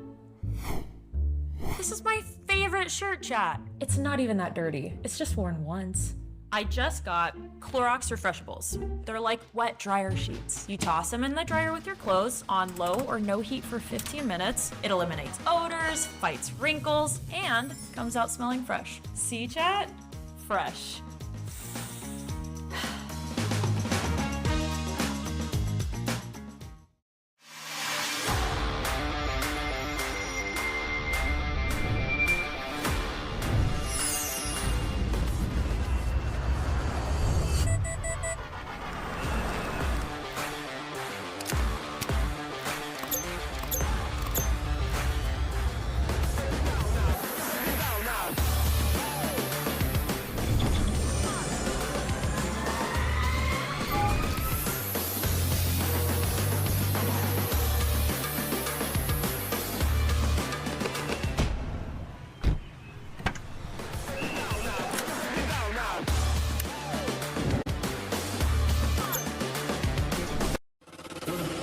What? Yeah, run it, push that down. Yozma, break that block.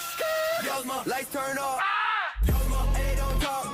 Yozma, hell, let's walk. Yozma, got it hot. Yozma, frame on shot.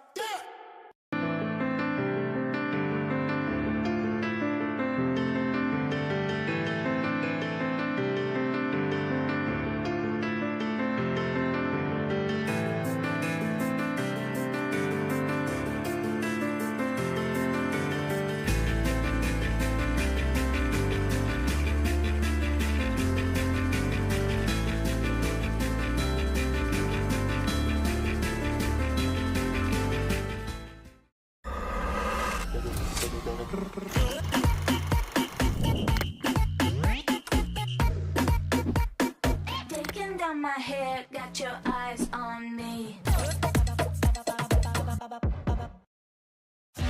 Champion Power Equipment's 4,000 watt RV ready inverter is one of the lightest 4,000 watt inverters in the industry. Perfect for taking on small trips, using recreationally, as a reliable source of backup power, or to get 30 amps of power directly to your RV, or use a parallel kit to run 2 units together and double your power. Champion's Easy Start Dial takes the confusion out of starting an engine, and CO Shield helps protect you from dangerous carbon monoxide. Champion's 4,000 watt RV ready inverter. Quiet, lightweight, dependable power. I've got a bit of a green thumb myself. Really? How fascinating. It's not the only part of me that's turned green. I really should see a doctor. I should really be going now. You lucked out, buddy. You've got the legendary Star-Lord on your side. Star-Lord, huh? Guess I can finally start calling myself Earth King then. Hey, not cool. Okay, I earned that title. And at least it sounds better than Deadpool. Of all the hot Chris's in the MCU, this is the one I ended up with? Really? I ain't sure I like the way you're looking at me, fella. Sorry, I've just always wanted to adopt my very own pet space raccoon. Are you out of your flarkin' mind? Ooh, you've got a big gun and a potty mouth? I ain't a dog, and I sure as flark ain't nobody's pet. You're even more perfect than I thought. So, here you and the Cajun made it official. Kinda bummed I wasn't invited to the reception. Well, I just thought it might be awkward for you, Wade. I mean, you and I have history. You mean how we used to tangle tongues? So what? I got over my feelings for you ages ago, like last Tuesday at the latest. Sure you did, sugar. Sure you did.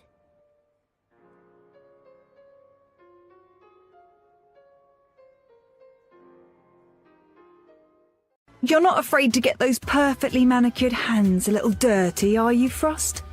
Hardly. I've crushed more minds than you've crushed bodies, darling. Yeah, but the bodies leave much bigger stains, especially the ones I hunt. Ah, that explains your devotion to wearing, earth tones. Whoa, the great Magneto himself. I've had quite a few humans offer me big bucks to hunt you down, chum. I am not surprised. There are many who view mutants as monstrosities. Not me. I tend to stick to the real monsters. You know, the ones with fangs and scales and claws. Plenty of my people fit that description as well. I would choose my targets carefully if I were you. So, you're the broad who hunts monsters, huh? My kind of girl. Sorry to burst your bubble, but I'm no one's kind of girl. Especially yours. You sure? We'd make a hell of a pair. If you're lucky, I might even let you raid my armory.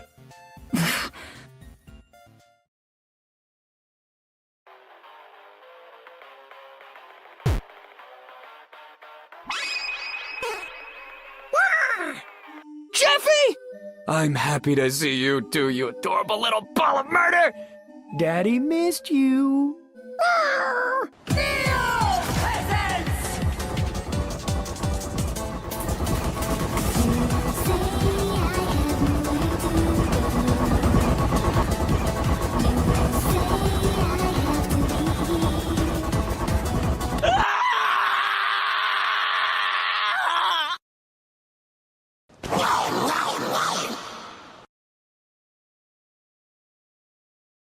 Rumor has it you and Gambit tied the knot. Should I be happy or concerned? Ain't nothing you need to worry about, sweetie. I can handle Remy just fine. Honestly, my concern was whether or not Remy could handle you. From you, Magic, I'm gonna take that as a compliment. Minions of the Deep, heed your king's command. Yeah! Show this guy some respect. He's Marvel's first official superhero. He beat the other fish guy by, like, 2 years. I have no idea what you're blathering about, cretin. Your powers have increased since we last crossed paths, Rogue. I must say, you have captured the king's attention. You and me ain't in the cards, so don't even bother. Ah, but what is love if not a game of chance? You, haven't found a phone in the bottom of the ocean, have you, Wet King? Namor does not waste his time gathering human refuse. And welcome back, ladies and gentlemen, to Rivals of Atlas Stage 4. Just for vibes. We have seen the battles fought day and night, all the way from yesterday till today, between the winners and losers alike. We've seen teams advance to the upper bracket and make their way into the finals, and teams who've been crushed underneath the boots of the victors eliminated without a single win. But now, we are in the final stretch, Lon. Why don't you tell us what we're in for tonight? Oh boy, I gotta take my sunglasses off of this one and put on my actual glasses because I can't see anything. So oh boy, there we go. Jeez, man, it's been a wild ride. Okay, so oh yeah, boy howdy has this day 2 gone swimmingly for some of these teams, and in a way, if we're looking through stats on paper, yeah, we got our strongest teams all the way up here now all of a sudden. So we're entering into a rematch. And a rematch that's going to be quite interesting to say the least. We got 2-1 versus Woes of Employment. Now, these two teams have fought each other before in the round 2 brackets, with 3-1 coming up on top. So if Woes of Employment want to find themselves some revenge here, this is the best time that they absolutely can. I think with the way the teams have kind of shaped up and played against each other, even just from yesterday and watching the VODs and practicing when they can and strategizing when they can, boy howdy is it going to be quite the play when it comes to the draft, and maybe a bit to the map pick as well, but I think the map matters less in comparison to what's going to be allowed in and what's going to be filtered out. If I had $1, both of these teams, both 321 and Rules of Employment fought against each other, I think I would have $7, which is not a lot. But you know, it's funny that it happened 7 times. No, I would have more than $7. I think I would have $12 actually. A dozen right there. What can you get with that? I would say gas. Like, you know, a full tank of gas for my bike, but like, bit of a rough situation nowadays, huh? That's fortunately not something I can comment on either. But it is rough with gas prices these days. But hey, you know what's not rough? Cash, yeah. Our sponsors, Marvel Rivals. Thank you so much for Marvel Rivals for being the official sponsor of Rivals of Atlas. They have given us all the prizes for the winners, as well as basically funded this entire project, as well as our secondary sponsor, Musuno, as well. Yeah, absolutely. Thank you to those guys for helping us out with the sponsors as well. But that's not where things stops in terms of our tanks. By the way, I don't know why I said thanks without a H.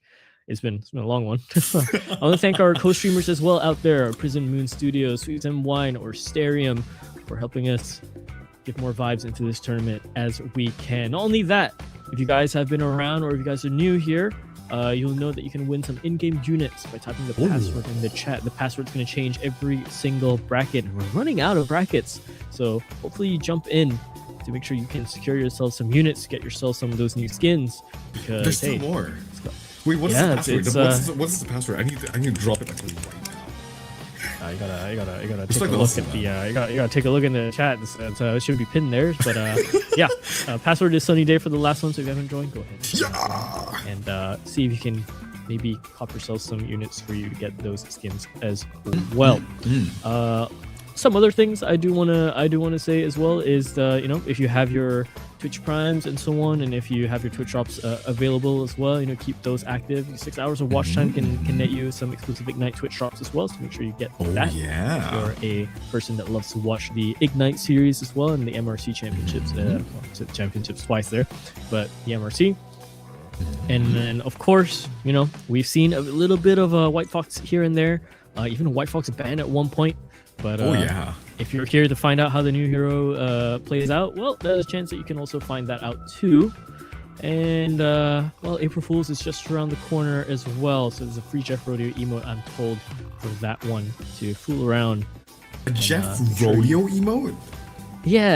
Like you're rodeoing on the Jeff, like it's like one of those like combo emotes where like Jeff like presents himself to be like, you know, mounted. And then, like, you know, I haven't seen it myself. So, you know, that'll be a very good surprise for me come April Fools when I jump back into the game. And then lastly, of course, you know, if you're in the game right now and you're looking through the store, you'll see the partnered team bundles are also up there for Ignite. So if you have a favorite team that you wanna support yourselves in the high levels of the esports, go and cop that as well and fit out your characters with their jerseys. So I believe the teams are getting very much ready, and they are ready for this final less than final on the way, but at least into this rematch, Mason. I'm quite excited for this. Walls of Employment and 321, a tale as old as time. We're gonna start off with I'm pretty sure it's gonna be a convergent map to begin with, and I'm really interested in seeing like what these teams would pick, because I'm pretty sure at this point we've seen them play like every single map. But it's gonna be Central Park, sorry. That's gonna be the map pick for the side of Walls of Employment, and I think this really favors their style of play, because again, this is a map that really accentuates the hit scan, long range spacing kind of compositions, where you play the angles, you take up the height, and it's like a double decker sandwich almost. You know, you gotta start at the top and then you finish off at the bottom. You know what I mean? I love that you say that, considering we have a player by the name of Ruben in here. If you don't know what a Ruben is, it's a sandwich. It's a type of sandwich. Really? So yeah. What's it? Have you never tried dude? If you've never tried had a Reuben, like. If you never tried like a Reuben like beef and pickle like sandwich, I will. You know what? Good. Tell you what. After this tournament, I got you, man. I got you. Yo, we're going out for We gotta, okay. Yeah. So immediately our producer knows what we're gonna be spending our HS on. So you know it's put to good use, all right. You know. It's Oh put to yeah, good use. baby. Especially after a long month of Ramadan on my end. Oh boy, I deserve it. But speaking of Rubens, there's already been a targeted ban pick coming out for Sir Ruben himself. That Deadpool has been such a menace in so many ways in one, and yeah, well, they're gonna take him out. He's been rocking that every single time he does. Oh, well, their definitely. win condition just goes higher and higher and higher. Gambit's gonna be locked in as the save, while the Rogue's gonna be banned out over onto the other side. They do not want to let Reese have a chance to play that, because we saw when Reese has that idea to play Rogue, it is sometimes a little bit too hard to fend off two X-Men with Domo on that Wolverine and Reese on the Rogue. And it's not just Domo's Wolverine as well, his magic, man. Like, even though Wolves of Employment did end up 2-0ing 3-1 last night, that scoreline does not tell the story at all. There were so many times where 3-1 just mounted a good team fight off of Riz's engage, and then Domo with the Dark Child just cleaving out through the entire backline, carving them up like Parmesan cheese. Man, we're gonna get everyone hungry by the end of this. I'm so sorry, man. You know what? It's so good. You know what? It's all good. I had nothing but my protein shake today with like watermelon chopped in, and that's about it. Oh, all right. dear. I was set for a gym sesh.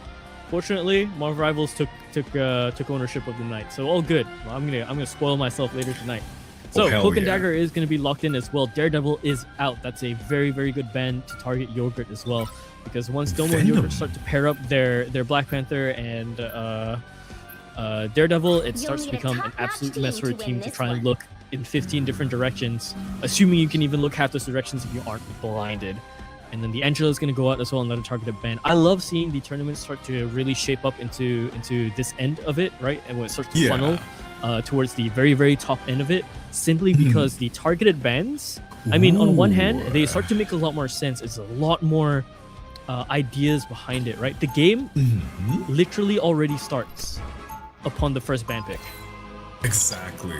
And it's just, we've seen how this team has been adapting, right, for the set of 3-1. At first, I remember seeing yesterday, together with Reggie, that there was basically 3 bans thrown towards Ruben, and that was hilarious, because that's the first time I think we've ever seen that happen, where one single player has been targeted that hard.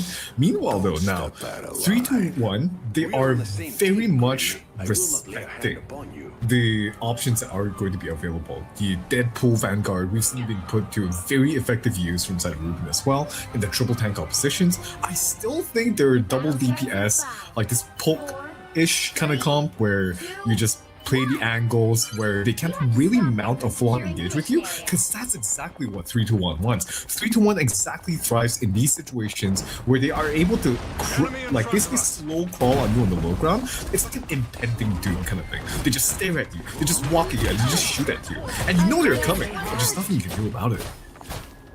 Absolutely. And already we're seeing the pace kind of figure itself out here.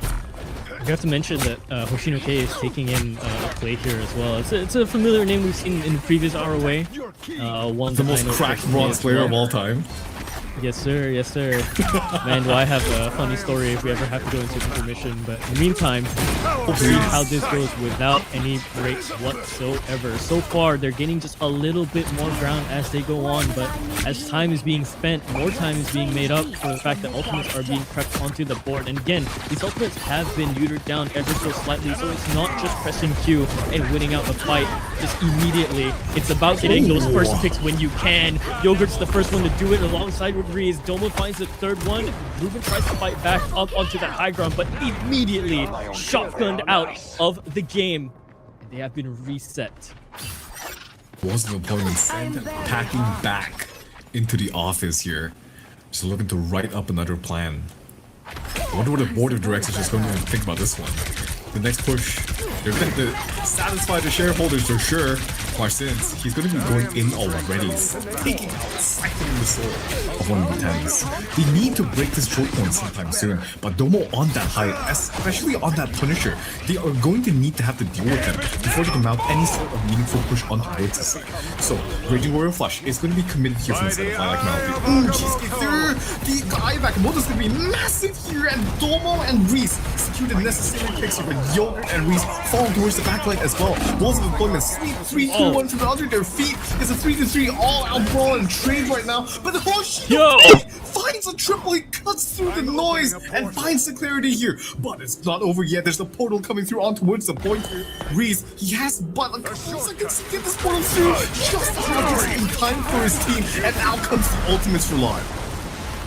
Yeah, that comes through. Domo finds one into Marcin, trying to back away, but so much more damage being handed over. Cave finds his demise as well, but Ruben says no. Ruben wants to push back for it. Cave's on that Captain America, and he's already found a little bit of justice pushing forward. Now, they're setting themselves back up for another attack here. They have one more onto this point, and then they can fully capture it, and then it's another go onto that second stretch. But so far, they're going to have to try and make sure that there's no such thing as a compromise here, and make sure they jump in all together. The Cloak and Dagger is going to set things ahead alongside with the Gambit ult as well on the other side. Now we're all going through Psionic Seduction instead to try and keep things torn. Attached to Yoru. Yoru goes down and out. There's a trident that flies through the air. A spear goes through as well. Finding kills left and right is K, and as well alongside Ruben. The rest of the team are doing their best to shape up to form. That's the last one to get picked, and they move forward into the second area.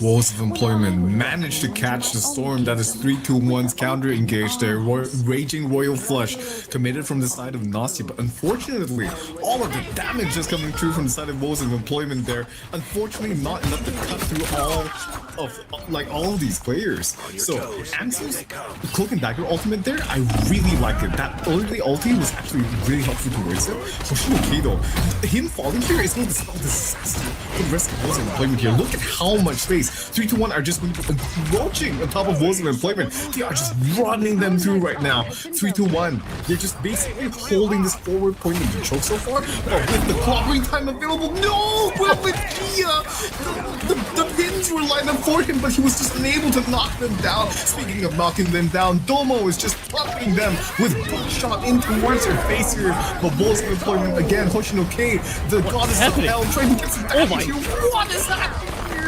Reese is able to manage to secure two here, putting the pedal to the metal, and Yogurt answering with a couple of his own as well. God, we're not even in a flyer meta, but I swear I saw 4 people up in the skybox there for a second, bro. The skies were contested for a while, making it look like an ace combat game out here. So now pushing back forward up past the stairs, we're gonna see. Oh my God! Right into the air once again. It's a huge combo to come in from everyone. That's Yogurt sending in the moon after them, and they wipe them back into the spawn once more. That's a little bit of space given, and that's more time for themselves to set up again. Now for Walls of Employment, they don't have a lot of ultimates going back into this fight. So Ansel is going to get the Cloak and Dagger ultimate. But that's still going to be at least one fight before he's able to have that in the back pocket. Never mind, I forgot how fast Cloak and Dagger charges her ultimate actually. Like, look at this. That's not even pocket already. Ruben does also have the more ultimate, but oh my God, look at how much resources. I think I saw a bubble, like a double E from the Gambit, like a bridge boost. And that's going to be the invisible boundary being committed here from the side of 3-2-1 to sustain this push. Domo being assisted by his team here. They know exactly who they need to help in order to secure these fights, and Walls of Employment again. Their push being toppled down with the House of Cards. 45 seconds on the clock and ticking down. They are going to need to find an answer here. They really do. 35 seconds now onto the clock, but a lot of the ultimates have been extended out for that attacking side, so they're really relying on Marcin here to really find something, but they're gonna have that Gambit ult up and running soon enough for the second point, and we've seen them time and time again always cinch it out towards this last bit. It doesn't matter if time is on the clock or not. There's the Psionic Seduction come through, and that's enough damage for Domo to go down. Nosha as well. Yogurt responds back with 2, but it's too much. Ruben comes in. No, Yogurt finds a 3rd. That's a little bit more damage through half team has been cut away, but half more has been sent back into the spawn. They just have to find Yogurt, and he's been sent to the trash can. Overtime set in space for both teams. It is now or never for them to try and push this away. Was of Employment are going to go for the TP play, and they're going to go for this hard. 3, 2, 1. Well, let's see if they can still hold on to this. Meteor M now available from the side of Breeze. One slam is all it takes. Wolves of Employment, they have to try to hang on for their dear life. It's one fight because, oh my god, Yogurt and Nastia already fighting 2 here. Yogurt just cleaving it up on towards the back line. Wolves of Employment, this might spell their resignment here. And Gwendolyn Gia, the Meteor M, is going to get Yogurt, but Cheesecake Sir is going to sign their termination letter. Oh. They needed just a little bit more time, but I guess, hey, Time to switch things up, they didn't get that payment in overtime. So, set into just a singular point need a top for notch team to win the this attack. And that's really not that much distance. They wish it could maybe get that second point, but they're stuck up on that ramp. And this is where things get really, really dodgy, right? Because this is when the panic switches start to come in for some teams, but I think both of these teams are not going to fall into that hole. They're not going to fall into that trap. We're going to see a little bit more aggression come out from, I think, the side of the Wolves of Employment here to see if they can really leverage the lead a little bit more. Ooh, okay. Wolves of Employment switching their composition up. Okay, the Penny Parker? I used to be a massive Penny hater, okay? I was like #1 Penny disliker. I would probably have it on a shirt somewhere. I wouldn't be surprised if it's somewhere in my room, my #1 Penny hater shirt.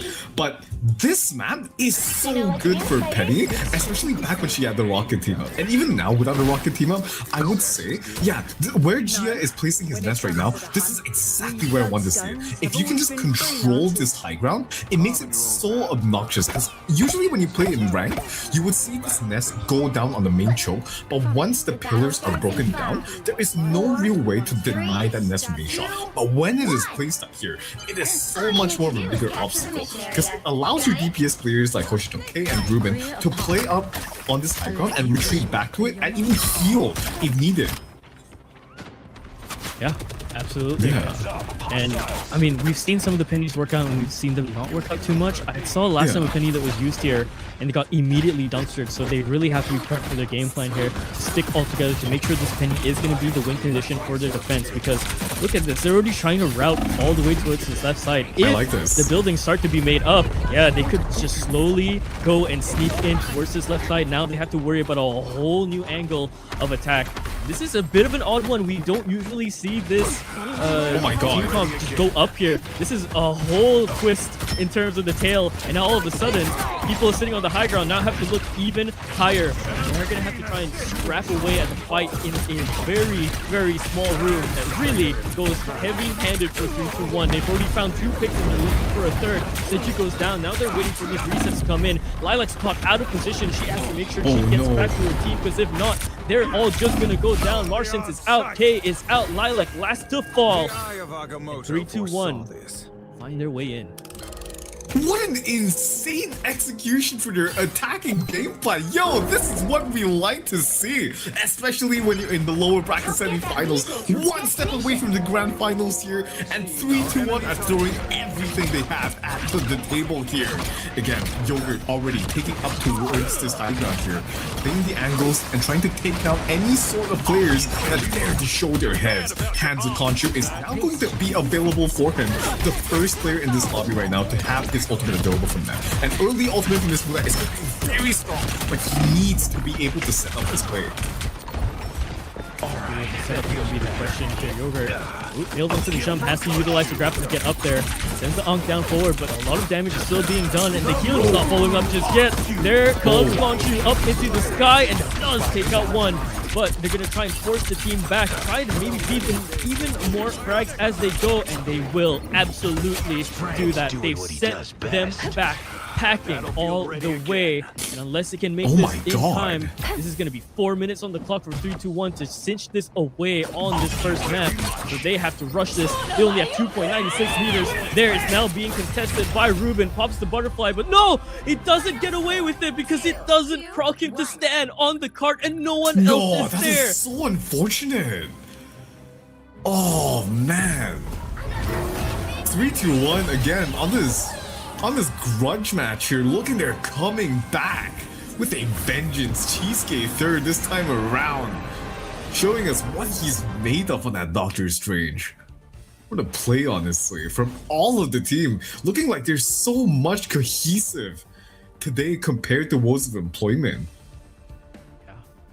You have to question a little bit now how the team integrity is going to look like, right? Again, this is a Woes of Employment that are not functioning at their maximum that they can. Yeah, they did lose one of their teammates, and they have to sub in K for this, right? They would have ran with Almi, but Almi unfortunately had to go. You know, time zones are a very brutal thing. So unfortunately, they have to do do what they can with this. But honestly, it shows some promise. Maybe not on this map. Maybe on the next map, we'll look into some of the bands, see how it goes, and maybe you have another conversation going. So they felt out this first game. Let's see how it goes on for the next one. Okay, again, 1-0 scoreline right now. Remember, everybody, this is a best of 3, so Woes of Employment here. Now, they are in danger of their tournament life being ended within the next map. Whatever they have to show us for this next map, it better be good, because this determines whether or not they're going to be finishing third, or they're going to be advancing towards the grand finals to face our grand finalists so far, Balls. Either way, this is going to be the clash of two titans, and so far, is it not delivering, everybody? It's definitely delivering. And I mean, here's the other thing, right? Talking about the fact that what these teams are kind of like going in with, the narrative here is so heavy. Yeah. Last ROA, Domo was all the way into the semis and into the finals actually, but lost out just barely. So Domo's looking to catch his throne again after being a back-to-back winner essentially for the first few ROAs, right?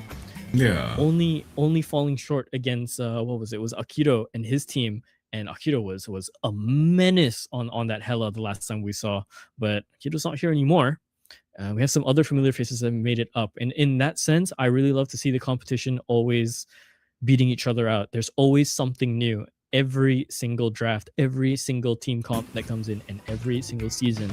There's always like the a new chapter of our tournament, man. He's like the Chovy of our tournament almost. Oh my god. Maybe it might be the case. Finals, man. The amount of grand finals I've seen this guy in, like, it almost has to be, right?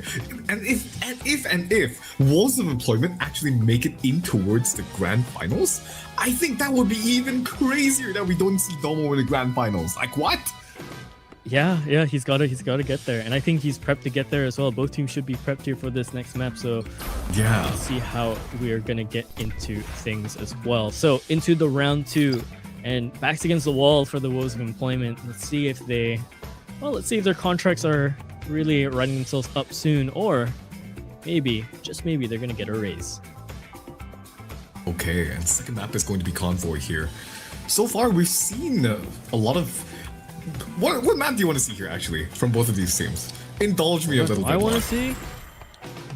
Well, that's never one. mind. I was just about to say that.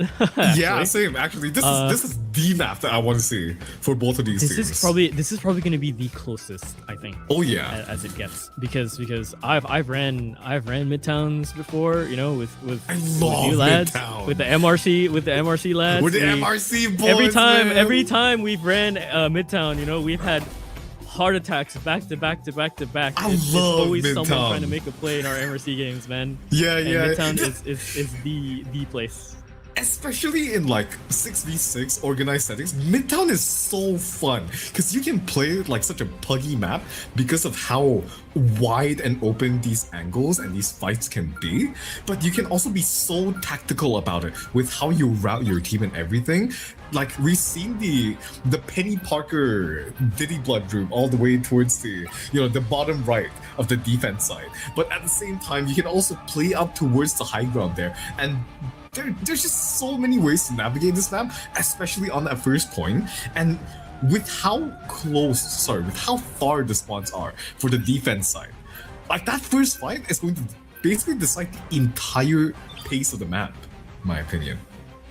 Yeah, no, I agree. I absolutely agree. Mhm. So we're gonna see how that works out if that goes into their game plans for both teams. Really, first thing to note, Nosha's already been target banned here. The gambits were really an issue last time. Oh, So I yeah. think Woes are immediately going for that play. They're gonna save over their Emma. And meanwhile, on the other side, the save onto Domo's Punisher here is not too bad. I think because Domo's such a flexible duelist player, right? It just makes sense that he's allowed to kind of flex over to some of these heroes that can really solve more than just one problem. Speaking of problems, though, they're going to take out the problem of a Daredevil coming in, making sure that that's not going to be an issue. So, yeah, he's not going to have any court cases today. Oh, yeah. The judge, jury, and executioner duty is going to be handed over to the Punisher himself. And actually, now that I'm thinking about it, what better character to put Domo on other than Punisher, man? Punisher is one of those characters that gets memed on a lot, especially by the higher level players, because all he does is sit around with like a chunky ass hitbox. He's literally the size of like, he's bigger than Emma Frost, mind you, and he has like half the health of Emma Frost. But whenever you have supports that can sustain him and tanks that play for him, play for the Punisher to take the space, to talk down with the turret and just like lay waste down on towards the sidelines, Punisher is like the one-size-fits-all character. He beams everything from afar, and if divers come close, he can peel for the backline with just like shotgun, man. Yeah, he definitely can. Yeah. The shotgun, I think a lot of people don't really realize how strong that shotgun can be at times. So it can be ridiculous when it's utilized forward. So a bit of a pause coming in. There's a bit of a DC going on between one of the teams. So there should be that should be solved in no time at all. I'm seeing someone hover just past the screen here. I'm seeing someone hover or I believe select already a White Fox. So I'm kind of interested to see the White Fox come through, especially at this concurrent level that we're having, that's being really put out between both teams. I'm gonna go out on a limb to say this. I will be your contrarian, Mr. Lock Caliber. I don't think Walls of Employment is going to lock in the White Fox based off of what we've seen them play so far. I don't think they are a team that favors the dive composition. I would be, if they pull out like, if like they pull out Ruben on the Spider-Man all of a sudden and he has like an animated Spider-Man icon, like, oh, go on, be my guest, indulge me. But so far from what we've seen, we've seen the hit scans from him, we've seen Star-Lord from him. What else have we seen from him actually? Elsa, right? Seeing that Deadpool, Elsa. Oh yeah, it's pretty pretty varied. It's pretty varied. I'm very sure in terms of the mainstay duelist picks that you would think of. I think both Domo and Ruben share the pool.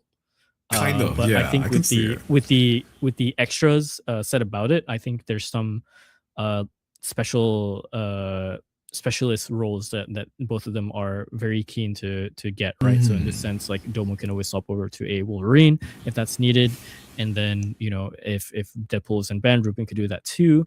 But I'm sure Ruben has something else up in his sleeve as well if they want to match and try something new, because when your back's against the wall and you don't go for a risk, sometimes that itself is a very bad play. Sometimes the risk is all you need, and it might work out. But hard to call in that in this stage. It's very, very hard to call. Definitely, right? Especially with your tournament live at the line here.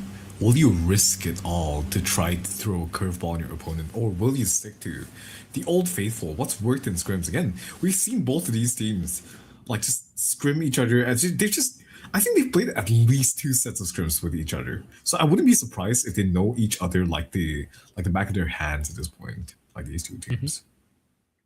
Yeah, I wouldn't be too surprised either. But honestly, I think we're in for a ride either way, depending on who gets knocked out here. Because look, either which way, both of these teams have so much to them to go up against the grand finalists, right? So, and then that's going to be a whole different conversation, because that's going been for a a team that's ride? been so strong. We're going for a ride, like how we're riding Jeff in the rodeo emote. Yeehaw! Yeehaw! Yeah, we're losing our minds. We're losing our mind, man. And it's just the The first longer series, this too. pause timer goes, we're gonna lose our minds. Oh my days. Suddenly, Is it we're music? gonna be the ones with employment issues. Baku's gonna tear up our contracts in front of us, man. Oh, we can hear it. We'll probably hear it. I can hear the shredder in the background. Can you hear it? Yeah, I can hear it too. Yeah, I can hear it firing up. I mean, and if anybody's looking for me after this, I'll be at the Catboy shelter. Ah, yes. Where all the menacing ones go to. The menacing ones, mind you. I think I'm pretty civil. Hello. Chat. Okay. We don't bring a third Say party chat. to us. Chat. Hey, chat. Oh Chat. my god, man. By my witness, be my witness. for whichever upper beings there are in the Marvel universe, can I get some help here? I think leaving it up to a vote's fine. What do you mean? I think I'm very gentle and non-menacing and PR friendly and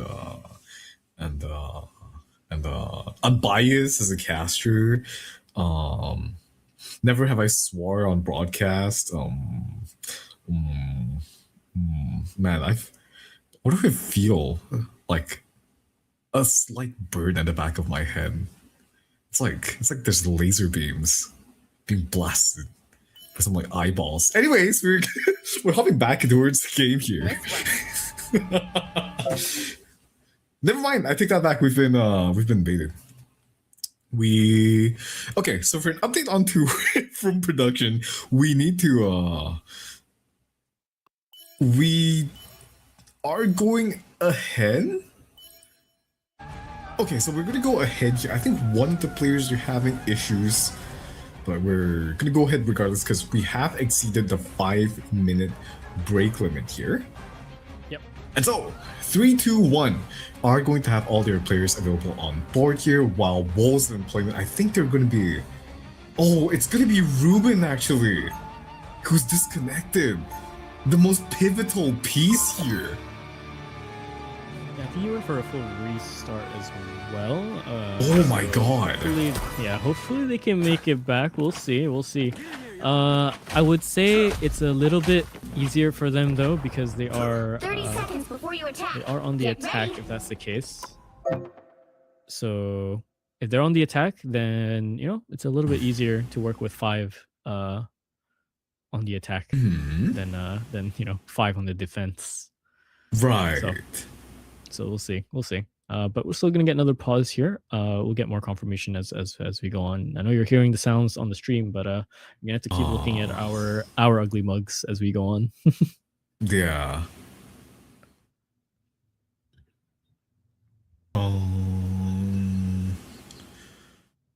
Okay, so I think okay.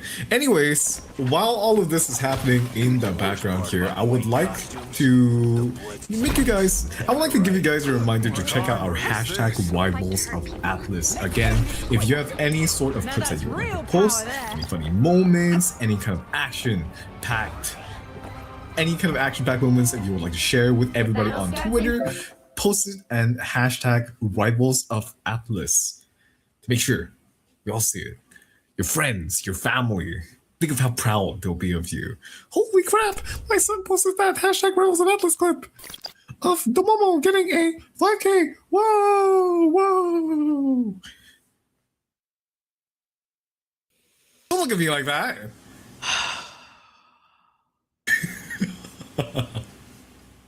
I know there's it's probably like 100 or so of you in chat right now. Probably a little bit more. Hey, my co-caster position is kind of open these days. Oh my god, man. I see. He's already trying to replace me, yeah. Back to the shelter I go, I guess. Try wet food there. Trying. My gas is replacing me. Hey man, look, man. It's just business, bro. It's just business. Some of these summer interns look right for the job. Just saying. I don't make the calls. You're gonna replace me with an intern? Man, this job market really is tough, man. Walls of employment indeed. It's the way the cookie crumbles, unfortunately. What does Glassdoor say about Rivals of Atlas, actually? Let me see here. Cameraman. Name anonymous. Position cameraman. Very good. No sleep. But good game. Full stop. 5 stars for quality of work, 0 stars for work-life balance. And then, okay, 5-star for employer quality. Not a bad rating, I would say. So if anyone wants to volunteer for Rivals of Atlas. We've never had an issue with our cameramen. Let's be real. Oh yeah. Cameramen are working all the time. All the time. Without fail. Yeah, they're doing great. They are doing absolutely great. Speaking of which, man, can you believe it's been a year? Over a year since our first Rivals of Atlas.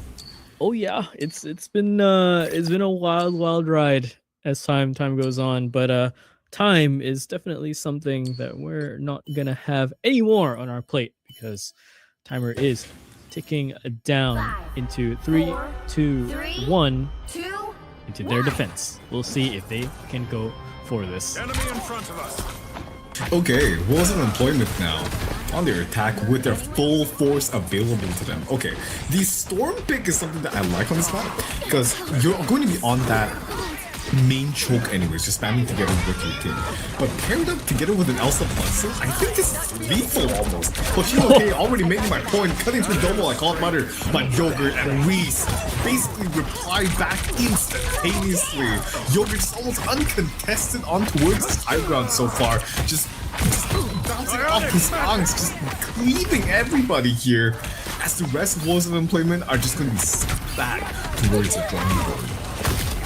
Yeah, I'm not too sure how this is going to work out though. That Munet's going to be such a big problem. Yogurt knows how to position themselves so well for maximum impact too.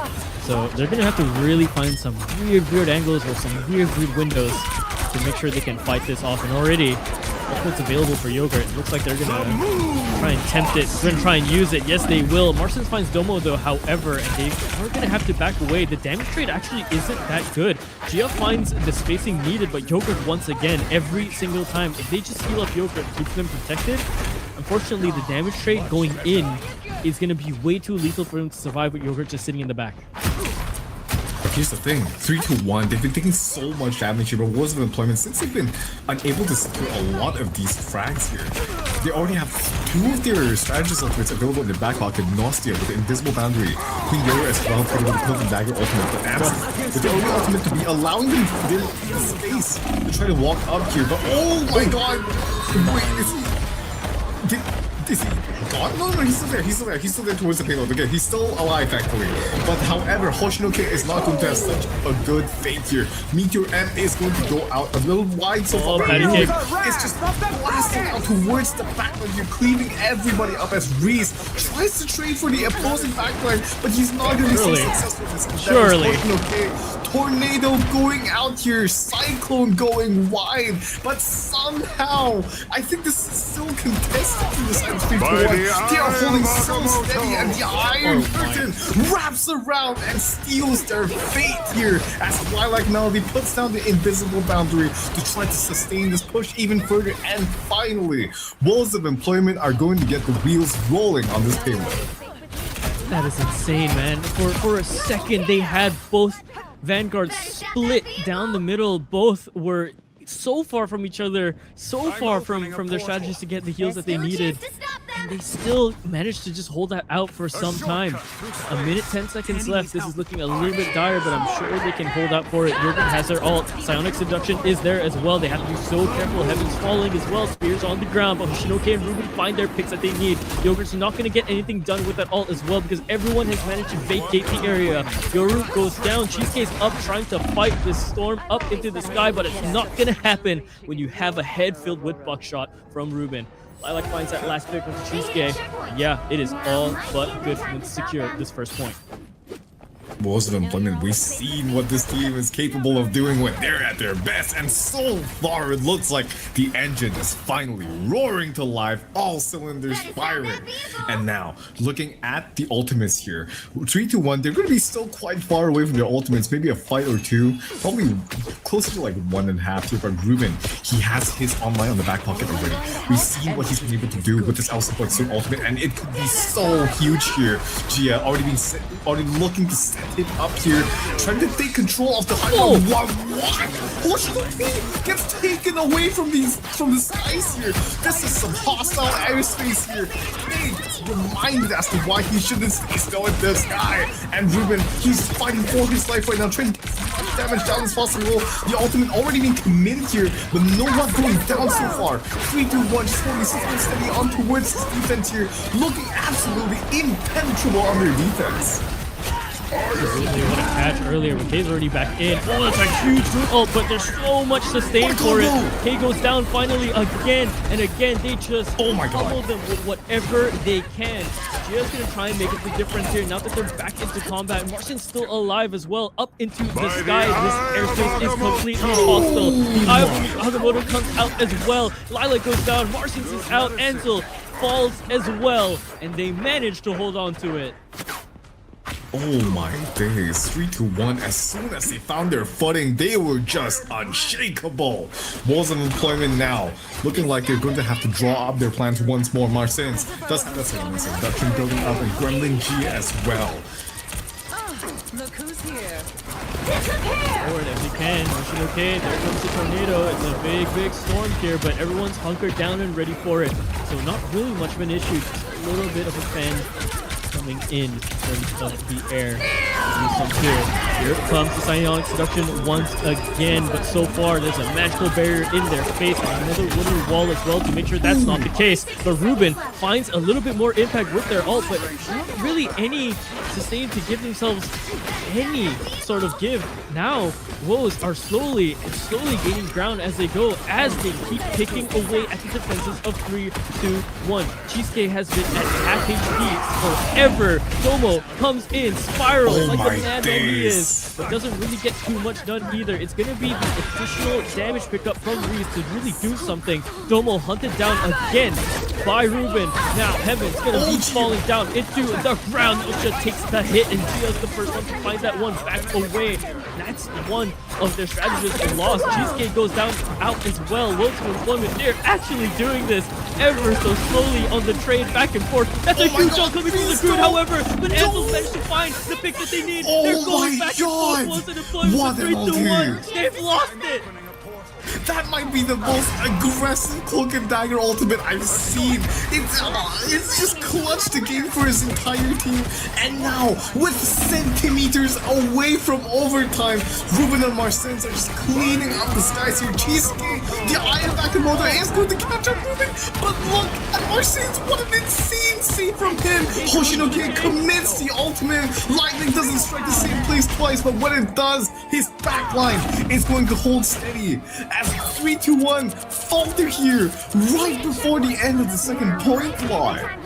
Well, that's an insane final fight. That's an insane stretch of a final fight. You cannot be serious at how they take that away from them. How have they done that over and over again? Saved by different plays individually is Woes of Employment, and 3-2-1 on the final back foot here to try and stop them again. A minute 7 on the clock for them to try and make this difference really matter to them. If not, it's possible that we go all three if they do not have a good attack side. Yogurt has swapped off onto the Iron Fist here, and it's going to be a Question to see if they can find some more impact to it. Cheesecake gets just dragged out of this fight, and Marston's finishes them off. Finds a second one as well. Marston's the lumberjack takes down the Groot, and Hoshino K goes up into the sky and somehow finds heights higher than the moon. To the tower that my brother's allies call home. 3-2-1, already being half of their team members down, forced to basically go back towards one and regroup for this next fight.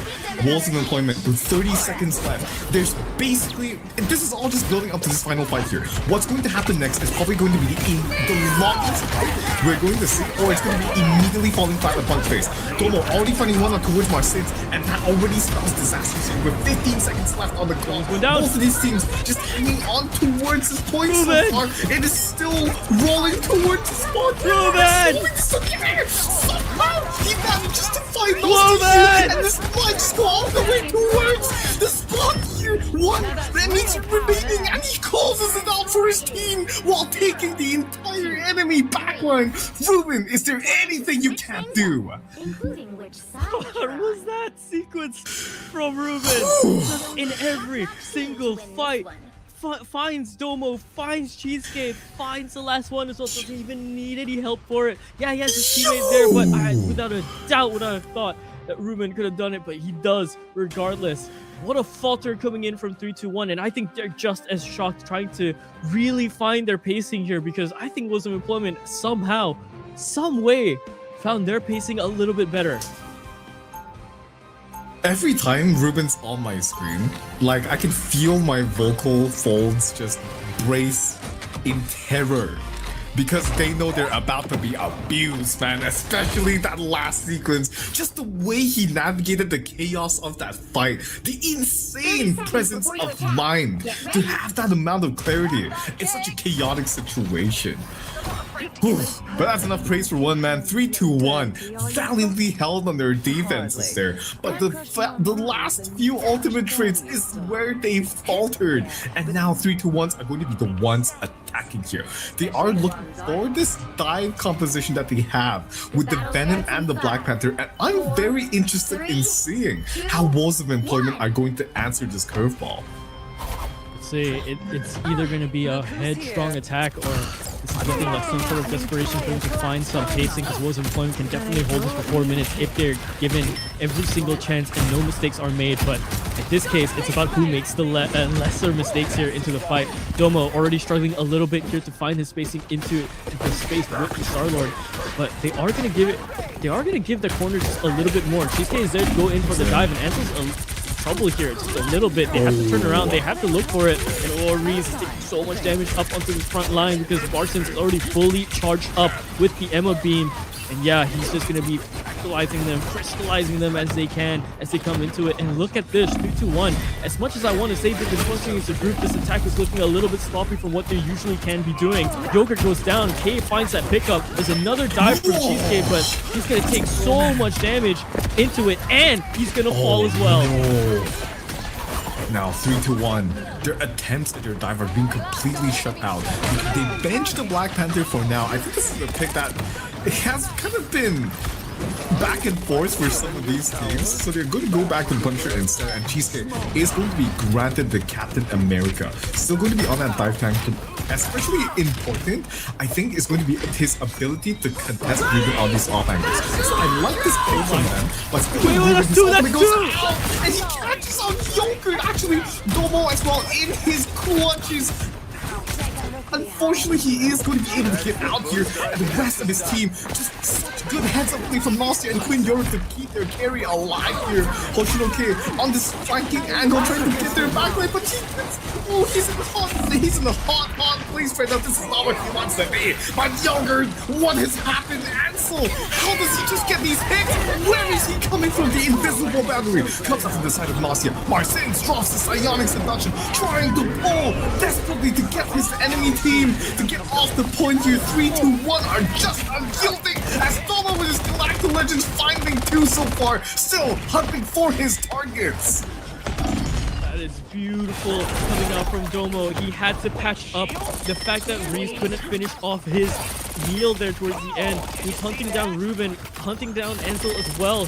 They managed to find them around the ambulance. And now all of a sudden the team's coming back and Tomo loses his life for it. Now all of a sudden this is going to be a little bit scrappy, but they do make it all the way. They find that point. It's a little bit of a breather, but man, is it competitive coming out from Woes here. Oshinoke up into the sky. We'll have to see if he can find some more picks here with this Hela. Okay, but look at what Gremlin Gia is set up. He's so ready with the ultimate. He flanks here. The ultimate goes out, catches both strategists here as he's just cleaving up towards their backline. Yogurt does have something to say about this. The entire team starts to look back towards him. As they see that, Ruben, his ultimate doesn't play from the side of Woes Employment, catching their attention towards the backline and then collapsing in, caving their faces into the front. It's ridiculous, man. It is ridiculous. You do not give Ruben just that amount of space to work with because he will find it. And once he has that angle worked out with his ult, it's gonna be just over. Definitely one of you. It's gonna be gone. It's gonna be gone.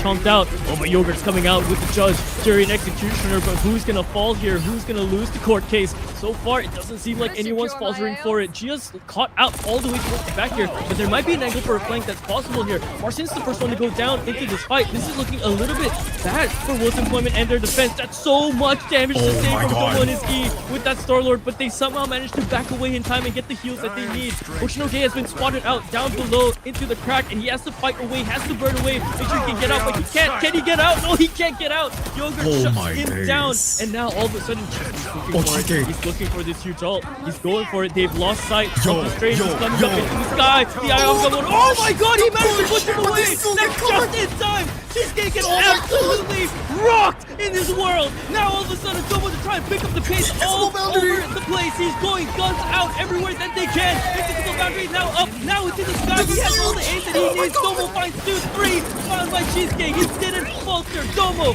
finds a third. Oh my god. Gia on the last pick. Somehow 3, 2, 1. Find their way into this attack point. Domo, we all see what he's capable of, and he is making sure we remember his name tonight because he's not going quietly into the night. 3 minutes on the clock here for this final point. Woes of Employment under immense pressure right now, absolutely cracking, their faults showing, bursting at the seams here. Woes of Employment, they're gonna have to try to remount their efforts on towards his next defense. In comparison to Woes, they have 3 minutes to work with here in comparison, so we'll see how they go for it. Gia trying to take that one-on-one against Domo, but nothing's really happening. Oh, the drag out's pretty good so far, but I'm not seeing any picks go through. All the health bars are getting lower and lower and lower, and Marcin's, oh, you can't be caught out like this. He's waiting for it. Oh, slam dunked into Gia. They found themselves an angel up into the sky. Merry early Christmas. Yogurt finds one more, the headshot going through down the lane, and now all of a sudden the defenses have faltered again and again. 3-2-1 are not just finding casings, they're finding the important picks needed. Ruben is there to answer the slack for a little while, but with the ultimate economy coming into shape for Woes and Employment, 3-2-1 have to be so careful backing away lest they lose more of their team, and so much damage is being sustained right now. Invisible boundary has to be popped for their defense because they want to keep themselves on the front foot. Ruben already finding 2 here, just getting massive and shutting down the push from 3-2-1. But look at this, it is still off the charts here. How are they going to be able to contest this? The payload is just rolling out here. Marseille is going to be huge. And answer the Psionic Seduction does catch the follow. Oh! They're both falling down here. Cheesecake unable to shoot his teammate out of position here, and they get immediately punished. Hoshino as well, landing a couple of shots in, and the rest of Woes Employment are just cleaning everybody up here. 1 minute and 32 seconds remaining. 3-2-1. They have some time here to try to just build up their ultimates and try to go for one final push. One big team fight is all they need here, but Ruben has something to say about this. The ultimate does go out and able to catch anybody so far, but look at this on the set 3-1. Cheesecake already has the eye back motor of Yogurt already deploying his Punisher ultimate. Oh, Abs just nearly facing the goddess of death there, just being blasted into his face here. But this ultimate is going to be massive in trying to sustain them, but this is going to be huge. The timing from Cheesecake is massive.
Protect the areas most car mats ignore. TuxMat's custom fit engineering gives you maximum edge-to-edge coverage, shielding your carpets from winter salt, slush, and everyday spills. Protect your investment today. Find us on Amazon. You wanted sugar-free hydration, so we scienced it. Liquid IV is the only sugar-free hydration product on the market clinically demonstrated to hydrate faster than water alone. What? Yeah, run it, push that down. Yozma, break that block. Yozma, lights turn off. Yozma, hey, don't talk. Yozma, hell, let's walk. Yozma, got it hot. Yozma, frame on shop.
Taking down my hair, got your eyes on me. Amount of damage being forced onto towards 3-2-1 with Cheesecake being down, and now Gia is free to I run don't a like mark on that. the backline. Reese in danger here, he gets taken down here, and now 3-2-1, they're just left out in the open to dry by their tanks. Oh, that's so risky. Gia went straight for the play because they saw someone was 1 HP and that was Yogurt all the way towards the end, but I don't know if that trade is worth. Oh my word, Ruben. You can't be doing this again and again. They find more picks to come out, but again, it's an even trade. Domo finds Lilac as well. That's a huge pick to come out. Archons has been set to low HP for the longest time. Ruben deals with Nausea as well. Central goes down. That's Ansel out. Domo finds a headshot onto them and Reese cleans up Ruben. Just Gia left onto the point. Just one more. K is there for the backup, and they are actually pushing them back. This is crazy! But I thought it was over when Domo and Cheesecake found the frags, but Reese gets fallen down as well. Quinyoru now has the ultimate available, and Yogurt, he's gonna be protected under that veil, but the invisible boundary goes out. Ruben shuts down Yogurt. The Executioner gets a reply here. And now, the overtime is going to be huge. We make it all the way towards our second point. What is happening here? You are joking. You are absolutely joking with me. Rules of employment. I think this is so much further than they thought they could make it. But now they have to stick so close to Cheesecake. He's so ready for this. He did it once before. Can he do it again? He's going for it. It only hits, I think, 2. But no, it's not enough. Legendary goes out. There's a meatball coming into the sky. Just as I say that, there's a storm coming into it. Hoshino K is being pressured up from the top of it. And K somehow manages to find 2 out of it. Domo gets sniped out by Hoshino K onto the storm. How has he done that? He's given himself enough pressure with his team to push it around the bend. This dark horse, this substitute player is just looking to gallop into the sunset with his newfound team. 3-2-1, they need to mount up a defensive effort here. They have the ultimates available. The invisible boundary is going to come up, but for the side of Rules of Employment here, they have the ultimates in the bank to try to secure this. The Psionic Seduction being tossed out instantly from the side of Marcin's, opening up the side angle for his team. Gia already running it down, and just Ruben and Marcin starting 2 for his team, but Domo on that magic, his signature pick, cuts through the noise and finds one. Cheesecake being caught in the eye of Bakamoto here, and the rest of the just dwindling down like flies. Their numbers limited now. Oh my God! Domo finds 4 to close out the overtime. What is happening? What? You can't be serious! You cannot be serious! That's a 2v4 on the cart! A 2v4 on overtime, a sliver of the way, just 3 meters away from getting themselves a second point, and Domo comes swinging with an executioner's blade, the guillotine for 4 when outnumbered on this island of impossibility. The hero of the tale picking up the pen for himself. It's not his final chapter just yet, if he has anything to say about it. And now, Walls of Employment, with their offensive effort already put to rest here, they are going to have to hunker down for dear life on this defense. Every single meter claimed by 321 is a single meter closer to their elimination from this tournament. 30 seconds before you attack. Get ready. My word. Are you sure we aren't watching the grand finals itself? Because it sure as hell feels like it. Am I right? We got like 8 more maps of this to go, I think. Oh, it goes all the way. God. If it goes all the way. If it goes all the way, man. 19 seconds of difference, man, between 321 and Walls of Employment. Someone's gonna be heartbroken about this, and someone's gonna be jumping out of their chairs. They have all to play for, backs against the wall for woes if they want to continue on into this tournament. For 321, easy does it if they can make it in. 1 minute and 19 seconds left plus the overtime, I'm sure. We'll finally see what a result is. Into the sky, Cheesecake takes so much damage from a Ruben. They deal with him just enough, and now all of a sudden that 19 seconds doesn't matter too much because they're just set into the front of the spawn. And now, the rest of 321 are just trying to gather up here. And oh gee, look at this, he's just denying them this high ground here. These angles being taken away, denied by the Angela. Just so little space to play with. Walls of Employment putting them in a stranglehold. Domo already falling down. Queen Yoru getting collapsed on as well. And Walls of Employment looking like this. Ruben showing us a reply, a rebuttal to Domo's huge play with some heroics of his own. And now, with 20 seconds left on the clock, this might be the final fight before map 3. Walls of Employment, they need to find a huge picture to start things off early, but so far in towards the neutral, so much pressure being dumped here on towards their backline. They're just getting caught by the Ruben. Oh my god! It's gonna be huge! Sending them answer for the pins! And Gia just cleaving through their backline. 1 member remaining here, and Walls of Employment. I think they've made it. They've made it all the way. They have to keep towards him out. map 3, tying out the map. He can't make it! Yogurt! He wasn't able to touch! Oh my god! I need to relax here. Oh my god, my face is so warm. What is happening? Just blow for blow from both of these teams. I can't believe the back and forth we just saw. Yo, we had records before on the kill tallies. I'm sorry, but take a look once again. It has been shattered once more. Ruben sits at 77-9, 12, 37 final hits, 59,000 damage, and half of that was just as accurate as you think. I didn't even know that was possible.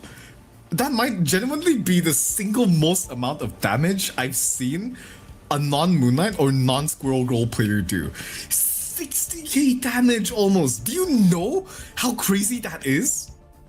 That's almost the same amount of damage of Yogurt and Domo combined. And we've seen how much work they put in these fights. Ridiculous, man. That is, he alone has just the damage that to fight Yogurt and Domo. You are absolutely correct. And both of them are sharing just that ridiculous amount of impact from both. But man, the plays coming in together, there was so much individual plays coming out from 321. Right, Yogurt had his moment, Cheesecake had his moment. Reese keeps finding these picks initially as well from players that are just out of position. No, she's there for the backup. Yoru's there for the backup as well, and Domo. That was a hexa, by the way, onto that cart to clear things out to make sure they had a chance. But at the end of the day, man, at the end of the day, somehow that still wasn't enough to fight off against this ridiculous composition that is the Woes of Employment, even with a substitute on their end. Ooh, I love the way this narrative just keeps on feeding us, man. This is like some doomed yaoi plotline between the two DPSs. They are just, one of them is not making it towards the grand finals, and I don't know. I don't know, man. Just, can we talk about the healers for a second? Like, Queen has 70k healing on this Cloak and Dagger. I've seen some of my healers in rank finish their games with less healing combined. And just the amount of damage that is soaked by Cheesecake and Reese. I mean, in no short part from the side of Ruin, just dumping everything into them, right? Just, I don't know what to say. Just keep on feeding us. Just keep on feeding us, you guys. This is a 12-man kitchen right now, and they are serving hundreds of starving children out here tonight. Oh my god. I am like at a ridiculous loss. You know? I'm at a ridiculous loss at how that went. Also, I flicked my eyes to the chat for a second, and I saw towards the very end of that, Jelly raided in. So welcome in, Raiders. You caught us at the correct time. Oh yeah, you are just in time And for the Mato as third well. map. Oh my god. Thank you so much for your raids, everybody. To those who've just been joining in, the scoreline is 1-1 right now. This might be the hottest seats we've had in the tournament so far. Walls of Employment at 3-2-1. 1-1 is the map score right now. Whoever gets this next map is going in towards the grand finals, and whoever loses this, well, this is going to be it for them in Just for Vibes. Dude, man, that's just so much to it. It's just so much to it. Now it's really anyone's game for how this is gonna go out. Genuinely, because now going to this third one, it's all the pressure between both teams, right? And yeah, they have to calm themselves down. They have to absolutely play this out right in their heads. But you know, after that one, I think your heart's still racing. I think adrenaline's gonna catch up to you, and it's gonna be just nibbling at the very back of your mind that this is it. Yeah, as much as both of these teams have made it so far, how can it not affect you when you've put in so much work, when you fought so far? And this is the climax for one of their stories, and for them, it's just another step. Again, like I said, these storylines, it writes themselves. Queen Yoru together with Nostia, and like just the two team captains as well. I think they both know each other from what I know, and they're both these support players just taking care of their team. How many times have we seen a save from Nostia and Lilac, just a clutch ultimate, or like a shield from Lilac or a shield from Nostia, just in time to catch their carry DPS from falling back towards spawn? They're just working tirelessly while their main characters shine in towards spotlight. Their Iron Curtains, Marsins, and together with Reese, the head-to-head just speaks for itself. These two players who share the same character pool but yet play so differently and facilitates their team in different ways. There is so much. It's so narratively rich. I can make a 30-minute PowerPoint presentation out of this matchup alone, dude. I think 30 minutes is more than what we're going to be spending in this matchup in its entirety, man. You could gun for a whole hour documentary. Dude. They are. You know how F1 has Drive to Survive? This is Domo's story of how to like dive to survive, bro. Like, are you kidding me, man? Like, it's insane. What would it be for Walls of Employment then? Brawl to not fall? Brawl to not fall, yeah, that could be it. Oh man. Poke to not choke? True, that could be it. That could be it. Oh my word. It's so the woes of Wall Street. Yeah. We could do that. That would be beautiful. Who would be the Leonardo DiCaprio's character then? Who would be the fitting person, right? Like, let's take a look here. I feel like Ruben's too easy of an answer. I want something more avant-garde from you. Let's take Ruben out of this situation first. Marsins. Marsins. Actually, no, Yeah, no, Marsins. that would be perfect. That would be perfect. Oh, no, Marsins would be Jonah Hill's character, actually, maybe.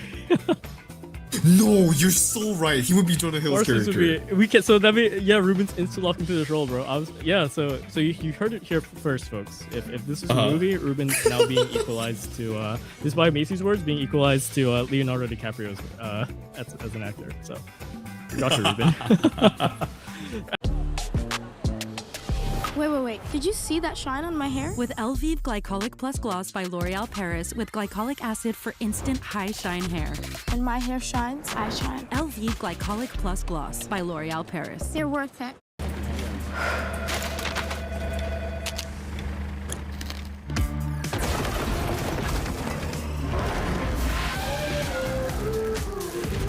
Refresh the everyday with Mentos Gum. Yes to fresh. Ooh, that looks good. Subway's new protein pocket. Over 20 grams of protein, crisp veggies, and tasty sauce for just $3.99. $3.99? Did you just say $3.99? $3.99? What? $3.99? $3.99? $3.99? Hey, what's that? Nobody tell her. Subway's new protein pockets. Over 20 grams of protein for $3.99. Try all 4. Meet Stello, the powerful glucose biosensor that reveals how food, exercise, and even sleep affect your glucose. Now, tracking your glucose is as easy as tracking the weather. Ooh, Sunday fun day. Let's go with flax. Flax is for pigeons. Flax equals health. Fun day. Flax. Fun day. Flax! Oh, just grab the bar. 20 grams of protein. Swallow it whole. Yay, protein. Quest. It's basically cheating. Taxes was feeling unwelcome. Now Taxes is an open door to new TurboTax stores. Meet our experts. They do your taxes, so you can walk out with confidence. Now this is Taxes.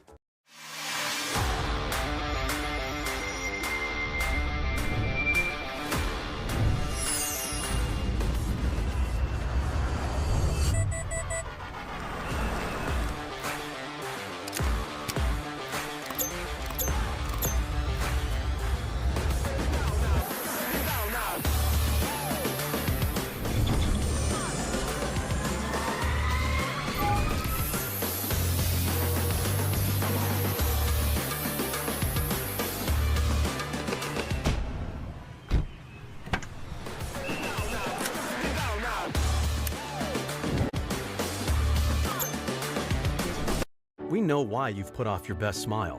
The time, the cost, the anxiety. That's why Aspen Dental is changing how dentistry is done, with technology to make care comfortable and flexible hours to fit your life, all at an affordable price. New patients without insurance get an exam and x-rays for just $29. Not waiting for tomorrow. That's the Aspen Dental difference. Aspen Dental. It's time to smile again. Start. No, this cannot be real. I think I'm being trolled here. Let's see. It's actually, oh my god, it's actually Asgard. You know what? We can't have our cake and eat it too. It's okay. Yeah, it's true. Like I said, some summers you go all out. Some summers, well, you know, there's songs written about bad summers.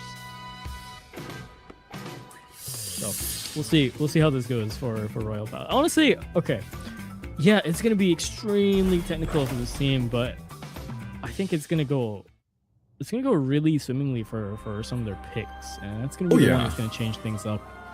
The corridors are gonna give this extra element of worry, right? For dives, for angles to be played in, and seeing how the band stage is gonna go, I think this is gonna really speak volumes to how this entire match is gonna play out. So immediately, Gambit out.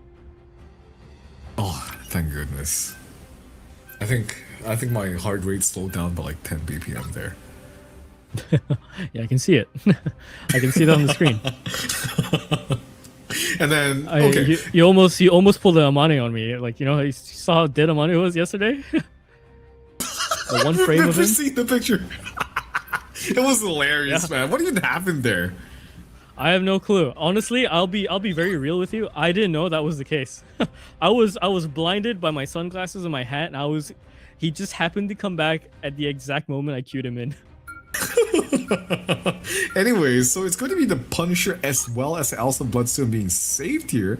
I like this actually. Woes of Employment. They look like 90 times better when that Elsa Bloodstone pick is available to them. But I'm surprised they're not running the Punisher ban with how prevalent it's been for the side of 3-2-1, since both of their DPSs can play this. What I want to see here is we've seen Yogurt on the Spider-Man before. He is hovering here. I'm not going to bait anybody, but I'm just saying this could happen. Like, imagine we see a full dive team come. I'm putting this on the table. Yogurt on Spider-Man, Domo on BP, and then Cheesecake's going to play his like Venom or something, and then Reese is going to play his Thor. I think this could happen. No, it could happen, and I agree with you. But I with the way that I think Ruben's team functions, I think they would find that gap too easy. If you have two dive players on the enemy team, I think low-key their backline and frontline that are now just left alone are kind of cooked. Yeah, but then you lock in the White Fox. See, they're helping the White Fox too. You know what I mean? Wait, hello. They didn't secure a pick here. I don't know if that's intended. We'll see. That might be the big brain play.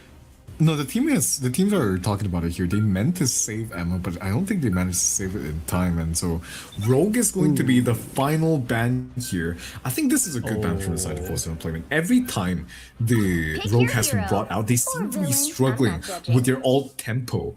And now the final ban here is going to be for Hoshino-K, the Storm. This dark horse here has had a ban thrown towards him, joined by the Angela from Gwen and Gia, actually. Because I get it too. Because the thing about Angela is that she's so good at harassing DPSs off of high grounds, which makes for picks like Domo Star-Lord, Domo's like Hawkeye potentially. It makes it so hard for you to play an off angle just off on your own. You have to stick with your team, otherwise you just get bullied by that Angela. And now, okay, I see the Spider-Man. I'm not gonna let him bait me. It's here on my screen, but I'm not going to say anything until at least one. He's doing the whole jiggy, man. Do you think he's sick of it? No, of course not. Ah, what did I tell you, dude?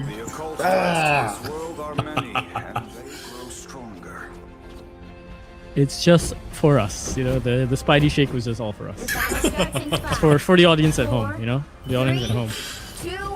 All right, here we go. Final map between these two teams, and quite the clash that we've had between these two titans. It would end up in the halls of the Golden Palace. Someone's gonna get their throne here, and someone's gonna be exiled. Let's find out who. Yeah. River's already taking up the high ground already with the Panthers. Looking for a bit of an entry here into the pick, and I think he sees that gap between the team, especially if they go out all together here. No, never mind. Just like say that, he gets absolutely shut down, executed from behind. He finds that pick up as well, and Cheesecake suddenly in trouble because they're running that thing, and they can punch straight through the shield when needed.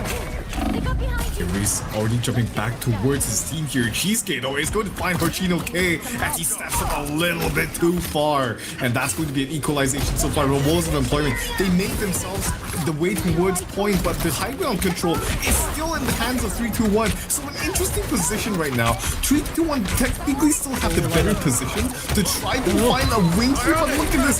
Cheesecake is running down the backline here, but Ruben catching Domo here is going to be giving some reprieve towards his team. The invisible boundary does go out from the side of Lilac Melody here, and the rest of 3-2-1 are just trying to hang out outside of it, and the Eye of Akamoto goes out, knocks out all of the target, but unfortunately the timing is going to be rough here. Axel just in the nick of time with the ultimate, and then Queen deploying hers in response as well. Look at how much damage Domo was just finding here. The ultimates are going to be online, and Reese, the God of Thunder, does get deployed here. It's going to get slain down, and Queen is going to get destroyed here, and the rest of Woes of Employment are just going to get chopped up like mincemeat here. Domo has something to say about this. Yeah, the swap, I think, to the Starlord was the better option here. I wasn't really finding the picks needed with the Bucky, and everyone was kind of just avoiding the space. I'm surprised they didn't take it away initially when Lilac and Enzo were so caught far out towards the back there. Forward now. Let's see how they deal with the pressure trying to come back into this. Marston's first up to try and go with the silent seduction to try and find some angle for it. He has to turn it around, has to find Domo instead, and almost takes it away. But do they find that pick? Yes, they do. K lands that shot needed. Marston's low HP, has to back away from this fight, but he continues to fight forward, hoping for maybe the medkit to be up for him in that fight, but it's not going to be the case. 190 HP left for Cheesecake, and Ruben has enough to work with. If he gets that HP pack, yes, he does. Now, all of a sudden, they can stay competitive into this because they just pushed 3-1 back away from this point. And now, in a few moments, they equalize the percentages. This is a game of inches from both of these teams, none of them yielding in any of these fights. And now, with Yogurt, he has to dance the butterflies available. This is Ruben's signature pick here. It's being deployed here, and now it's cutting both strategies down to size. Cheesecake as well, following it up on this. Their cries echo loud. 3, 2, 1. Shake up the stage and take the point back into their hands. For a reset here, Ruben. Yeah, not even going to take out anyone on the way out.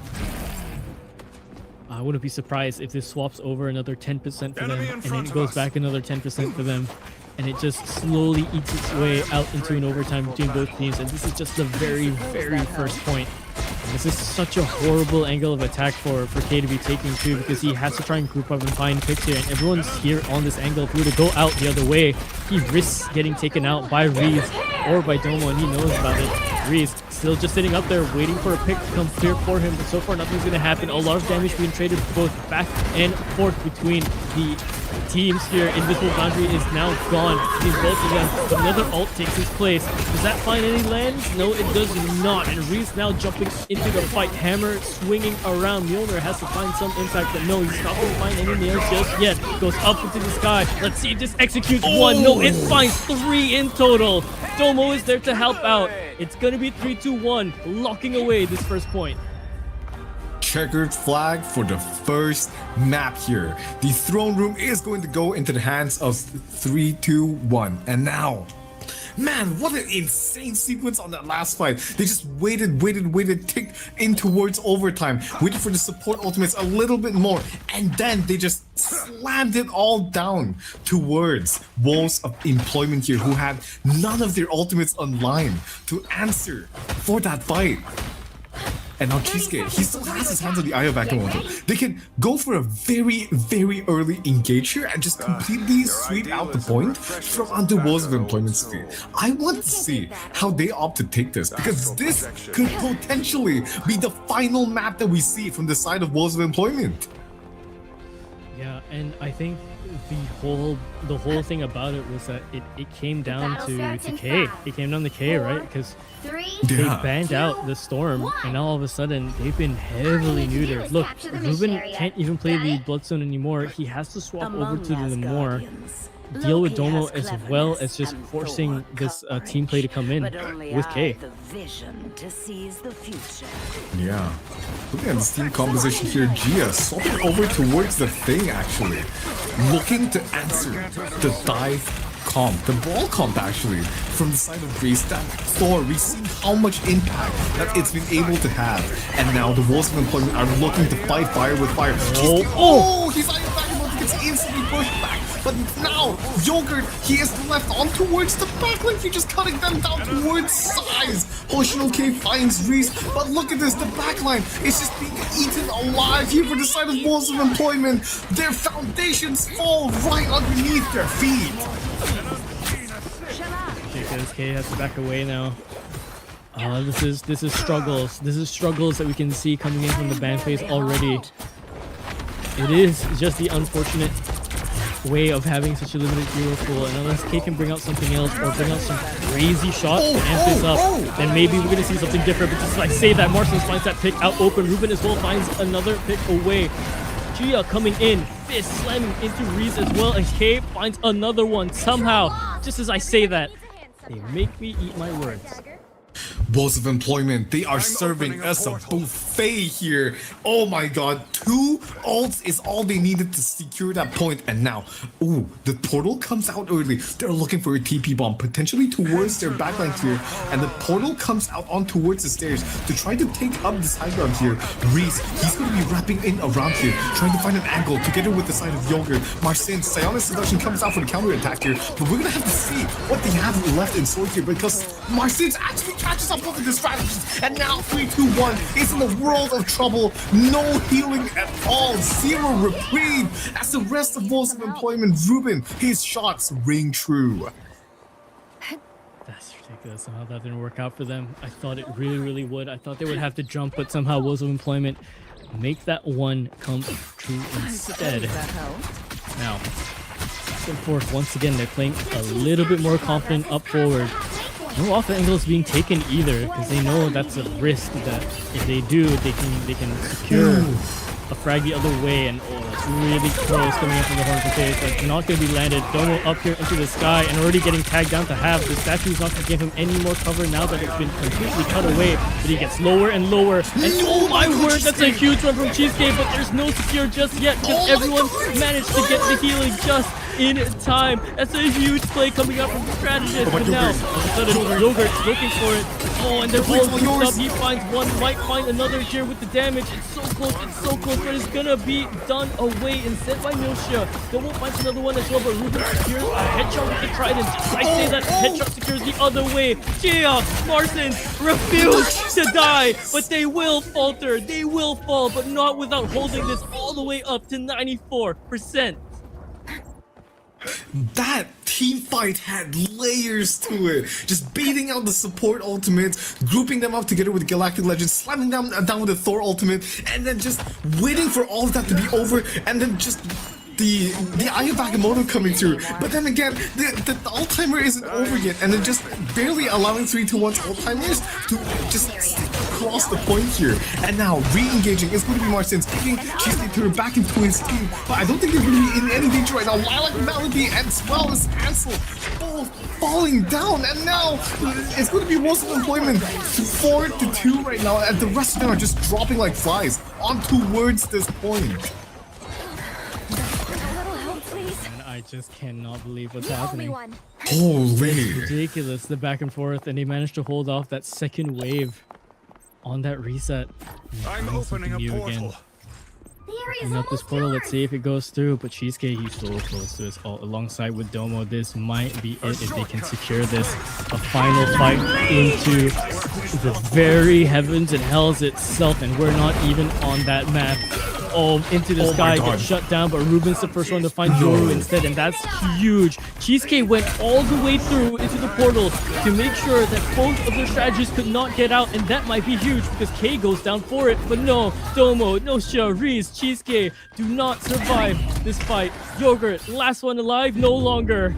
100% secure for Woes of employment. It's a turn back the other way. This is going every which way possible. But the only way I see this goes is all the way to the end.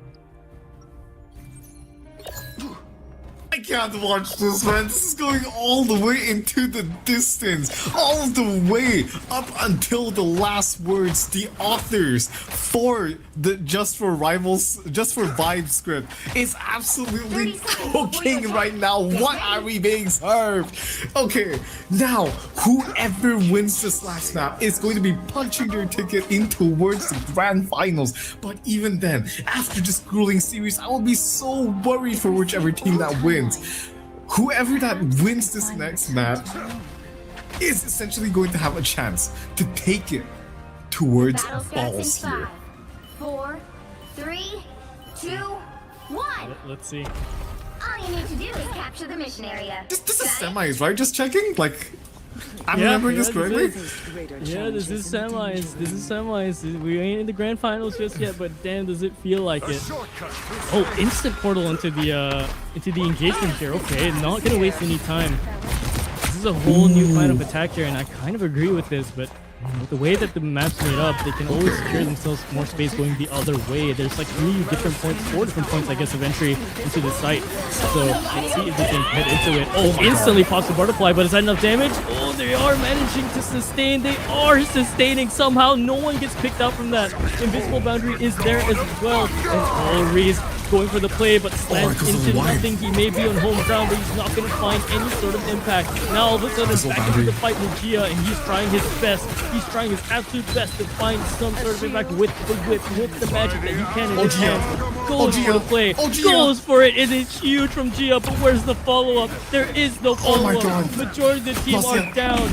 Ruben's the only one alive, gets taken out, runs down by the door.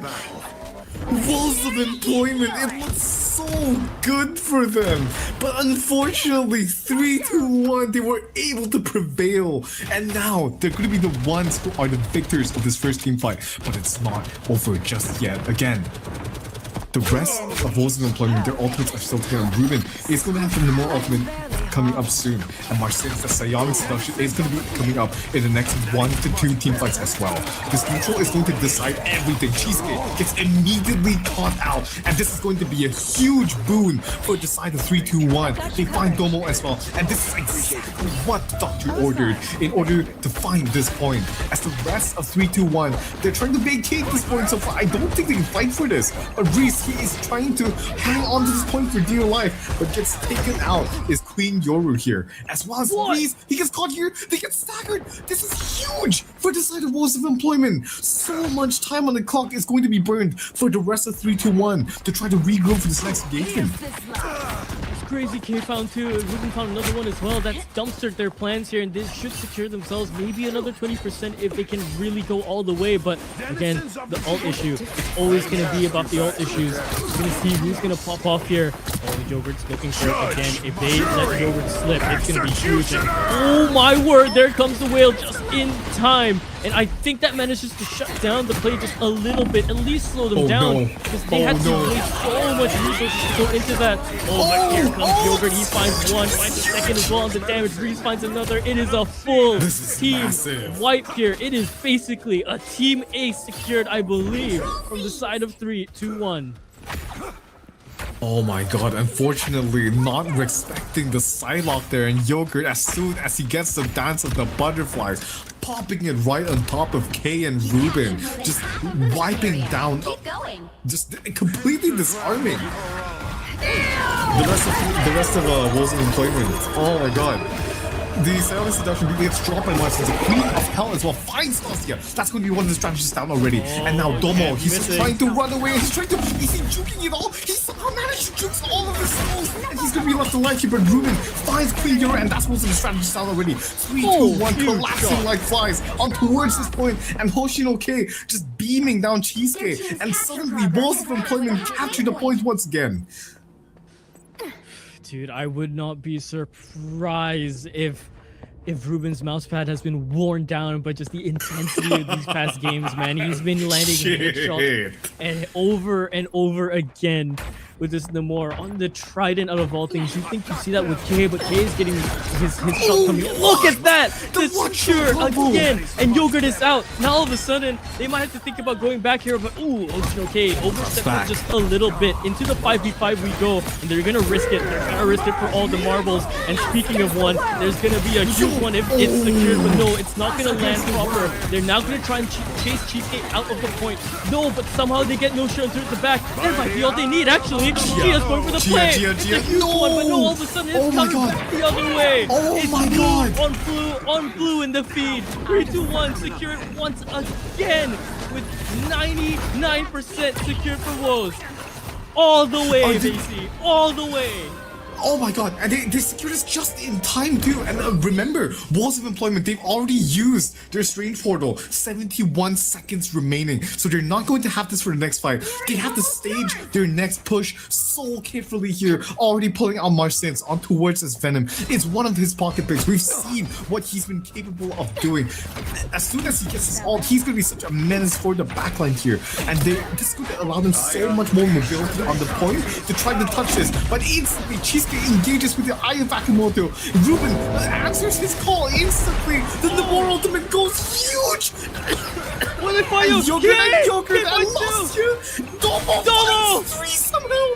Domo, the hero of the story, not done just yet. And Reese finds another one as well. That's wait, this is huge. I think the portal comes out. Does it? No, 3-2-1. They managed to punch their ticket into words. The grand finals, finally beating the walls of employment as everybody on their team are able to secure their positions. Oh my god, what a series it has been. Oh. I can't believe my eyes. Every fight to this degree, every map, every point, every single inch taken to the mile that they can get, and 3-2-1 make themselves grand finalist contenders against an opponent that's been watching this entire sequence. But damn if Woes Employment did not give that one a hell of a go. And honestly, towards that end, it could have been anyone's game. I thought that was Raps for the side of 3-2-1, but Domo, every single time when it is called upon him, he just answers the call of duty. What the hell?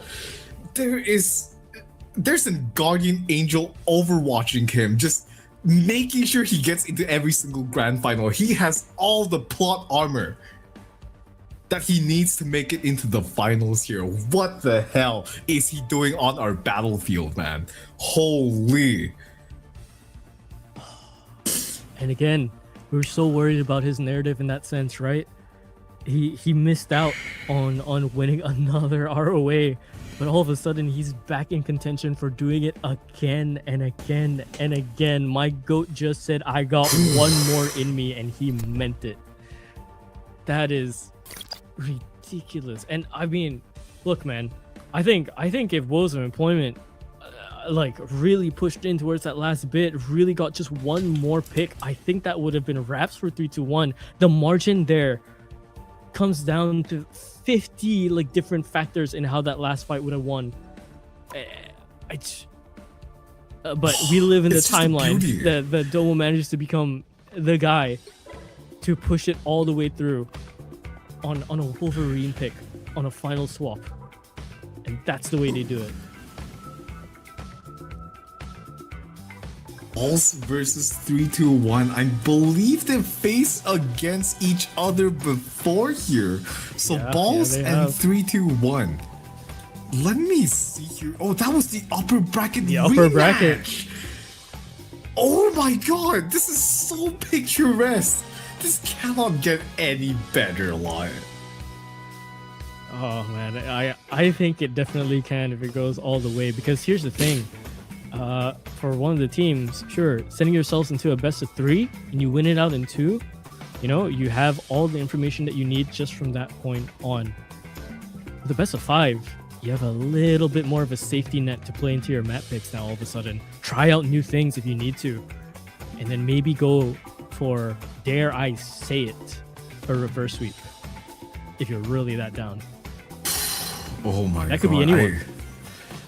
We have health insurance, right? Whenever we sign our contracts, I might need to go to a cardiac doctor after this one. I'm not gonna lie. Yeah, make sure the doctor doesn't send you into make sure the doctor doesn't send you to a dimension where you're spent, falling for 30 minutes. Oh yeah. Totally hate.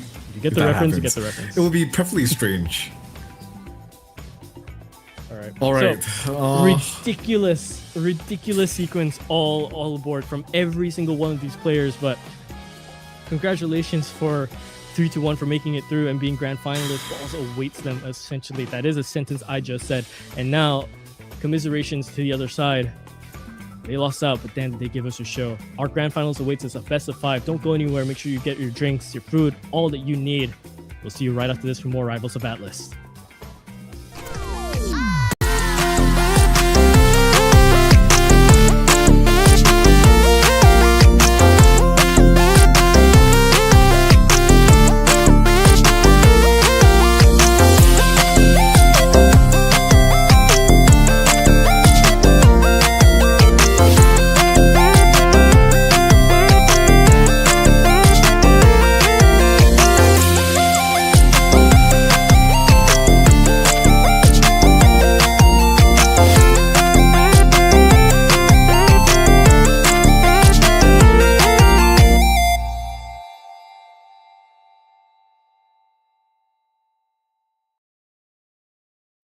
I'm ready for action, Fox. What's the mission?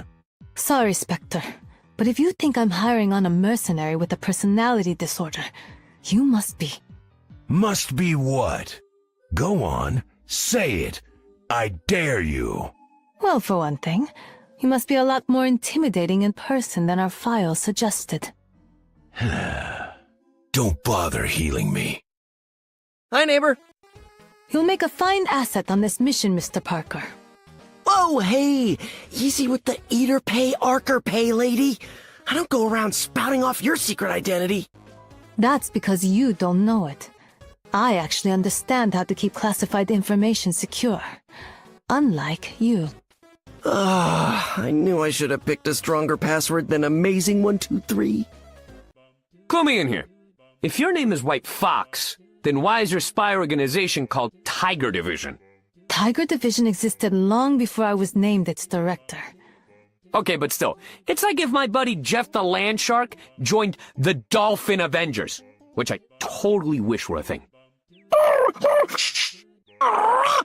What are you tracking now, Jeff? Wait, I didn't put that onk there, did I?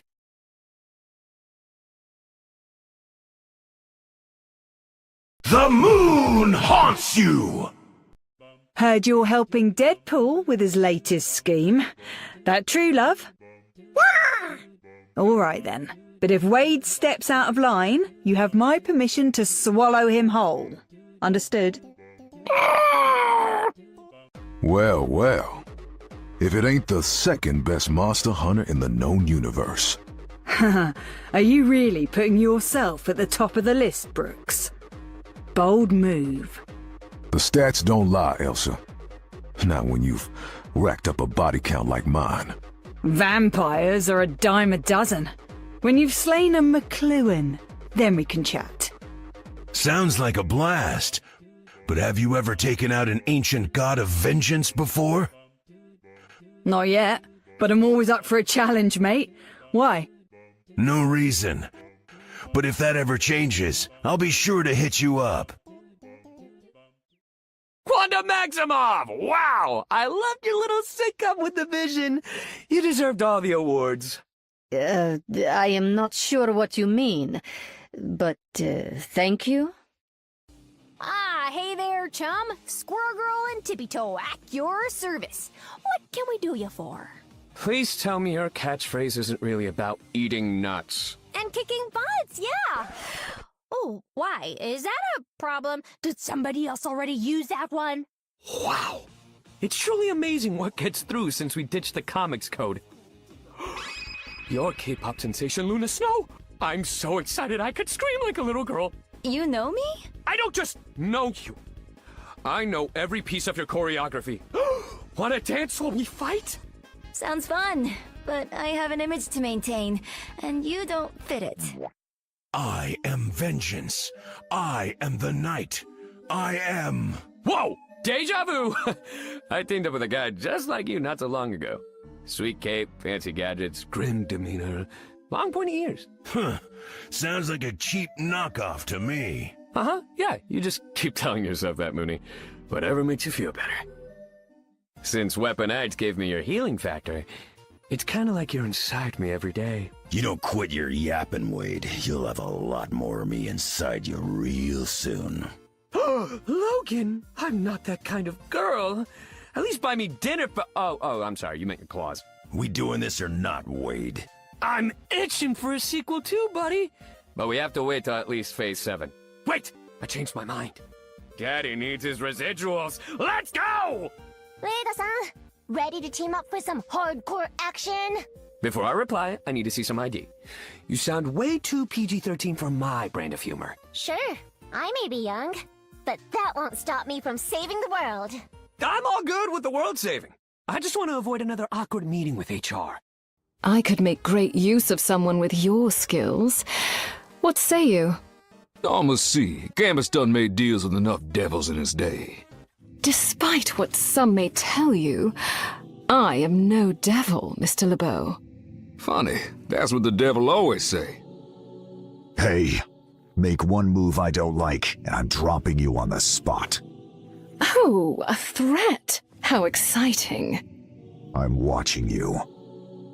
Sister? Brother. Ah, the legend himself. The Jade Giant, the taciturn terror. Taciturn terror. You're a man of few words, aren't you? No, no! You stay away from me! You're not funny. Hulk let you know when Hulk wanna smash something. He really hates you.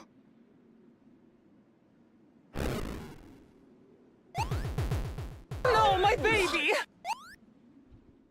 So you're really into plants, huh? I've got a bit of a green thumb myself. Really? How fascinating. It's not the only part of me that's turned green. I really should see a doctor. I should really be going now. You lucked out, buddy. You've got the legendary Star-Lord on your side. Star-Lord, huh? Guess I can finally start calling myself Earth King, then. Hey, not cool.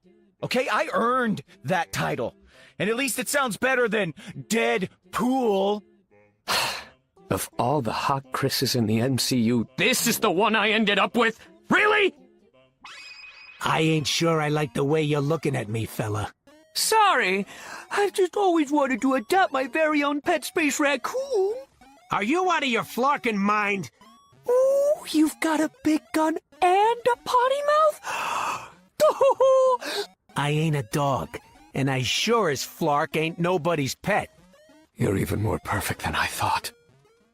So, here you and the Cajun made it official. Kinda bummed I wasn't invited to the reception. Well, I just thought it might be awkward for you, Wade. I mean, you and I have history. You mean how we used to tangle tongues? So what? I got over my feelings for you ages ago, like last Tuesday at the latest. Sure you did, sugar. Sure you did.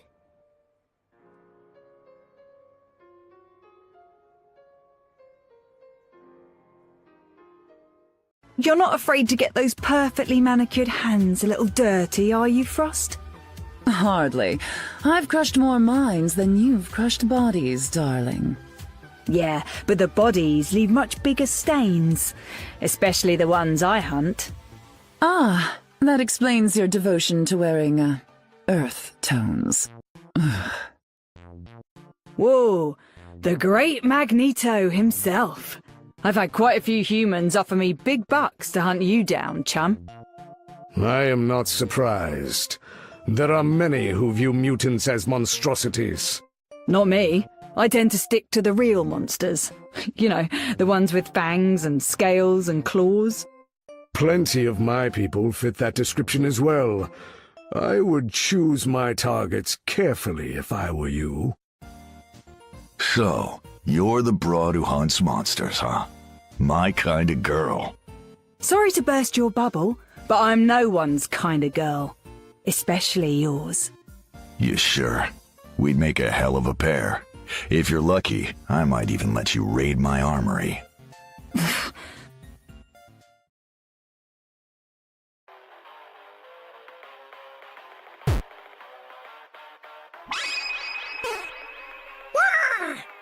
Jeffy! I'm happy to see you too, you adorable little ball of murder! Daddy missed you.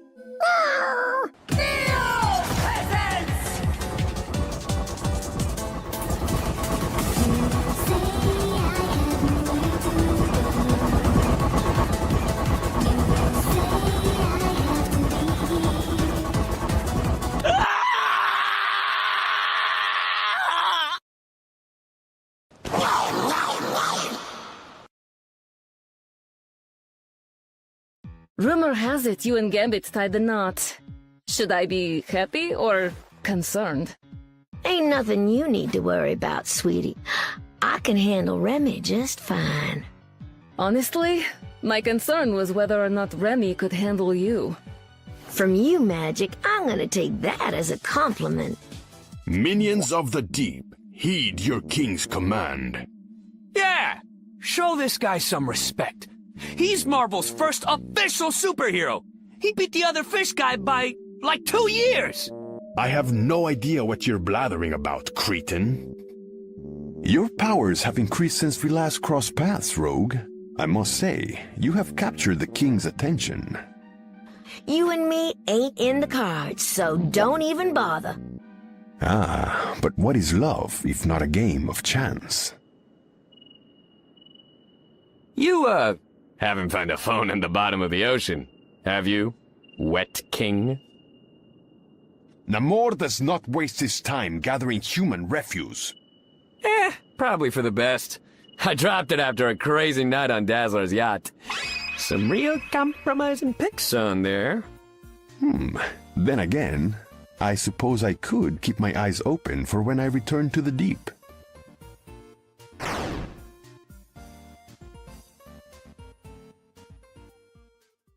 Why are you glaring at me so, mortal?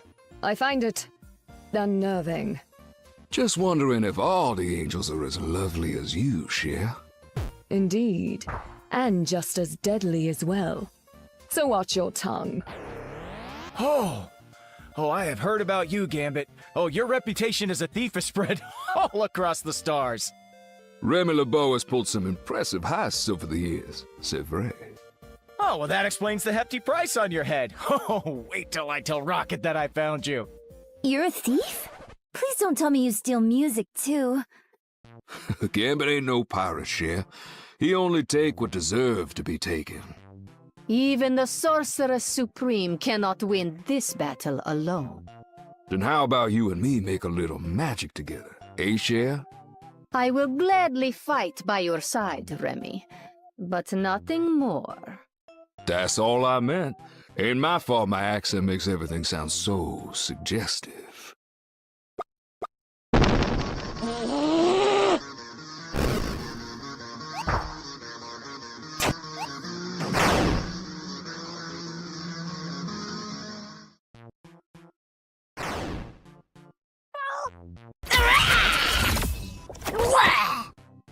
You don't happen to have any superpowers you want to loan me, do you, sugar?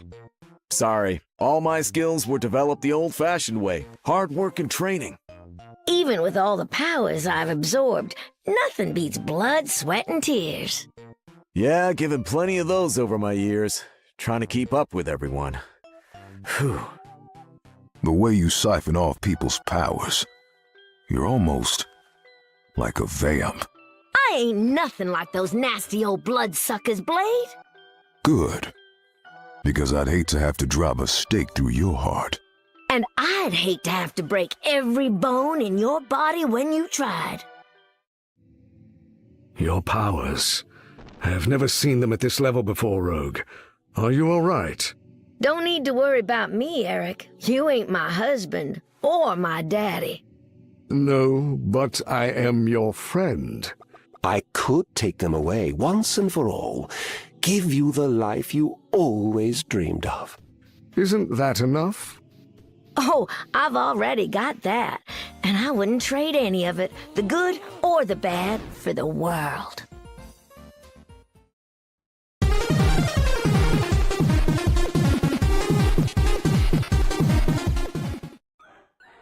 Is it true you can absorb people's memories? Afraid so. An unfortunate side effect of my mutant power, sugar. Better refrain from petting me then. I may be cute, but my past is pretty ugly. Noted. If you need to absorb my special abilities, Rogue, I'm here and Alrighty, welcome in. Hello, everyone. Welcome into the Rivals of Atlas. Just for vibes, but the vibes are at an all-time high. Yeah, baby. Competitive-wise, it is strained. It is there. It is. Boy, howdy! Welcome into the grand finals of it all. It is still a few minutes away from midnight on my end, so I can still say it. It's Championship Sunday. Championship Sunday, baby. Let's go. Let's go. Oh man, take it away, mates. What did we see? What has happened? First and foremost, since this is our grand finals, I just want to mention again, big thanks to our sponsor, Marvel Rivals, for basically funding us throughout the entirety of this event, as well as Musuno. And the final giveaway for 1,000 credits is being given away right now. And so just 4 vibes is going to be the password.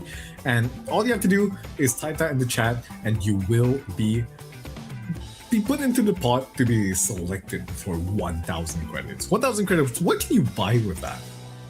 That's like almost a purple skin, right? Right. Man, I can't remember. You know, it's been a while since I checked the store. So something like that. I mean, at this point, I think everyone already has more than 0 sitting in their bank there. So I'm sure whatever it is, you add that 1,000, I'm very sure they can get whatever they need. There's a lot of skins out there. So, man, skins aside, it has been kind of nuts in terms of the storylines for both of these teams going all the way up. Oh yeah, most certainly. Team Balls versus Team 321. 321. If you guys are still with us earlier, you saw just the fight, the absolute fight that they had for all the marbles, everything that they can, all the way to get here to this point. Now we suddenly have this narrative come back to us again with Domo trying to reach for the throne once more. You know, he's been a grand finalist through and through every single time, whether he won or not. He's always been there, all the way until the end, bringing in different teams, different talents, different faces, and every time he's always facing a new one. This is so picturesque, right? 321 is one of those teams where I think this is all players.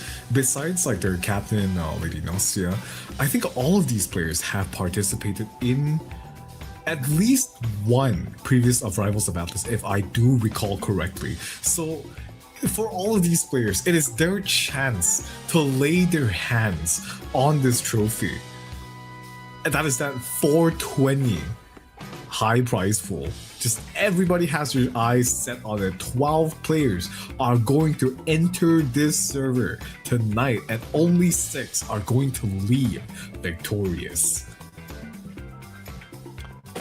It's going to be heartbreak on one side, and it's going to be cheers on the other. It is so it's been the way competition has been driven, and it will always be that way until the end of time. As long as there's something at the very top to fight for, to earn, there's always going to be 2 people willing to set themselves out to make sure one of them gets it and one of them doesn't. Harsh circumstances, sure, but tis how the cookie crumbles and how it's made. And I'm very, very curious to see the ban phases as well between these 2 teams once they're all ready. I don't think they're ready just yet, but I'm seeing all the names in here in the lobby on my screen, and man, just man, we're in for a treat, I think. Like, dude, the Suzuyun versus Domo, I can already see the head-to-heads already. What else? There's like Shrelia. I would put Shrelia against Cheesecake, you know, the 2 strangers of the team. These 2, like, there is something in the water that makes the Doctor Strange players in Rivals Atlas just move different, man.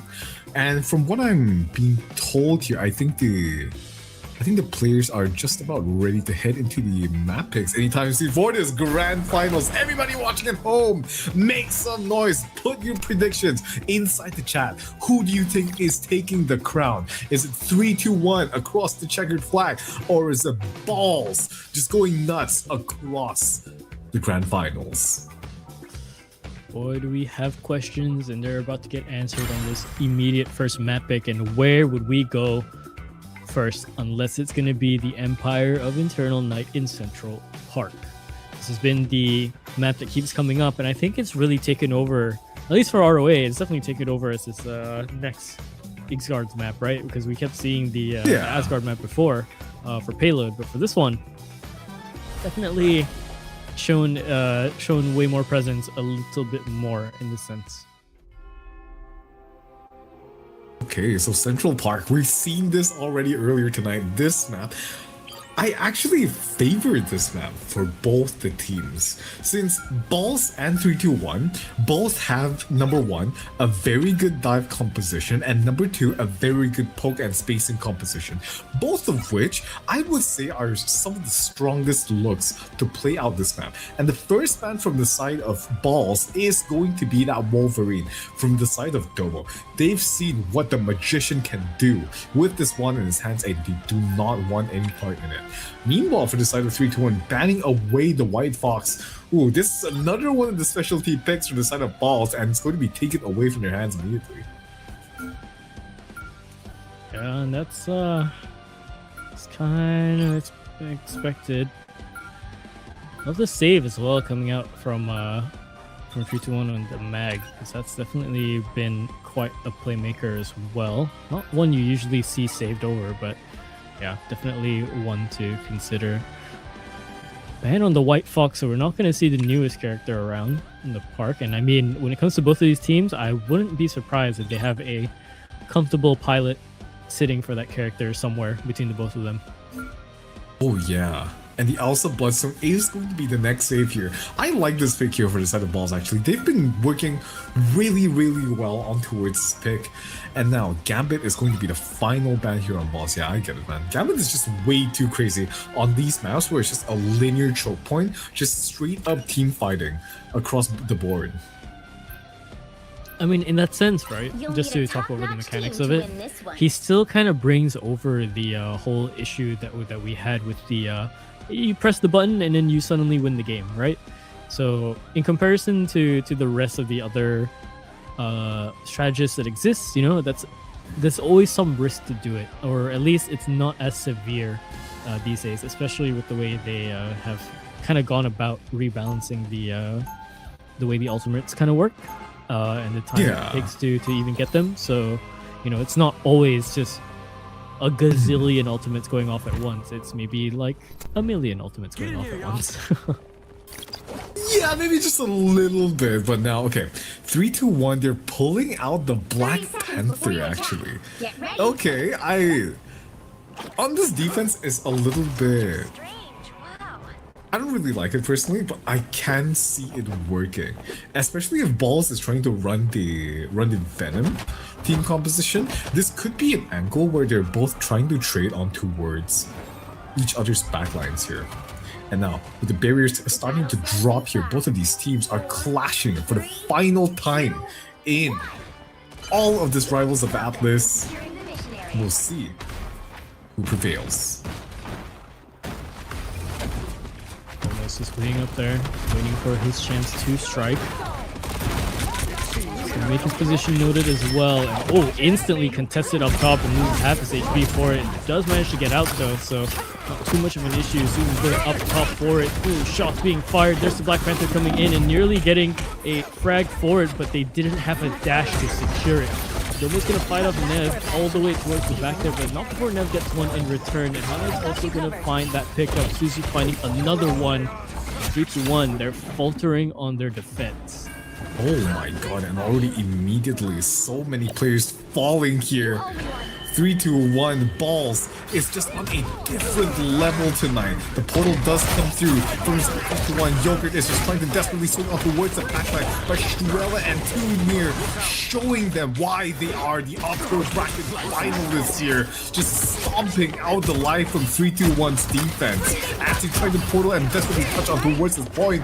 Nausea falls as well, but Domo claims the constellation of the Hanarisu. We see what he's been able to do on this magic. He's finding something more here. Gets picked towards everywhere as well, but unfortunately they're unable to clinch the overtime as the rest of Balls secure the first point. It goes for them now. Step 1 secured, step 2 get across this way. And Reese not alone here, can't they're here, doesn't want to fall here, does manage to get back to their team in time, and oh, the Galtrox is so huge, it is huge coming in, as one secured, Notion gets out of it, but so much damage done, Reese is out the map, definitely fallen off there from the side of Suzu's ult, so immediately impact found, and they've been shoved all the way back 3-1. That's the other conversation that we have now, right? Because 3-1 have been fighting and fighting and fighting. That last best of 3, you know, that's gotta put a hamper to anyone. You start to talk about fatigue being a thing. Oh yeah, when you played another series earlier today. They played 3 out of 4 series. With the best suppliers along the line here, this is so hard for them. Already Queen Yoro being forced out on her ultimate here.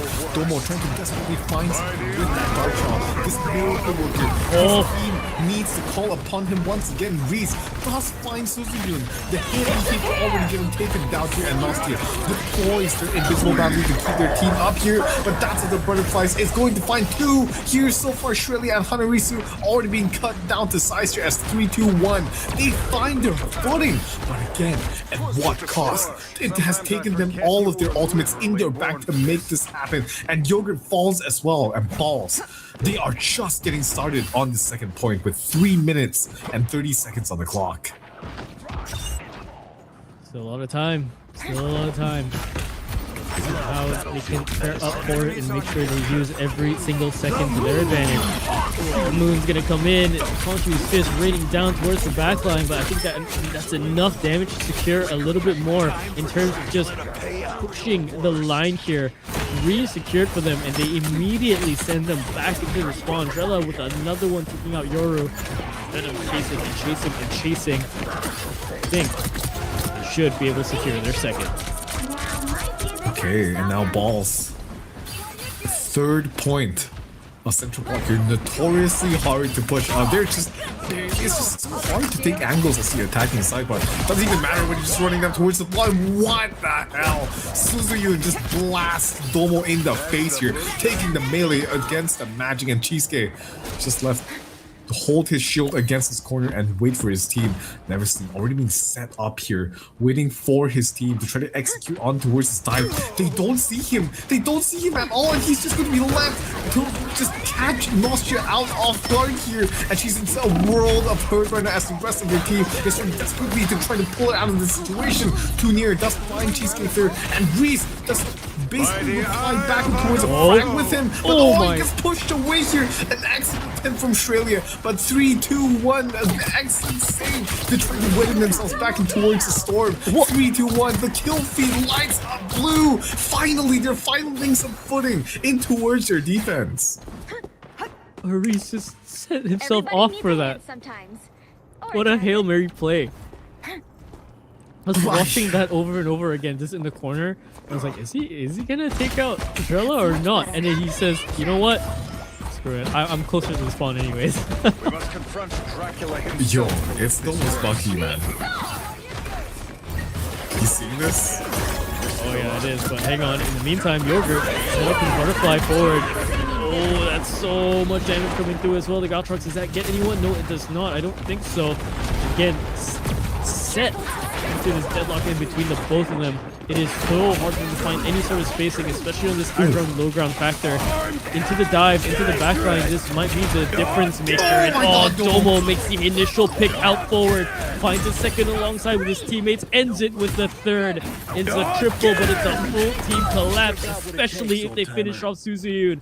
A quadra for Domo. Kraken Impact is going to find its mark, and now 2 minutes shaved off the clock here. Balls looking for a re-attempt on their offense here, taking the portal on towards the height here, just skipping the choke point.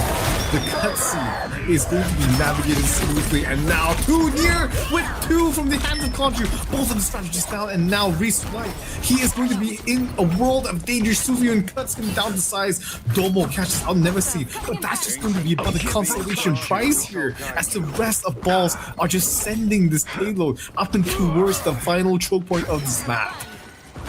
Here's the thing, Inosha still has their ult up, so if they really wanted to force them off, they really could, but minute 30, let's not play it too desperately. They can still get through this ever so slowly. We're already seeing swaps come in over onto the other side. Reason's on this thing, Yogurt still on this Psylocke, trying to push through. Cheesecake on the cap, near finding one more. Drella as well alongside with Iru. They just knock away all the pins, and they go straight for the end of the bowling alley. straight for a full strike with 1 minute and 2 left on the clock. What a play from Balls. It looked a little bit dicey towards the defense on the final point, but ultimately they got it in the bag, man. And now I'm looking a little bit worried from the side of 3-2-1. Not looking as feverishly hot as they did in the previous matchup, but then again, how can you hope to hold on to something so hot? I don't know. It's just. It's so much. There's so much happening on the screen, and we can only pick apart. Man. We can only pick out like what 1/5 of what's happening. Not only just for us to commentate to the folks at home, but just to get across what's happening for the narrative. Because both these teams, it's all the way until the end for sure. But we'll see. We'll see how it goes. So far, very, very good start for Team Balls. Alright. And now Balls gonna run the same composition on the defense here, 3-2-1. Pulling out Domo's Hawkeye, another one of his signature picks here. The hero of the story facing the villain in the upper finals. This is it. This is everything here. Yogurt picking out his Spider-Man as well. All of these characters donning in their favorite colors. And immediately the rollout is going to come through. I like this. Where is he going? He's going to step on towards the height here, trying to pull up one of the strategists, I suppose. Meanwhile, the rest of his team just prancing their way up on towards this choke point. Domo trying to find a pick through all of this shields, all of the healing, all of the noise. Waiting and biding his time is going to be Yogurt as the Venom goes in for the side of Nevestein. His shield immediately being popped here. Yogurt trying to find a pick, but unable to pull anybody just so far. He's getting close for it. He's getting close for it. Trying to land that combo. Just whittling away as little as you can. It will eventually add up because you'll finally find that opening when there's too much damage to look at on the front line, especially when the back line is gonna be absolutely decimated by Yogurt. Yogurt finds 3 in total, maybe 4 I think initially, and he can just get away, get out. And oh, this is gonna be the Sidewinder that hits Balls in the face, I think. No, Yogurt, oh my god, if he cancels this. No, cancel it, not in time. In this instead. And now Yogurt, he's going to be forced to beeline back on towards the point. Cheesecake already catching out Suzuki, and one of them prize members down already. And now Hanarisu does find an answer on towards Domo. This Spider-Man is looking dangerous right now as Yogurt is just cleaning up the backline here. Junior getting taken down. Nevestein finding another pick here. The Eye of Akamoto, Shurelia stunning up everybody on towards this point here, halting the progress from 3-2-1. They are fighting just devilishly on towards this point. Yogurt and Domo finding the heroics onto the backline here, managing to secure the picks that they need to get the point secured. Easy does it for 3-2-1, and I don't mean that was easy to take. I just meant they have to just slow their pace down a little bit, play all together. But just as I say that, Yogurt ups the pace into the face of Junior. Now all of a sudden, the team set back a little bit further than they can. Suzuyu now swapping to a very, very interesting pick. We'll get the Widow up as well. And honestly, I think this is a pretty decent pick as well. They can deal with the Spider-Man, right? Chunk him for half HP and they get close, get a little bit too close. Yeah, you can utilize the kick to just stun them into space, and then we'll see if that happens or not. Every single one of these players know the idea, know their backup plan as well. Oh, that meteor does not land onto their intended target, but Cheesecake instead lands a bigger one instead with the Eye of Agamotto, always finding impact. Suzu and Nier out, down and out. Hanarisu left into the fight no longer. Looking for one more. Eru goes down as well. Last one for the cart is Shrella, but Shrella's not too long for this Earth. And Balls looking a little bit like they're struggling right now on towards their defense. Cheesecake does pull out the cheeky little portal play, but some of the members from Balls, they are managed to get out through the left choke point before it happens. But this is going to be all they need to secure this second point. What is happening? We have 5 minutes on the clock for the push on towards this final choke point here. As Domo, he gets set up already with the Galactic Legends. He's just biding his time.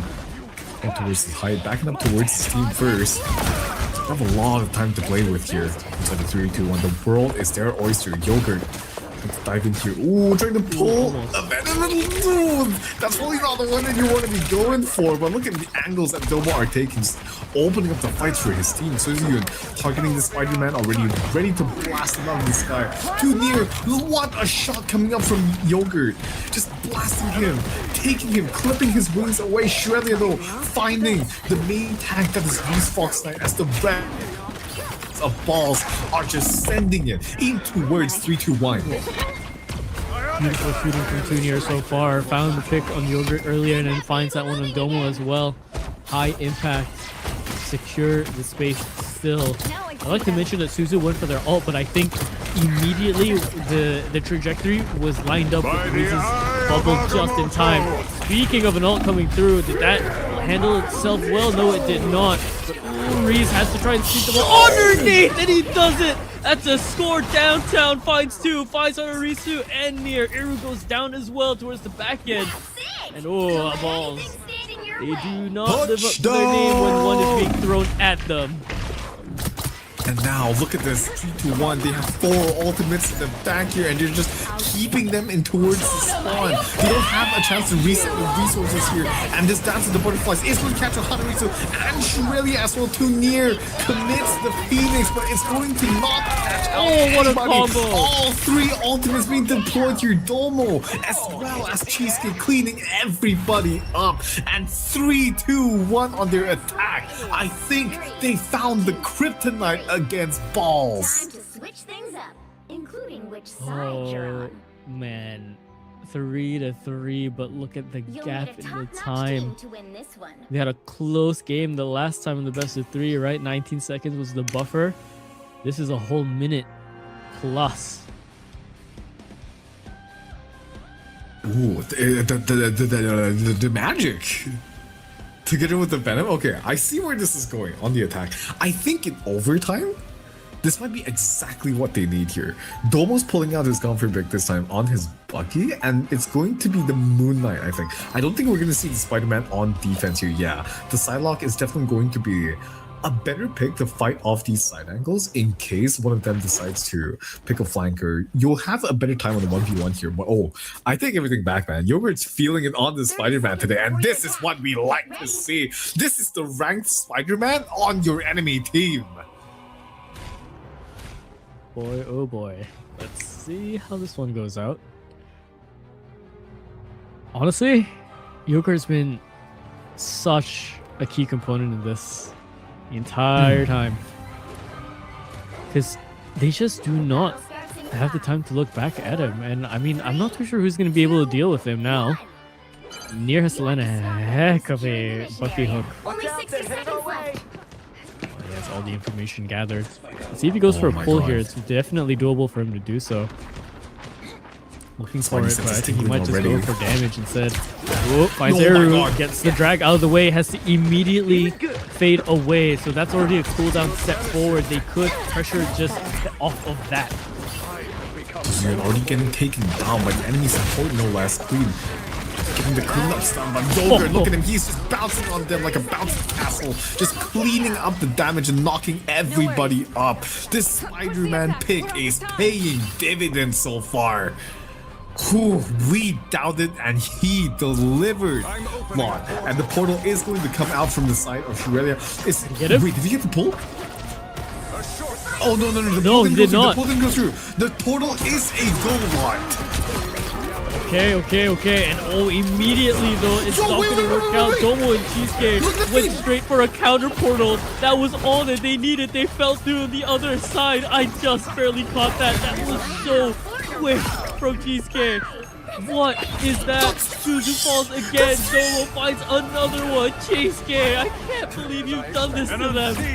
You absolute madman, Cheesecake! In the grand finals overtime, what is happening? That should be illegal. That should be illegal, but it's so in the playbook. Oh, I need to go back and see that again, man.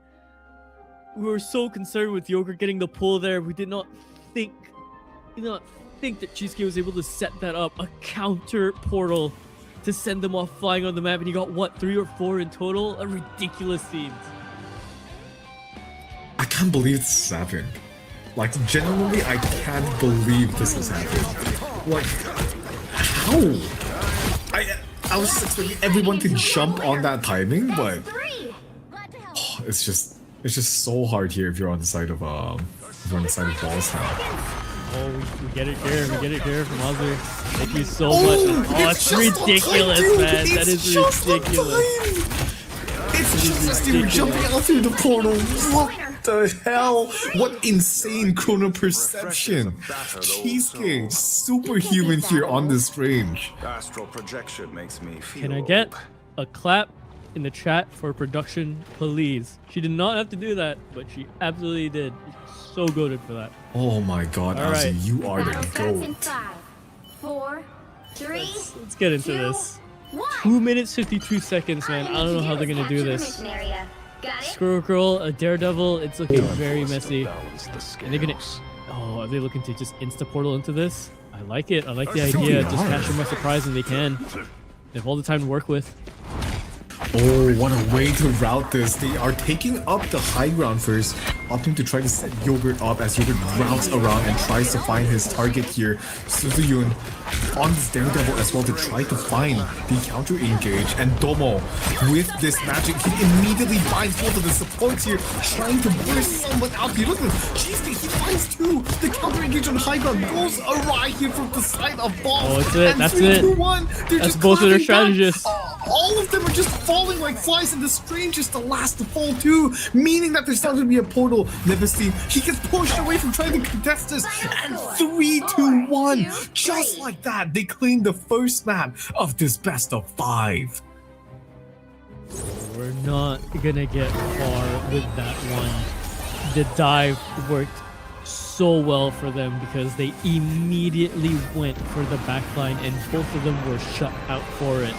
Even if they just took out the one, I think that was pretty much their win condition and absolutely handled well from 3, 2, 1. Oh, stat line across the board though. It looked like a struggle on the initial start with Team Balls just going in and in and in and eventually making it all the way, but the defense was even better. The re-aggress on 3, 2, 1 side was so much better, I think, so much cleaner across the board. Yeah. And that was just, again, these individual plays that come through, right? But it's individual plays working into a system, and when that all together works out to in a full round like that in the grand finals, you're gonna get your recipe for success. We've seen this before. The sum is definitely more than the whole is definitely more than the sum of its parts. And now, Domo and Yogurt, the heroes of the story here, and not to forget Cheesecake, man. What was that portal play? What were all of that? He's been working overtime here, the unsung hero. He's that play in overtime with the portal. I could not believe my eyes. When I saw the feed just light up blue, I was like, what happened? And then I saw the portal icon. Yo, this is crazy. And now, for the side of Balls, I'm looking a little bit worried for them. At the first attacking side, 3, 2, 1 looked a little bit weak on their defense, but when it was 3, 2, 1's time to offense instead, they just gave it everything they had. They pulled out every single stop, and they're just looking unstoppable as a team unit. Balls, I think they're struggling to answer the Spider-Man. So look, going into the next series, I'm not surprised if we see the Spider-Man being taken away or the more being saved, because I don't think Spider-Man is going to be that much of an issue alone, but paired up with the tempo that 3, 2, 1 are playing at, and just sitting up and waiting for Yogurt to just knock everybody up and just disrupt them while the rest of the team just runs them down. This makes him such a huge, troublesome component that Balls has to address. Yeah, they really do. And again, thinking about how the meta is kind of shaped up as well, not only just between these two teams, but also just in the game in general, it is such a... Actually, no. In this scenario, it's going to be such a weird ban for the Spider-Man, right? And I think you would be wasting that ban when I think it can be handled relatively easily if you clean up your comms and make sure you set your strategy all together with where you're going to space out your team. my condolences to all who have to go to their jobs tomorrow because, wow. If you are not, like, where will you be when the grand finals of Rivals of Atlas is happening? Where are you going to be when Domo and Suzuyun are going head to head against each other? Where are you going to be when 3-2-1 takes the first map away from Balls? Of all of the teams here to beat, they are showing themselves loud and proud in the server here. It's ridiculous, man. It's just so ridiculous. I love how this is basically, where were you when either Balls and or 3-2-1 is kill? Yeah. Like, I love that meme. Oh boy. Okay. I was honestly a little bit worried for 3-2-1 coming in towards this matchup, and I think the players are ready as well. Just a little bit before we hop in towards the game here, and 3-2-1. Like I said, I was worried for them. Balls just looked so strong going into the upper finals, and now 3-2-1 is going to be their map pick on towards a convoy map, and I want to see what's going to be their flavor of the poison here, and I think it's going to be Yggdrasil Path, baby. I love this map. It's either that or somehow Kunlun, I think. But yeah, we're gonna go stick with the classics. Why not? I'm so mad. Excuse me. I haven't been able to cast a Kunlun. I think I casted like one Kunlun game, but that was like scrims. I have not gotten a single Kunlun game. Have you? Yeah, I did. I got one. Oh, you lucky bastard. There's just so many things I can say about that one map, but never mind. We're back on Yggdrasil Path. The name of the game here on towards this first point is going to be that high ground control. And with Yogurt Spider-Man being online here, it throws a huge wrench into the works here from inside of Balls. So the first ban is going to be the Wolverine. I don't think 3-2-1 is going to save the Spider-Man here, if I'm being completely honest. This might go something like a Bucky or a Punisher. Probably a Punisher. I wouldn't be surprised. Magneto is actually going to be the save of choice for the side of 3-2-1. I don't know. With the way things are going, I'm not too sure if the Magban is even really good anymore. If they were to go for it, but yeah, I mean, just why not, right? Protect it just so you can, because I believe this is a thing that Team Balls have done before with the Magban. So it's a good read from 2-2-1. Strange being banned out. Yeah, they do not want to deal with Cheesecake. Do you know how hard? Also got immediately banned down at the start as well. That's not surprising. But do you know how hard do you have to terrorize the enemy team to get your Doctor Strange banned? Yeah, you have to play to Cheesecake levels. You have to play to majority of the tags that we've seen so far in the final bits today. Man. You play like any of the tanks that we saw, right? You play like Charla, you play oh, that is sorry, I just saw the Hela save. The Hela Namor being saved. I think that's gonna be their answer. I wonder what's going to be the final ban here for the side of 3-2-1. So it's the Invisible Women that's going to be taken away from the side of Balls. I get it. This character is just way too strong, man. Especially if you have someone like the Namor and the Hela, this kind of team composition. Whenever you get the invisible boundaries just taken away your lines of sight, that's going to be really, really rough. Mm-hmm. Oh boy, okay.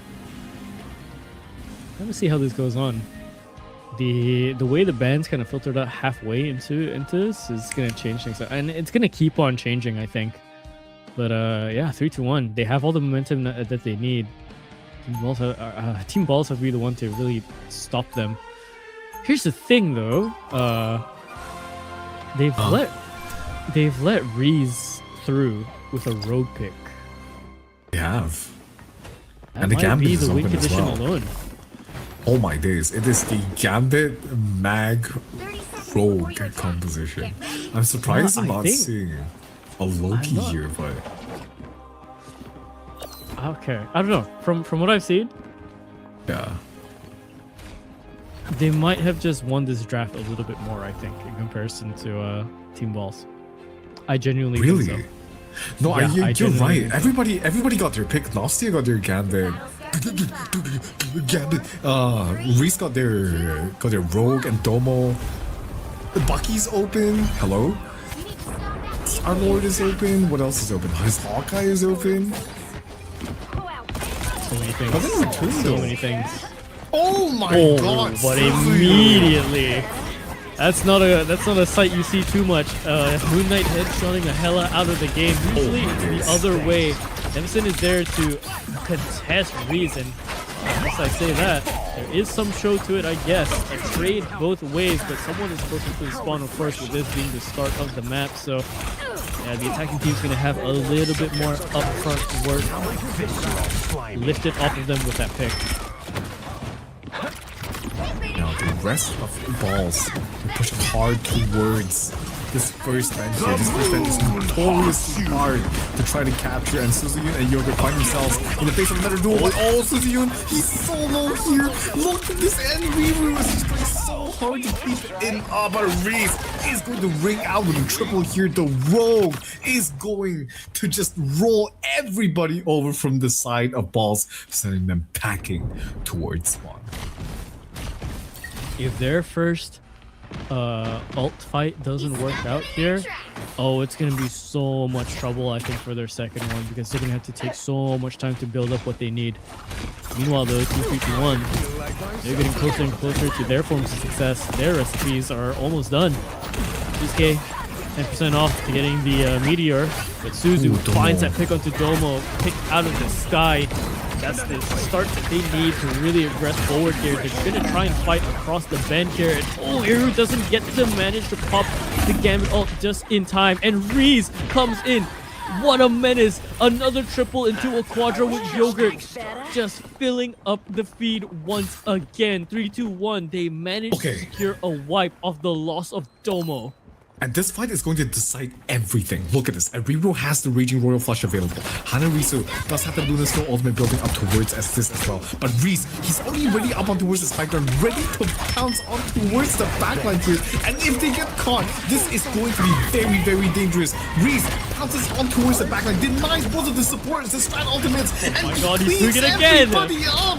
Reese, he's with flawless expertise here. His sneak attack, pulling it off here, just backstabbing the enemy team. Balls getting taken down, swept off their feet. And this is why Reese's Rogue is such a force to be reckoned with. Back to back to back. 4Ks and 3Ks across in the feed. Reese is doing everything they can. Just being heavy-handed as well. It just seems that they're doing so much better with the team up as well. Pushing forward into this fight. It is a mess across the screen, but I see a meteor being launched up. Does that land? Yes, it does, but it's only going to be hit markers. Suzu and Nevson finally find their way in. It's suddenly Nev's turn to find a triple of their own, Domo. but Domo is there to delay the timing, and honestly, that's so good because that burns away somewhat of what, 10-15 seconds away from the ball without them getting across the bend. Now they have to go all the way to the start, and they didn't even cross the upper red that turns the corner. My god, just so much progress being delayed here. Meanwhile, 3-1, the onus will try to be on them here to find a way out of this point. The Raging Royal Flush does get committed from the side of Nastia here as the rest of the team rushes out of the spawn rooms here. That's what the Butterflies online now here from the side of Suzuyun here, trying to make a play for his team, but too near. Cleans up 2, and this is exactly what they need here from the side of Ball. 3 seconds left on the clock here. Coming from a different angle. From the side of Cheesecake, he's waiting. The ball just not in time, and Balls just being slapped away from the wayside here, and Nevis just desperately trying to claw themselves up towards the point. But 3-2-1 shut them down at the door of the first point. Lot, we didn't even get to the second point here, and this is just the second map.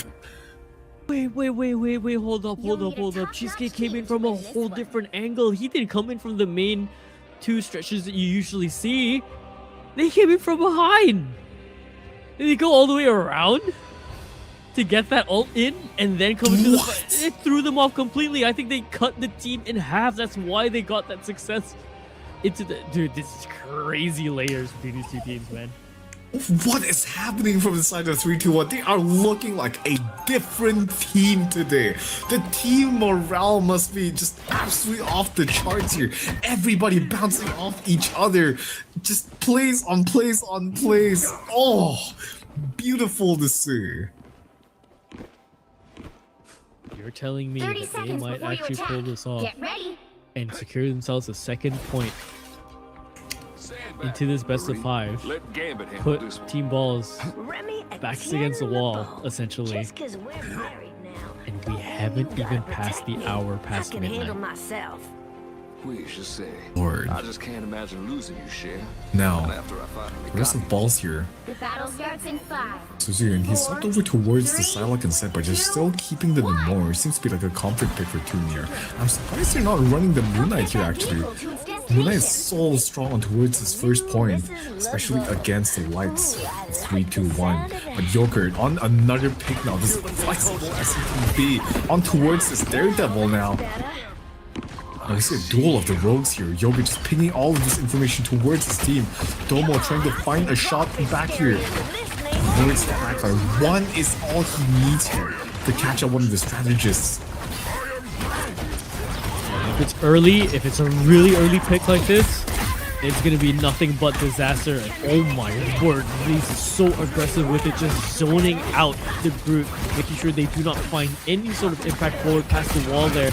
River tried to go in for a dive, but only just managed to pull aggro just towards his direction. But that's still good enough though, because with the way that they've split apart the team after 2 seconds, the truck manages to make up just a little bit of space, up 39 meters, already sitting at the very precipice of the ramp there. But 3-2-1, they are losing the fight there after Domo goes down.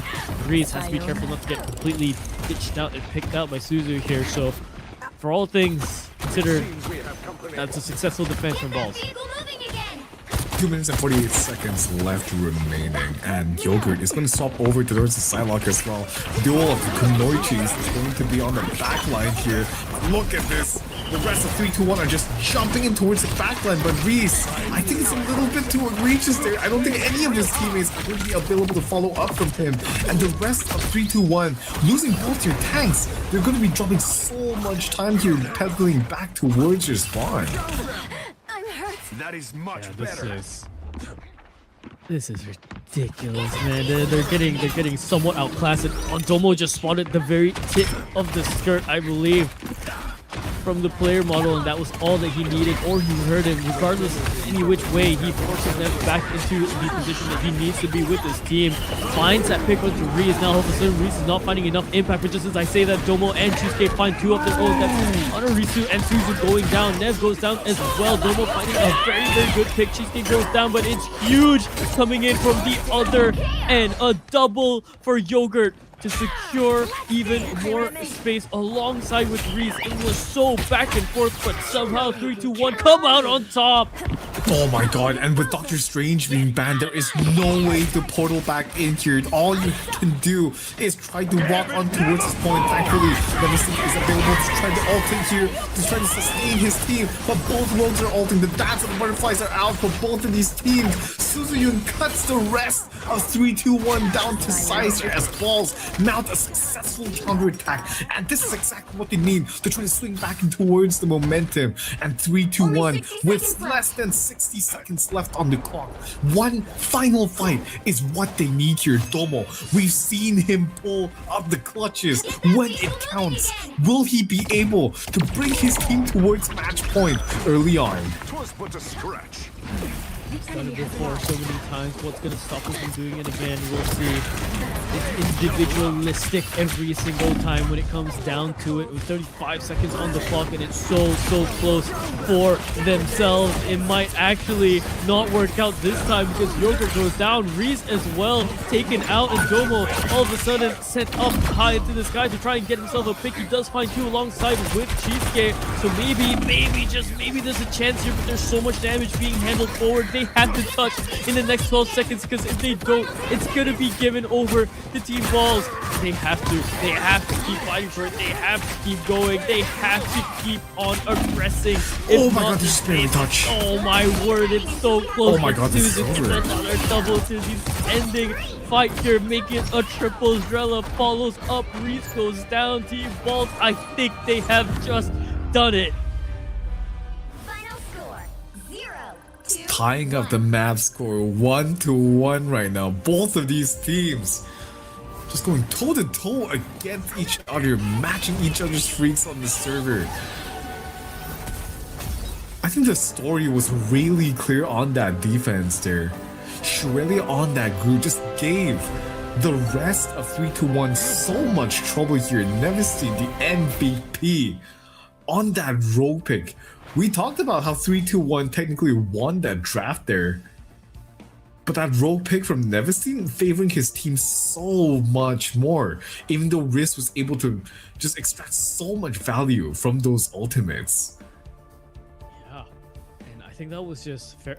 That was just fair play. That was just adaptability coming through from Team Balls, right? Because yeah, I genuinely did believe that the draft was won over on the other side, but faltered a little bit too much. They lost Reese way too many times towards the end there, even though they had a lot of success initially. So honestly, that's really good counterplay again from the individuals coming out from Team Balls. Right, and like I said, the group seems to be giving them so much trouble there, man. I'm not sure if you saw, but Cheesecake even swapped over to the Punisher, because one of the answers usually is the Wolverine, but Wolverine got banned away. Especially in the hands of Domo, you do not want him on that character. And then Punisher, they swapped over to Solo Tank Thor, which is a little crazy, but Cheesecake had to try to make some sort of change because they were just struggling so much into Shrelia's group there. There was just no answer in towards those walls, and whenever you're sending your rogue in to try to go for these team fights, to try to initiate something on towards the backline, as soon as they get walled off, they're gonna get cut off from all the healing. And Rogue has way less mobility options compared to a character like Venom, compared to a Captain America, so it's just gonna be so rough without this sustain from the backline. Yeah, it really is. And again, the backline is making up everything for both of these teams, right? It's such a it's usually this conversation of, okay, you know, this part of the team is making them stand as a whole, but no. This is both teams having quite the amount of proper force in their backline to make more than just the spine of everything. It is a whole system that works together. It's a whole machine. And I know Amane was saying, you know, it looks like two machines fighting each other on his matchup. This is two machines fighting each other on a matchup. So it's quite ridiculous.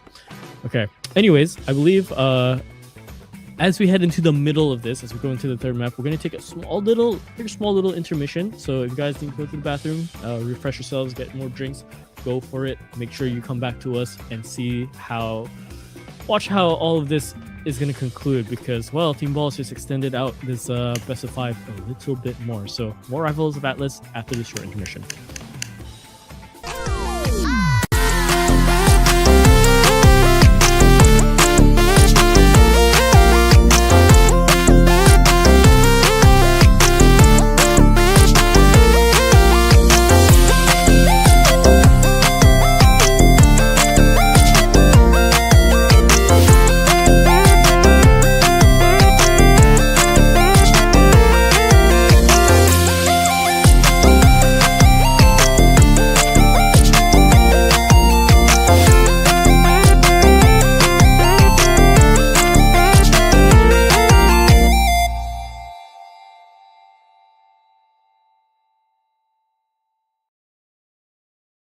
I'm ready for action, Fox. What's the mission? Sorry, Spectre, but if you think I'm hiring on a mercenary with a personality disorder, you must be. Must be what? Go on, say it. I dare you. Well, for one thing, you must be a lot more intimidating in person than our files suggested. Don't bother healing me. Hi, neighbor. You'll make a fine asset on this mission, Mr. Parker. Oh, hey! Easy with the eater pay, arker pay, lady. I don't go around spouting off your secret identity. That's because you don't know it. I actually understand how to keep classified information secure. Unlike you. I knew I should have picked a stronger password than Amazing123. Clue me in here. If your name is White Fox, then why is your spy organization called Tiger Division? Tiger Division existed long before I was named its director. Okay, but still, it's like if my buddy Jeff the Land Shark joined the Dolphin Avengers, which I totally wish were a thing. What are you tracking now, Jeff? Wait, I didn't put that onk there, did I?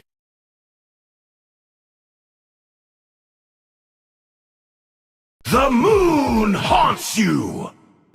Heard you're helping Deadpool with his latest scheme. That true, love? All right then. But if Wade steps out of line, you have my permission to swallow him whole. Understood? Well, well.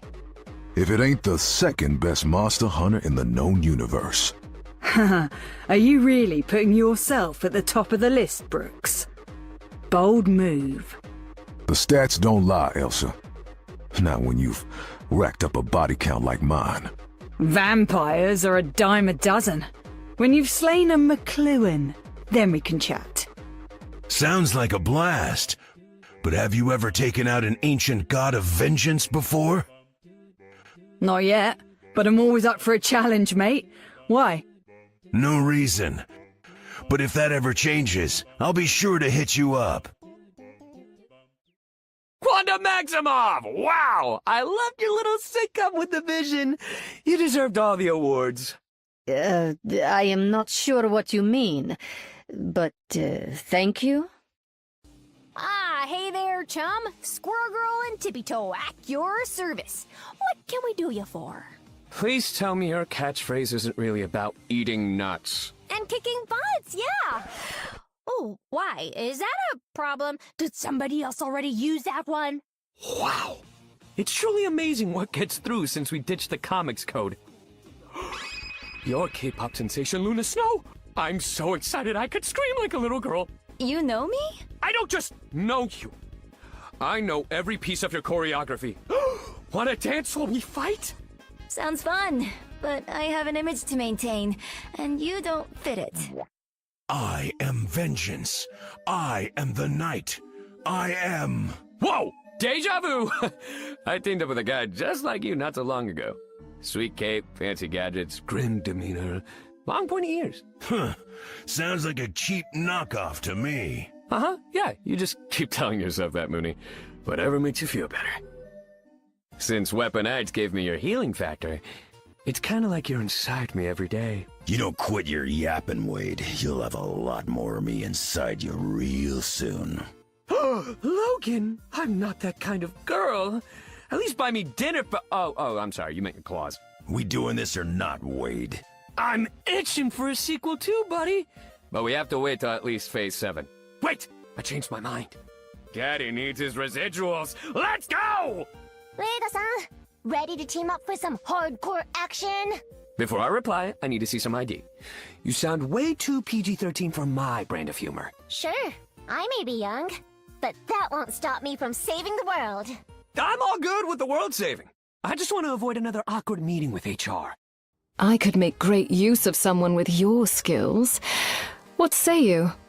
I'ma see. Gambit's done made deals with enough devils in his day.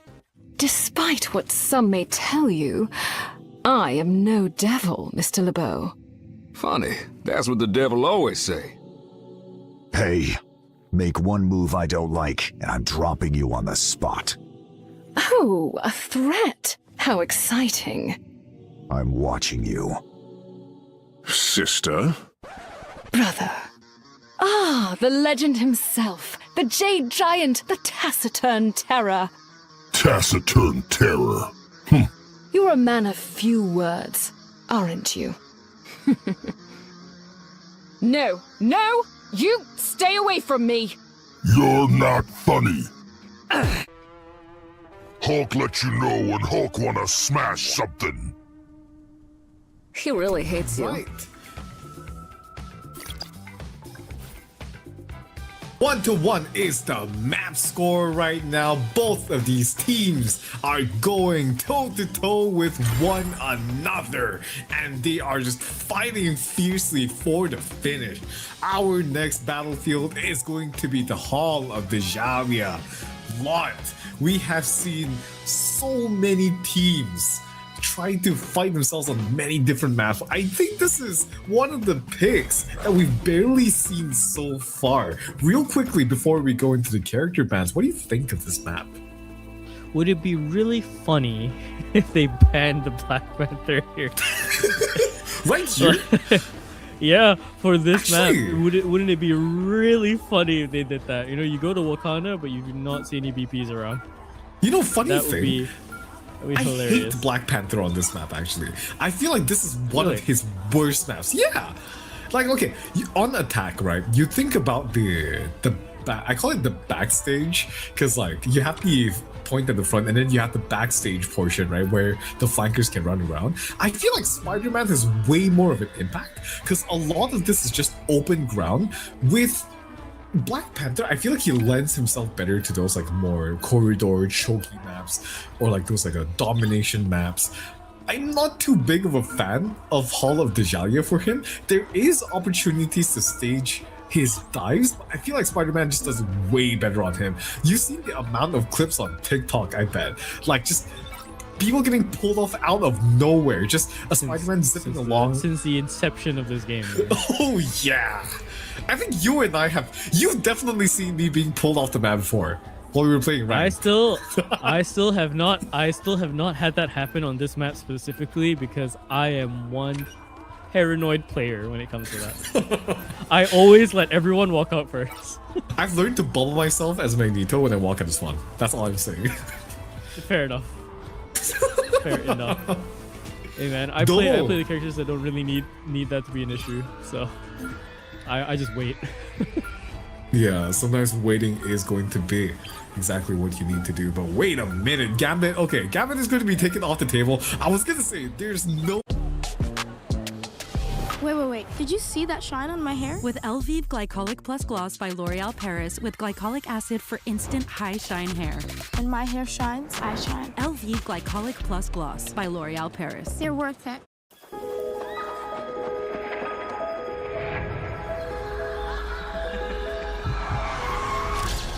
Dímelo, mi gente, it's Friday night y estamos activos. Head out early. Drinks going till 11 p.m. It's gonna be lit. No sé qué pasó. I didn't even drink that much.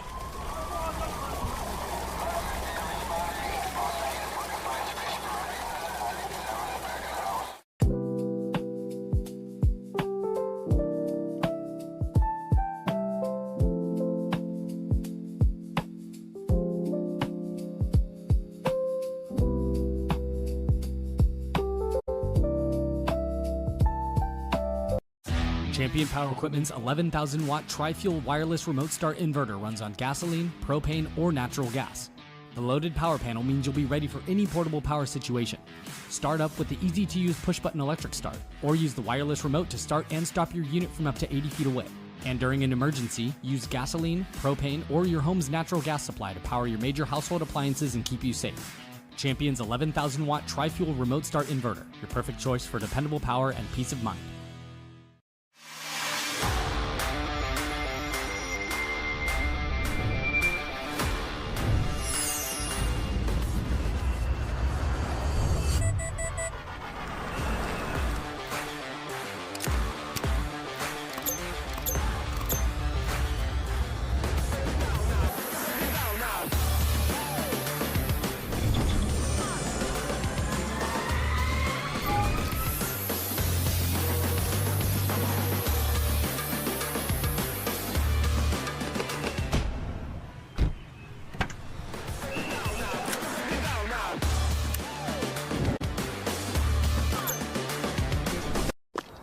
Love the hustle, Cliff. Who are you? Your lungs. We're quite proud of you. Even though you quit smoking years ago, you may be at risk for lung cancer. Okay. But with the routine screening, you can detect it early when it's more curable. Sounds good, guys. Can I get a little space here? Biologically, no. Okay. Listen to your lungs. Get a routine screening that could save your life. Talk to your doctor and learn more at savedbythescan.org. You wanted sugar-free hydration, so we scienced it. Liquid IV is the only sugar-free hydration product on the market clinically demonstrated to hydrate faster than water alone. I really don't think it's gonna be the Groot. Pretty sure that I don't know the actual mileage, but this feels like a long way from No, he got the venomous thing! That's the last person you want! It was so close to, I was holding on to my breath as well. Oh my days. Not that easy. It's not that easy. Not at this level. Oh, but I'll tell you what, that's a lot of damage going in. So for Domo, that was easy. He made that Groot look like, well, basically paper. The next evolution of it. Shredded away. The rest of Balls here, trying to stall together for their attacking side. But a couple members are down. But Domo, on this Bucky pick, we see what he's been able to do. He's a menace with it. And he's just holding the line for his team. I think they're forced to be backing off now. Shirley again showing his face together with that signature Groot pick. Such a problem for the side of Balls. Like instantly, look at this, they're really forced to back off so fast here. And with the Spider-Man being addressed, Yogurt unfortunately falls off the map, and Queen Yogurt does fall as well. And the supportal combat is in full ball, and Balls just roll over 3, 2, 1. No answer to this Groot just yet. Oh, okay, uh-oh. Oh boy, alright, that's not too good for Domo immediately. Taken out by Nev there, but Yogurt does find one back instead. So, not too bad. Not too bad for September. Suzu's going in for a little bit of a trade here. I'll take a look at the alt economy here as we go. So we can kind of expect the plan here for Domo to maybe pop off here, but you kind of want that Kraken Impact to work in tandem with a little bit of chaos. So he might wait for Yogurt to actually get his ult, or for Reese to maybe send one out. Screw it. Just shoot your gun and get out of Reese on the backline, I suppose, and just run down the entire enemy team. You have the Kraken Impact in the back pocket, and what are you going to do with it? You're going to go straight for Suzu. You're just going to think about it. Because why not? And then you're going to go for the Cloak and Dagger that's ulting, and now you're going to pull him out of the ult, and then you're going to pull them out, and then completely blast him, obliterate them into pieces. And now with the Venom on the point, you're going to slam it right down on him, run through his shield, and double ding him twice, and because you're Domo, and that's just what you do, okay? And the rest of your team still has 5 ultimates left to play with. I don't miss having to face his Bucky sometimes, you know? But I'll take the fact that he still complimented mine. Much better. I feel so much better on that end. Oh, wait, that's a massive combo dunk, but unfortunately, Lady Nastia is going to be able to save their team with that invisible boundary here. Ultimate trades come through, but so far too near. As we're finding another pig, the kill feed goes red as those sanguine river flows. Balls are looking for blood, and it is going to be rushing. 3, 2, 1 just collapse right as they just won a team fight here. Oh, and that's a very expensive one to lose as well. 3 to 1. Look how many of them just got reset in terms of their ult usage and did not find anything that they can. What a ridiculous sequence of the combo to be pulled off from the Bloodstone there from Suzu. And you see how much damage was set forward onto Reese. He had to get out there with his bubble. He still did not survive. Now, however, things are definitely heating up. We have the torch now on the field.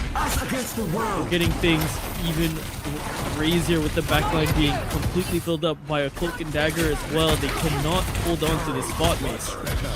I've got so many things to say about this team composition. Domo's just been swapped over to this Emma Frost. I think this is the first time we've seen him just being roll swapped over the tank in favor of this Human Torch here. But so far, the Human Torch isn't enough to light this furnace up because the rest of Balls are just slamming them down with this team composition. This group pick is paying dividends from the side of Shurelia, almost bringing them across the finish line here on their attack. Yeah. This is finding so much impact, and I mean there's so much impact with the damage that he's finding on this Elsa Bloodstone alongside with the Namor, right? The Namor just on their own has been quite an issue as well. Nier's been finding picks throughout.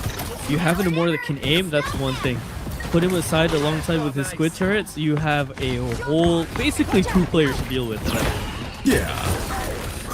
And now, Nemesis already backed themselves on towards the backline and trying to catch some of the healers here. Massive pull here from the side of Suzayun. That haul is going to be huge as half of 3-2-1 are going to be collapsing here. Yogurt does find Suzayun for some consolation. A chance to try to clutch it back to his team. A reroll on the open angle, but he's unable to land those shots. And Nemesis with the ultimate one-shot combo is going to catch out Nastia. That's one of the sports down already. Nastia and Cheesecake getting sent back towards on, and the Groot Strangle Prison is going to be sent out. Just all of the pressure stuffing 3-2-1 back in towards their spawn. Time to switch things up, including which side you're on. It's so wondrous to watch Team Balls work together like that when they can find the solutions needed. Now, all of a sudden, 3-2-1's, no pun intended, 3-2-1's gambit has always been the fact that they can switch to something that works, switch to something that always seems out of pocket but always works out, and you're seeing it again. If Yogurt's actually being for real, I saw this once. We saw this once. I streamed about this. The scream that I scrumped, Macy, the scream that I scrumped the last ROA when I saw a blade on the field and we were casting that on a Kunlun, if you recall, was... I'm not saying anything until it walks out of spawn. Okay, fair enough, way too many times. Hey, it might happen because we saw it last time on this very same team. Get ready. Is this your answer to the Groot? You know my weapons. I'm just thinking here, okay, because right now, the problem for 3-2-1 is that they don't have an answer to the Groot. So that's why the Punisher is coming out from Domo instead of the Moon Knight Blade combo. But this Blade, what is its function here in this team composition? I'm trying to figure this out. It might be to answer to melt out the Venom whenever he dives in, I think. All you need to do is capture the mission area. Got it? All good. If Yogurt doesn't know what he's doing, Team Balls don't know what he's doing. That can be the fallback, but definitely this is. But I know for a fact. I know for an absolute fact that this is on purpose. This is one of their backup plans essentially. It just didn't work out the last time because of the fact that they got absolutely shut down by the likes of Vito on the last ROA. But this one though might be a little bit different. This definitely might just be for the Groot, but they have to try and survive the initial fights out. And there it is. Yogurt takes out the Groot, cuts him down. You found the lumberjack, shut down though by Suzuyu in range, and that's always going to be the issue. Now all of a sudden double picks for everyone, but Domo finds a heady onto Suzu, shotguns back and forth, and it is stinking away ever so slowly as you hear those hit sounds. And now the rest of 3-2-1 are just pummeling Balls in towards their spawn here. As unorthodox as this strategy is, but Balls is counter-engaging to Shurelia, finding Queen Yoru. Yogurt being cut down as well. His blade shattered for now, and Nevesty finds another double. Balls just sending 3-2-1 packing towards spawn. We are seeing the value of this Venom right now. Exactly why it is saved. What a good play by Suzuki. By the way, just mechanical to catch out Reese. Just cancelling out that dash, spacing himself and cutting him down the sides. Yeah. Beautiful stuff being made. Now though, 3-2-1 getting very, very close to their ults here. Reese swapped over to the Groot. Okay, this should be interesting. We're gonna get quite a messy Vanguard fight in that sense. Walls everywhere. They're basically gonna be making a house DIY. Meanwhile, the other two Vanguards are going to be kind of locked in and trying to find positions and trying to save their teammates. Oh, he has a one-shot combo. The ultimate does come out. Both of the supports. Oh, the cloak is going to save them. But unfortunately, Hungryster is going to be catching out Cheesecake here. The ultimate's go huge. Balls. An opportunity made by Nevesty. They're burning out the cloak to allow their team to just engage on towards the backline. And now 3-2-1. With less than 80 seconds left on the clock here, what is going to be their plan? They're going to route back around through the back route of this building. No street signs or lampposts around here, but they're going to get spotted here from too near. As he's going to calm the information back towards his team. This grid wall, oh, I love this grid wall to allow them to just walk on towards this high ground with so little resources being expended. And this Strangleroot prison is going to be online for sure. He's looking for the angle here. It might be massive here. It catches everybody out here. The shield is going to be huge. Domo with the counter engage inside the invisible boundary, trying to shred someone down the sides here. Nevesty is going to be the first one to get caught out here, and Ryu already with the ultimate to try to keep their team alive on towards this point. Yogurt with his ultimate as well. Just so much AoE. How are you gonna weather against the storm balls? Well, definitely not the way they intended. This Blade is coming in now into the mix. The closer they stick together, well, the deadlier he gets. Blade is all amped up, and 3-2-1 just on the final stretch finally managed to do it. But again, their timer is a little bit lower on this end. Unless they rush through this second area, we've been handed so many fights that they've really been making quite a few mistakes here and there. And I would say even with the minimal mistakes that 3-1 as a team can make, Balls are just finding a little bit more impact. Back in the cave. The ultimate's gonna come out from inside the Suzuki, but I don't think it's caught anybody. But oh, look at this though. They're just getting minced on the backline here. 3-2-1, unable to answer to all of that pressure. It's just way too much. Their composition, it has some legs to run on. But Balls are just sprinting full force at their faces right now. Yogurt. Oh, a pause does come up. A DC actually. Oh, Riru is going to be DC'd, so for now we're going to be heading in towards a little bit of a pause. Yogurt is going to be swapping on towards that Iron Fist for now, and I wonder how this is going to work out actually, because again, Balls are really struggling. No, sorry, 3-2-1 are really struggling to find an answer in towards the Groot matchup, and Reese is going to try to mirror match of the Groot instead. What do you make of this one, Lon? I don't know. I'm thinking about where this Iron Fist could go. I guess to get closer to the rest of the team, and I guess you want to contest Zeus's position, right? Because he's doing a lot of damage, and well, you're gonna lose a little bit more upfront damage, I think, trying to make sure you can get into position. But if you just kind of stick this Iron Fist up across to Zrella, I mean, we've seen it before. Iron Fist can definitely, not as effective as Wolverine. Definitely Iron Fist can still be that tank shredder that you need. Nevastine's going to be the one that has all the impact to search for in that sense, because Zrella's going to be contested 24/7 with the Iron Fist in their face, alongside with Domo consistently just burning down the walls, right? And then if Reese can push up with the walls alongside with Cheesecake, I think Balls are basically just going to be surprised at the fact that they lose a meter or so in their spacing just out of nowhere. And then all of a sudden they're panic fighting a Iron Fist close range while having to deal with Domo long range.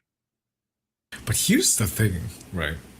The journey there to Shurelia's woody, thorny carapace is going to be a long and treacherous one. You have to brave the paths of Suzuyun Mountains, where the hit scan prowess is going to be blasting you at the face. You're going to have to sail the 2 near seas where the Namor turrets and the squids are going to be trying to tear your face apart. It's just so hard to gap close against them, to even try to find themselves onto Word Australia in the first place, because they've already banned out the Wolverine. And the Bucky's a little bit of a 50-50 matchup. It seems like they've tried it already, but so far Shirley's coming out on top. They have the Punisher, and it's like an all hands on deck situation to stop this Groot from going crazy. I would not be surprised if we go in towards the next map with the Groot being banned, actually, because it seems like 321 are having a lot of trouble answering Shrelia here. Yeah, they really, really do. But I mean, that's also on the fact that Trellis has been really good at adapting, uh, alongside with Nevesin. I think that's been the very key components. Yeah, you know, Domo's doing a lot of damage, Suzu's doing a lot of damage, Yogurt's doing their thing, Nier's doing their thing. But it's been this back and forth chess game that we have been kind of skimming over a little bit. Yeah. With Shrella, Nevesin, and then Reese and Cheesecake, right? And Yeah. both Vanguard players on each team, respectively, have found impact through brilliance of mind and practice and experience alone. And when they do, it really, really shows, right? Cheesecake with the counter portal before that we saw, Nev with the immediate adaptability to Rogue, even though that's not their main, because you saw that does not have a Lord on it in comparison to Reese, so it's definitely more time on the Rogue. But it really is this beautiful chess game that we watch between the Vanguard players that kind of set up the rest. Yeah. And it's starting to become a little bit more clear that's the case. Certainly the foundations that make up the rest of this team fight here. Both of these teams have such studded rosters. Reese and Cheesecake just bouncing back and forth of each other, and Nevestein and Australia. This is some of the most aggressive front lines I've seen in the entire tourney so far, in terms of how proactive they take the spacing and how willing they are to engage and use their ultimates to basically find an advantage for their team, burning out the cooldowns to set up their DPSs. Meanwhile, over on the other side, okay, I think for 3-2-1, it's something to do with the tempo here, something to do with the spacing. Because ever since this Groot was thrown into this equation, they just haven't been moving with the same amount of coordination as we did in the semifinals in the lower bracket, as well as the first map, I believe. So just an update. This pause has gone longer than 5 minutes, which is the exceeded time, and Eru still has not connected back. As per the rulebook, we are going to go on ahead with it, but it's also nice to the fact that they ask, and Team Balls are agreeing to play on with it. So good on them for agreeing. Because now I want to bring up the issue of your momentum being cut, Mace. And this is the strategist too. How do we deal with this? Because they're immediately gonna falter here. Then again, 5v6 is not that impossible.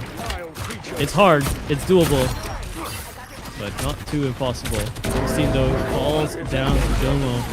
Shotgun close range, and Yogurt's already coming in with this Iron Fist. Honestly, now with the Iron Fist coming here, I think this makes this 5v6 even worse. Oh yeah, and with Punisher as well, he's such a consistent source of damage, and if you don't have two strategists here, it's just almost impossible to hold. With all the ultimates available, I don't know, man. You would definitely need two strategists here. I'm not sure which role you can start off of. Hanusi commits Invisible Boundary here. The Meteor M, unfortunately, is going to be shielded off here. So he's trying to find some heroics here. Is he going to pull him off the map? Oh, just barely Almost. missed it. Oh, this is so close here. Balls just grabbing them off of the point here from the side of 3, 2, 1. And now amidst this chaos, Reese is going to find Hunter Reese, the only strategist with Team Balls down for the count already. And with Cream dropping down the ultimate, Reese is just going to clean everybody up.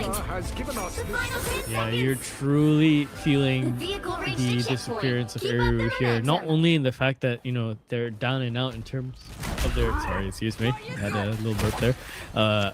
Not only are they down and out in terms of their heals, you can feel it in just, you know, that little extra tickle of damage that you can get from strategist once in a while.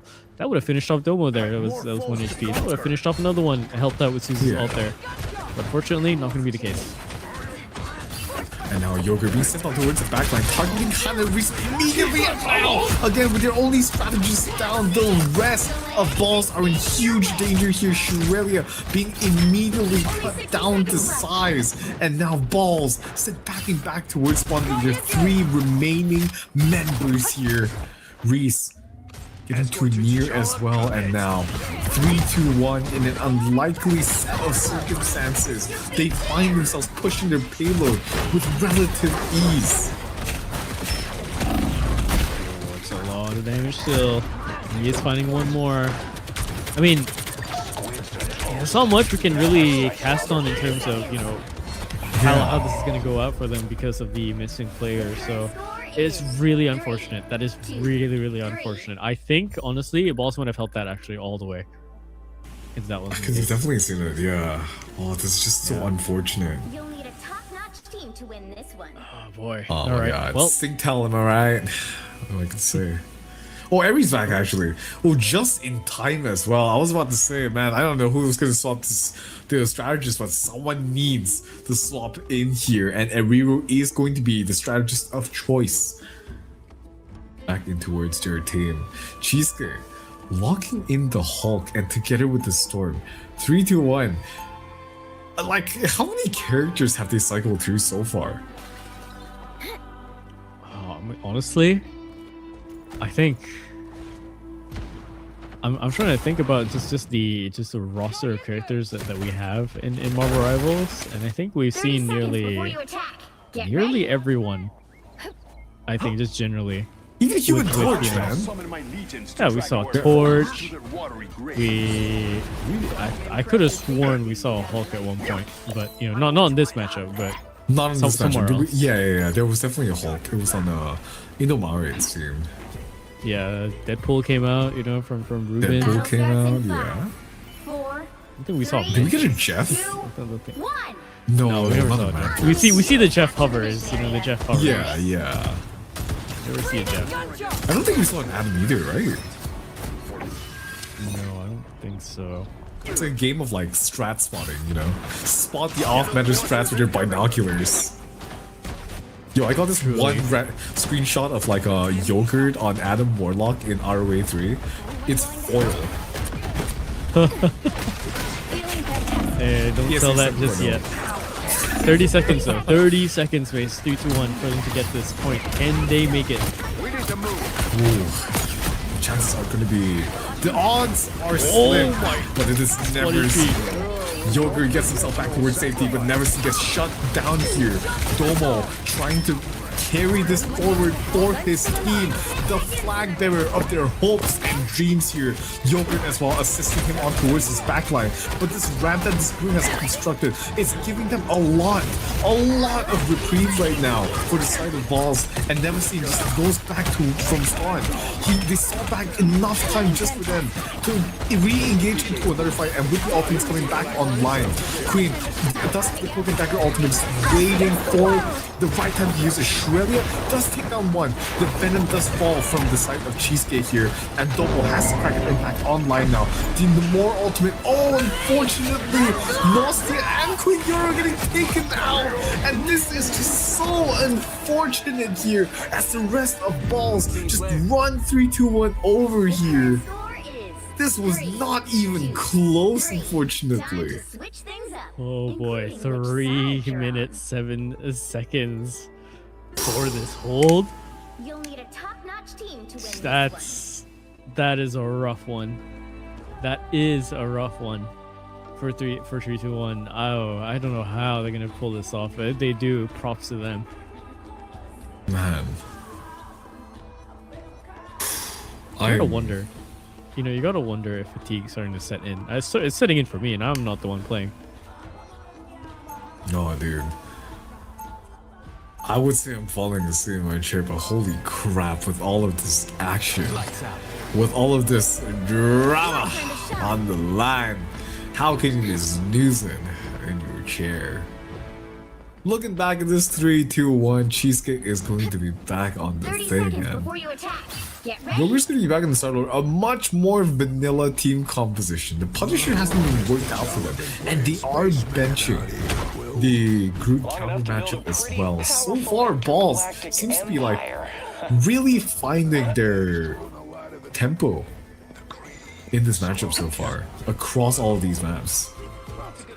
It's kind of ridiculous how much Steam they've really picked up as we went on, right? And again, I don't know if that's Steam being picked up on the side of Team Balls or Steam being lost on the side of 3-2-1. I think both arguments are very valid at this point, at this time of the night. We are sitting at 1:24 in the morning as we set across into this. Where we're at in Eru. Finding that one pick against Cheesecake. No. That might just be it. Nausea as well. You're going down. I think it's all but over for this point. They can't get back to it. Team Balls keeps the ball rolling. Sorry, what happened? I just blinked? Oh my days. Yo, Balls had to play with one missing strategist. And even with that, they weren't even looking close to losing that map at all, as Balls take the second map here, and now they are truly and well in tournament point here. 3-2-1 with their backs against the walls here. Domo, you've made 3 different finals so far, I believe. How badly do you want this? Cheesecake, Reese, Yogurt, Queen, we've seen their faces before. And now that they found themselves into a finals with a contender like Domo, are they able to do enough to push themselves on towards the finish line? Or will this next map be where they falter? It's gonna be the big question of the night. And again, in this sense, it's anyone's. I somehow dare to say it's still anyone's game because of how both teams can function. But at the very, very same time, I'm brave enough to say that 3-2-1 look like they're losing steam here. The balls are picking it up over and over and over again. I don't know if this is the issue with the team getting fatigued because, 3-2-1 had to go through a ringer of a semi, but at the same time, they are getting their drafts neutered here. They're okay. Man, it's looking so rough here from the side of 3-2-1, right? I think the Groot just has to be taken off the table here. There is no world in where Groot gets to say after all of the trouble that it's put 3-1 through. I think they looked pretty successful with the blade composition, but unfortunately there's so many blind spots left for the rest of the team to just exploit that you can't really run it consistently without just having an extremely different game plan to work around it. And again, with the composition that Balls has drafted, is just so disgusting. They have an answer to almost everything. You're going to jump on the backline. Sure, we're going to send Nevestein and just jump yours instead, and he's going to just one-shot combo Venom ulti on your guys' butts. And meanwhile, you want to play us on the neutral? Sure, we can have Shirley just wall your tanks off and then Sojuyun's just gonna get free reign, hitting you away from high ground. You want to play brawl, and you want to try to bring the fight to us? Sure, we are just going to wall you off. We're just gonna dive your backline, and we're just gonna do all of the above. It is. To that degree, if that plan goes through, you're looking at and I mean this in the best way possible, incredulous amounts of counterplay to be set on the table. Which, if you want to set it that way, man, AC, I don't know if they have it in them. I don't know, man. This is like the final stretch at this point. It's tournament life on the line. I don't know how much gas is left in the tank, but man, I hope you're ready to burn the midnight oil, because whatever you have left, this is the final stretch. You better be able to send it in towards red line. Yeah, red line is gonna be it. Engine set all the way. Who is gonna be the one to cross the checkered flag? We shall see. We might get another lap if 321 decides they want to extend the race out today. So, Hellfire Gala, Arako. Ooh! What are your thoughts on this? Is this the domination map, or is this the? No, this is the convoy map, right? Yeah. I hate it. I absolutely hate it. Really? I hate the immediate tone shift. I hate it so much. Do tell. It's literally like, imagine if you have A long from Dust 2, but it's the entire map. You see what I'm saying?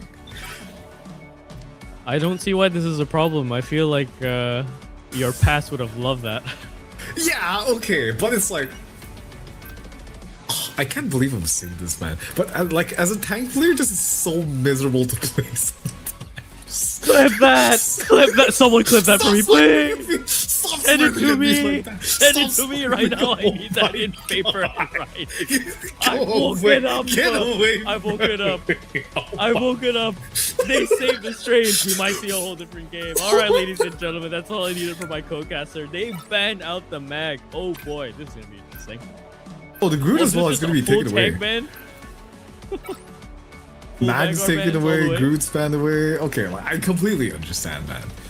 I wonder if they're going to let Balls keep the Venom, because I don't think the Venom was as big of a problem. I think it was a lot of it accentuated by the Groot, in my opinion. Again, I mentioned before that I really don't think the mag ban is going to be huge, but then again, the way I keep seeing the game being played, maybe there might be some falter to it. So with that coming through, all of a sudden things might change up. Oh, you know what they say? To save over their rogue. That's gonna be huge. Real G's banned the Gambit, and then okay, so the Strange is gonna be saved, and Reese's rogue is going to be saved too. Both of the heavy hitting tanks being granted their picks this time around, and that it's exactly what I said. Venom is going to be taken away. Damn, this is just Tank City, huh? Yeah, all the Vanguard's gone. Honestly, okay. I see why they banned Groot here. This is genuinely one of Groot's most oppressive map. If you have a Groot here, if you have a Groot problem already, you do not want it on this map, man. He is, especially if you are just boxed in on a little cuboid this entire time with maybe a little bit of high ground, you do not want to be playing against a Groot here. So in my opinion, the ban for the Groot is going to be a really good call, actually. Okay. I'm just curious, right? Because we're on this topic of Groot. Chat. Chat and even my co-caster. How many of you in the heat of the moment have accidentally shot the cart thinking it's a Groot? Oh my god. Instead of the actual Groot. Because I know, at least I've lost half my damage before, looking at the cart thinking, why is the HP not going down? I'm very sure. Starts in 5, I'm very 4, sure we've had 3, a few cases. 2, If it gets too late into the night, you know, you're 6 hours yeah. into your rival's rank session, you're losing your mind. I start shooting random things, man. I start shooting things that aren't there. Fighting the demons in your mind, playing the neutral into them. Never seen though. He is not going to find the demons in his mind. He is instead going to find the Cheesegater. Even though the Strange and the Rogue is going to be going through in these picks and bans, 3 to 1 are still going to have some trouble. This Angela, again, Angela is another one of those picks which is really oppressive on this map. She can hide up on these high positions and just wait. And look, as soon as Reese tries to engage here, she's going to try to drag you off the map and get you up basically for free here. Shrelia is going to shut down the fight on towards Yogurt here, and the rest of 3 to 1. A wrench has been thrown in towards their plans. Through. It just seems like King Balls is just way more aggressive on the upfront, and 3 2 1 are just trying to match the pace, and I really mean that by trying is the key word. King Balls, without a sweat, 5 minutes set into the clock into their second point. 3 2 1. It's hard to say, it really does look like they've lost their steam here. I don't know, man. We've banned away the Groot, we've banned away the Venom, and now we're having we're still having the same spacing issues, and it is so rough here. Balls looking like the shining pearls. This is map points right now, and 3 2 1. If it's the stamina, I don't blame them. They played this is their third series today. They probably played like what, close to 10 games of full intensity. Yeah, about there. Oh my word, that is huge coming out from Suzuyu. That is ridiculous coming out from Suzuyu in here. What a huge ulti to come out of the two DPS players. Suzuyu, you dare to go up against 3 2 1, but you're the one on the countdown instead. Sending them back to their spawn, and now all of a sudden they're coming back with a vengeance. See if this holds up well for them, mate. Portal play is going to be coming through. Oh, all of a sudden, 3 2 1. As we worry about them, they find their footing, committing a single cloak and dagger ultimate to win that team fight and push Balls back towards their spawn. That is money worth, if I say so myself. Holy. Yeah, you gotta hit him with the huge taco beat. Let's see if they can get their money's worth going forward. Still, 5 minutes now burned down to 3.5. It's just about managing the time and managing the damage here. Just say that it's a slam dunk from an oceanic creature. And clobbering time? No, definitely not. Nier once again showing up in the feed alongside with Suzu.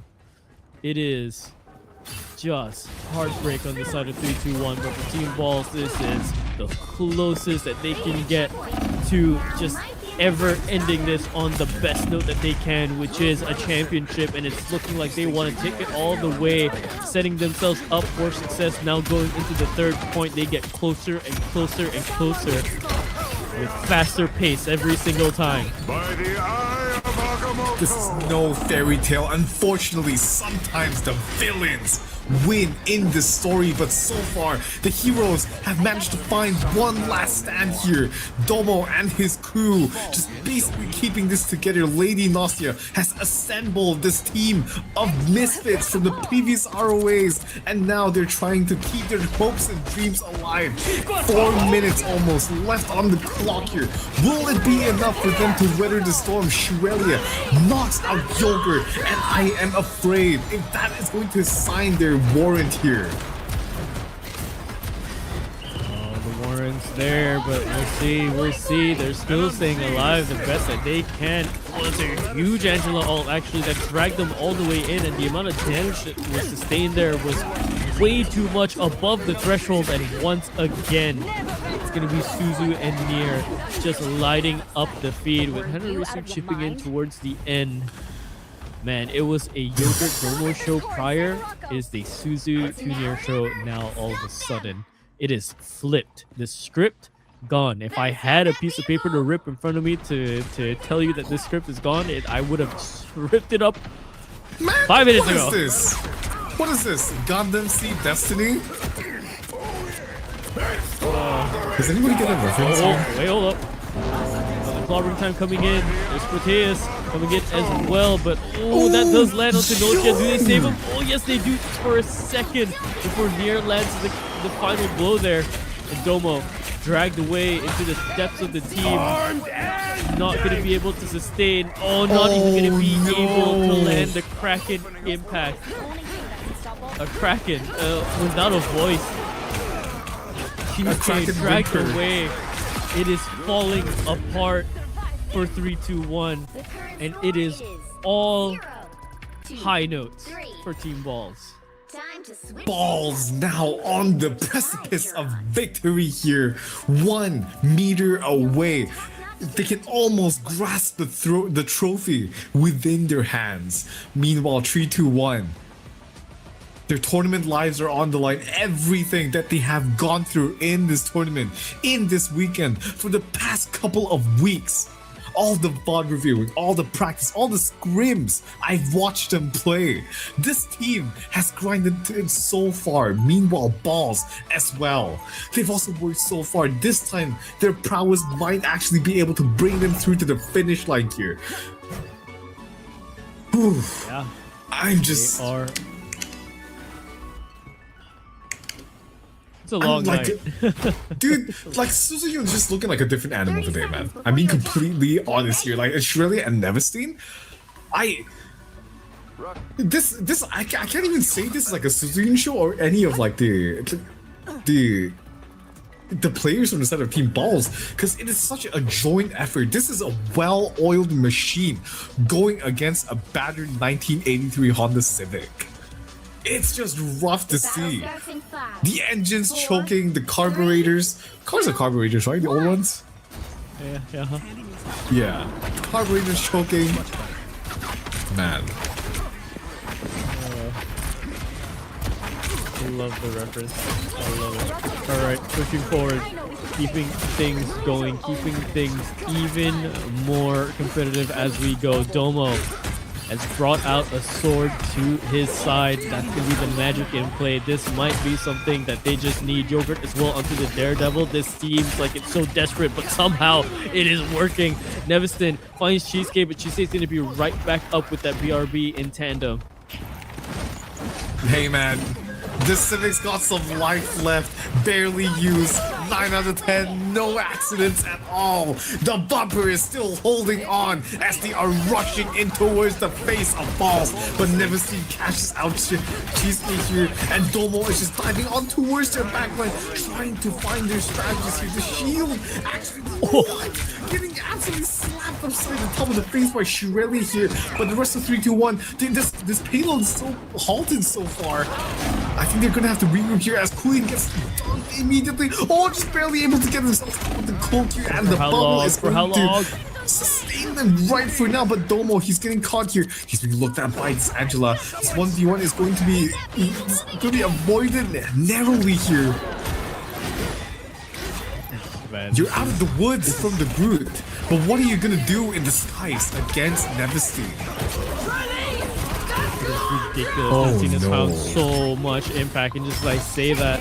Oh, what a flick back coming up from Suzuyu. Takes out Nosha as well. He is locked in. Pass as we get an hour close to the witching hour, but just as I say that, 3-2-1 somehow come out on top of that fight. This is exactly what they need here. 3-2-1, just barely holding it right now. 4 minutes and 30 seconds. They have to push this all the way. They still have a chance here. Tournament life on the line. This cannot be any more important. This next fight, they're gonna have 3 ults, 4 almost. No? 6. They're gonna have 6 ults coming into this next one. It is just gonna be an all-out ult trade. I want to see what they can make happen here. They have to pull the trigger sometime soon to take the opportunity towards them, as Yogurt is going to be taken down by Hanarisu. A little bit anxious on the trigger there. We can see it. Their they just don't look as structured as they did before from the side of 3-2-1. I mean, here's the thing. They have to let Neviston just play his mind out on this Angela for them to play their absolute best that they can on the Daredevil and the Magic as well. They team up together on the ult and it's massive. They explode 3 out of the way. Just when you think you can live for it, they do not. They absolutely find their way back into this. Oh my Joker, God. finding impact on this Daredevil somehow, some way. 3-2-1 still have fight left in them. It's still spry. It's still going on as long as the night is still young and there's a chance the game can still be played. And just as I say that, to see the amount of damage that Team Balls just sustained, I think the kill feed even disappeared for a half second there. Because it couldn't even register that 4 players got knocked out immediately. Hero's journey is not over yet. Balls coming back in with a counter offense though. But 3-2-1 are able to hold against this. Just only 2 of the vanguards left after this counter attack from side of Balls. Balls looking so strong right now, dominant from start to finish. Ever since production, you know what? Confirm for me real quick. Has Balls dropped the map? I think they dropped. I don't think they did, right? Have they? They lost the first one. Did they? Yeah. No. Before the series, did they drop a map? I don't think they did. This is where I think they would have the flawless record coming into this series, except for this first map. Yeah, so okay, the first map of this series is their only loss so far. So even though Balls have been just completely clobbering everybody, that first map is oh my God, Domo! Fluke. Dude, Domo just did it again. He found that opening. He's looking for a quad into this fight. He just has to swipe this one angel out of the air, but his teammate does it for him. Oh, it's close. Oh, it's so close. And they managed to find their very last bit. I was locked in to see who was going to win out in that fight, and somehow Domo manages to weave in and out of the fight and manages to get it all the way in. Final stretch to the checkered flag to see if they can make this round turn and make it a possibility for them to extend play even more, dare I say. A little bit more into the finish line here. This needs to be a clean couple of team fights. The ultimates are going to be available online. Cheesecake, we've seen what he can do with the Eye of Akamoto. He just needs to find an angle to engage on this, but Nevestein, he barely misses the grab onto him. Yogurt finds the pick up towards Suzuki, and actually, this is exactly what 3-2-1 needs. The Eye of Akamoto goes out, they get pushed away, but it still connects, and the rest of the team Yogurt collapse here. Domo and Yogurt, the double D's here for the side of 3-2-1, absolutely milking this back line dry after the setup comes through from Cheesecake here, and now they're going to have to try to keep them back into towards the spawn. This Dark Child is still online. This hopes are still alive for this team. Oh my God! And that's gonna be a 5-man. But Reese and Cheesecake, they're the heroes the teams need going into this next overtime. Oh my God! Oh my God! Pulling my leg, man. Yo, dog, you said something about a 1983 Honda Civic. Well, let me tell you about the way Honda does their engineering, right? Just because you don't have that speed off the line, just because you don't think it can fit that amount of RPMs to set off for the race, that VTEC kicks in late. And it kicks in when it needs to. Oh my God, we are seeing the top end performance now, pedal to the metal for the side of 3-2-1, giving it everything they've got. 1 minute and 32 seconds. Whew. Balls are going to be defending first as 3-2-1 with an unorthodox composition to answer the Angela composition. Balls have opted to swap over from Shurelia over to the thing, actually. Let's see if that works out for them. They're thinking of essentially just trying to cut this dive Because that's how they're working this Daredevil and Magic. See if it works out. Maybe cut Domo's escape. Maybe cut Yogurt's dash away as well. Swapping over to the Psylocke instead. They might be reading this. Okay, immediately off the races already, Yogurt. He's going to be off to the point, trying to catch out Suzuki here in 2 nears. Trying to play towards the safety on towards the back end. The rest, the 3-2-1 just routing on towards the point here. Cheesecake, his shield collapses as he gets just demolished by all the damage coming his way. And this is so rough on this first point, especially if you're just running the door as well as the... Oh my god, wait, Reese actually... Oh my god! On towards the backline, finds himself three big frags to just open everything up for them. The key to the lock that is balls. He just completely unlocks the secrets for his team. That is ridiculous from Domo. He finds a way in, and this is going to extend their chances out even further. They looked like they were out of it, but no, somehow there's always just a little bit more fight left in them.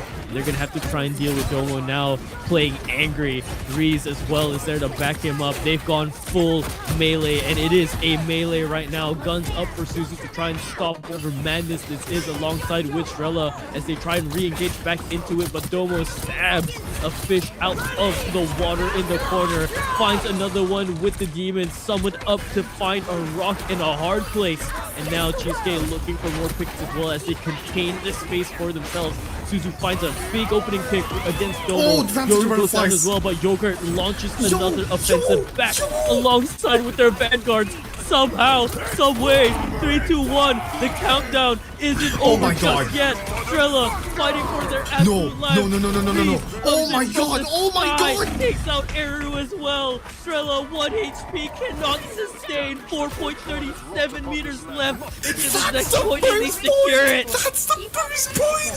The underdogs are making it through. And now, on towards the second point here. The ultimates are coming up on... They will have Nemesis Ayadagemoto, the invisible boundary, to weather the storm that is the Dark Child as well. This next trade is going to decide so much in towards this overtime. Unbelievable scene. The game truly isn't over until it is over.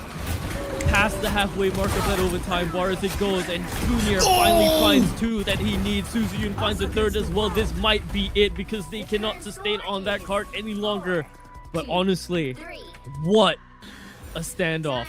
What a lead to start for themselves. Now, all of a sudden, back foot for Team Balls because I don't think they were expecting to get shunted out that hard. Yo, I don't know what they put in Domo's water, man, but every single time when we're just about to count them out, he just cuts through all of the noise. His sword, his blade on that magic just rings true and answers the call for his team, as now they're trying to bring this towards a tie for the map score, 1-2 again in favor of Balls right now. Domo giving his team the hope he needs. And again, no slouches to any of their team, right? Their supports, especially Queen and Nostia. Man, the amount of work that they are putting to keep their team alive against all of this damage being rained down from Tunir and Suzuyun. For the side of Balls as well, Han and Risu, the amount of pushes that they've made against Cheesecake, the amount of fades to save their team. Just excellent cooldown usage. The unsung heroes of this play. Someone is going to be singing tonight. We'll see if it's going to be any one of these. Any one of the 6 that we see in our screen for one side of their teams, respectively. Yogurt. Close combat as much as he can do. Extraordinaire for basically the entire team, that all of them just go close range, finds Suzu and kicks him in the face, but Zrella sends a fist into Domo's. Gonna get rezzed up by the BRB though. Spawn is going to be close by, so it's not going to be too much of a falter for Balls, but again, they cannot be losing momentum when they are so close to it, when they are in the lead in this turn. And they are finding their way in ever so slowly. It's a scrappy fight, but I think 3-2-1 got absolutely decimated in their spacing, and they lost track of how they were supposed to keep that fight going. Oh, Nosir and Yoru, they go down, and this is the worst time for them to go down too. Now, both of the strategists are going to be staggered as the rest of the team are going to have to wait for them to respawn. I don't even think they can contest this. Cheesecake doesn't portal. He's saving it. He's saving it until the very last bit. They believe that they can get this off still. 41 meters though, it tags away across. It doesn't matter though, because the timer's still going to be ticking. They're just going to try and keep fighting for this as best as they can. Remember, they did not use the portal for it. Cheesecake has to stay alive here, making sure he can get out so the rest of his team can finally bring one last fight into this. It's getting closer and closer for Team Balls. The checkered flag is in sight, but 3-2-1 wants to save just a little bit more. Oh, the ultimate is going to push them all the way and bring them back. Sets this up perfectly for a picturesque play from Balls, knocking them back again, tossing them up and down like a yo-yo. Balls are just bouncing all of them through 3-2-1, trying to hang on as much as they can. The ultimates start to go out, but even then, they get burned through it all. The portal, fortunately, still going to be online, and the dog shot is going to be sent through it towards the backline. It's not over until it's over. Domo and Yogurt trying to catch them, but Suzu shots him right out. Hanarisu, look at him. They're so low here. One of the strategies being online, and that's both of the strats being taken out here. The Python Defang and Balls, they're just trying so hard to hold this together. It's a 3v3 on towards this point. It is so dangerous. Reese and Yogurt, they have to be the ones to pull this through for their team, trying to sustain as they might. Cheesecake swapping off towards the Captain America, running back on towards the point. This is the tournament life that they are fighting for right now, but Tunir shuts down everybody that's trying to touch the point. But this might be it. This might be the end of the line for 3-2-1 as Balls. They crumple 3-2-1, and the final checkered flag 3-2-1 just unable to bear this pressure as Balls. They bled at the start, but they're not going to be the ones on that ambulance. Suzuyun, the massive MVP. Whew.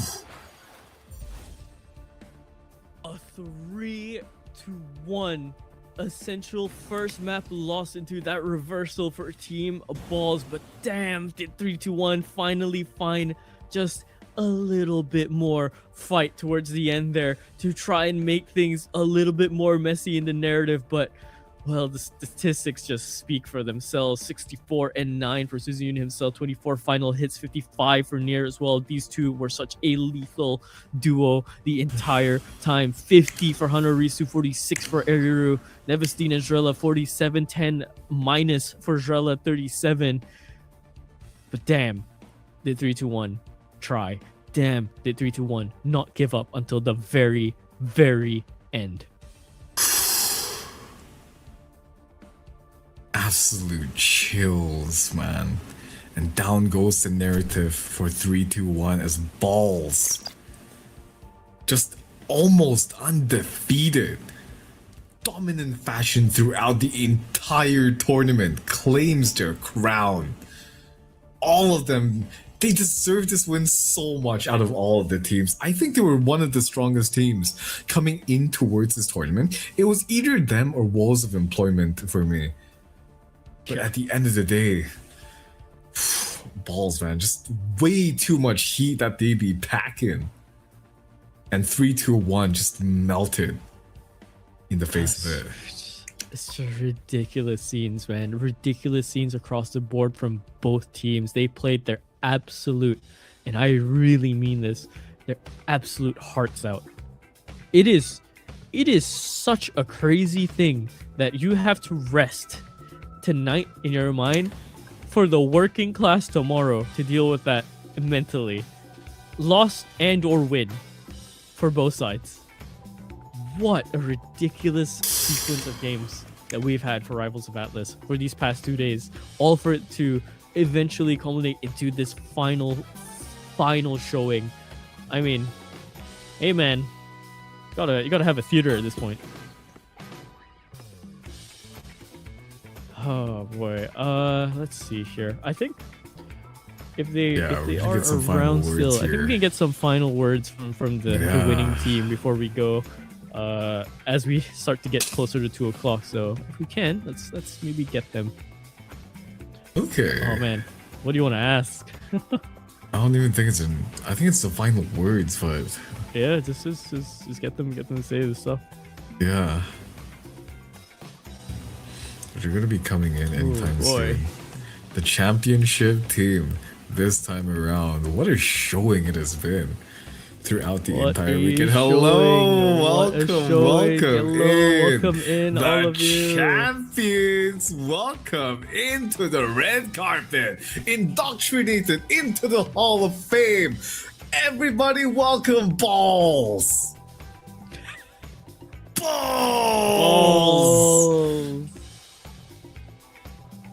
All right, hold on. We are here. Okay. Jeez. Alright, I am apparently legally not allowed to ask you guys any questions, so the floor is your guys' if you guys have anything to say towards the broadcast. Balls. Just balls. Just balls. And Balls. every team did so well. This last game was insane. Oh my god, so many close moments. And like so many insane plays. Oh my goodness, man. Everyone was phenomenal. All of you had fun, man. Okay. Yeah, and Cheesecake was just cooking on Strange. Cheesecake Strange needs to be perma banned against this team if we ever seen again. I must say this guy has created much grief for me.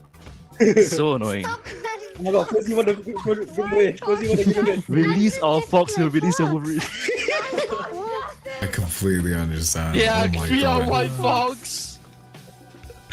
I'm a good fox. Would have loved to see the White Fox a little bit more, but hey. That's how the cookie crumbles a little bit. Yeah, again, usually we would ask you guys a lot more questions, but we are heading into 2 o'clock as we wrap up. So I would say this. I'll let the team captain take the floor, and you have the floor as you go on. Final words to everyone in the stream. No, I think it's Suzu. Sorry, guys. Hanarisu? What? Hanarisu? Yeah, okay, Suzu, say something. You did so many shot calling. So many shot calling. You drafted everything. Yeah.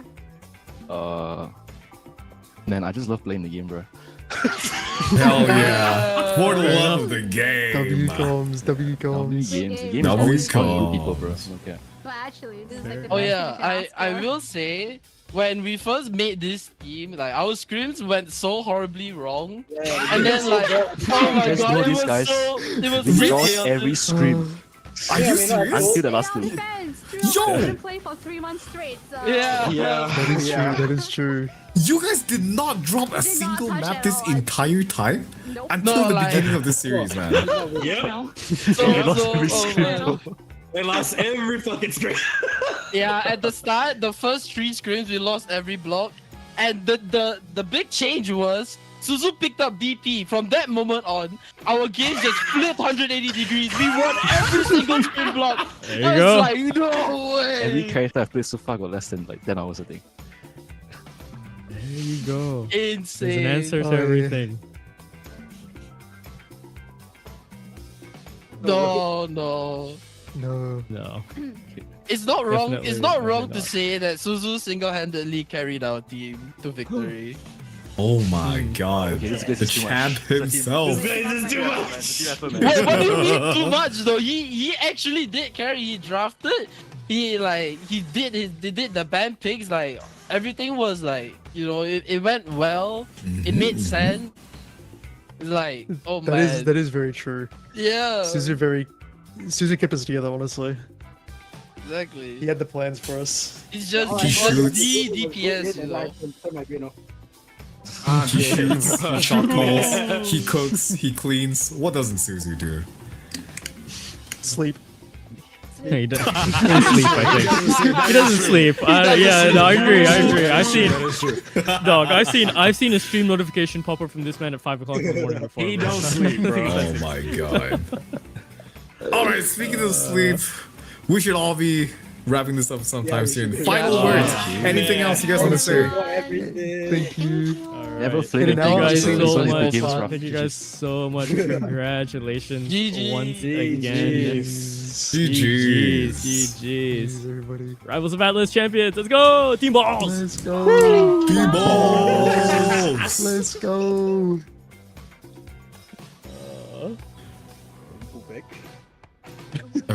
Yeah. Yeah, we'll let you go. We'll just scatter. Celebrate for now. So yeah. Head off. Run. Scatter. Get out of here. Lovely vibes. Oh my god. Hey, that's the entire tourney, right? That's the entire tourney. Just for vibes. Just for vibes. Just for vibes.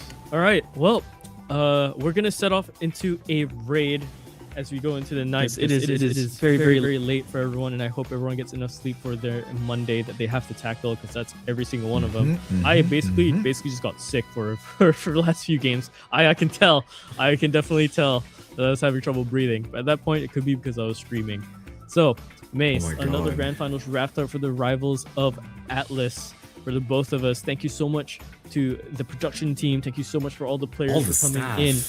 I need to give one last thank you to our sponsors as well. Macy, take it away with our sponsors.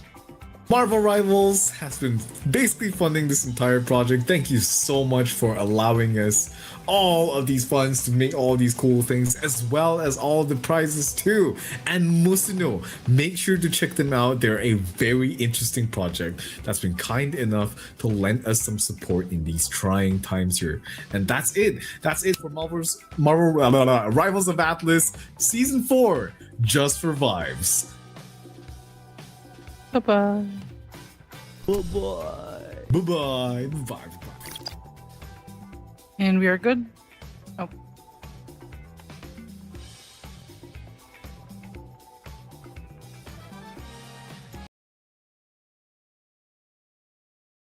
Back up.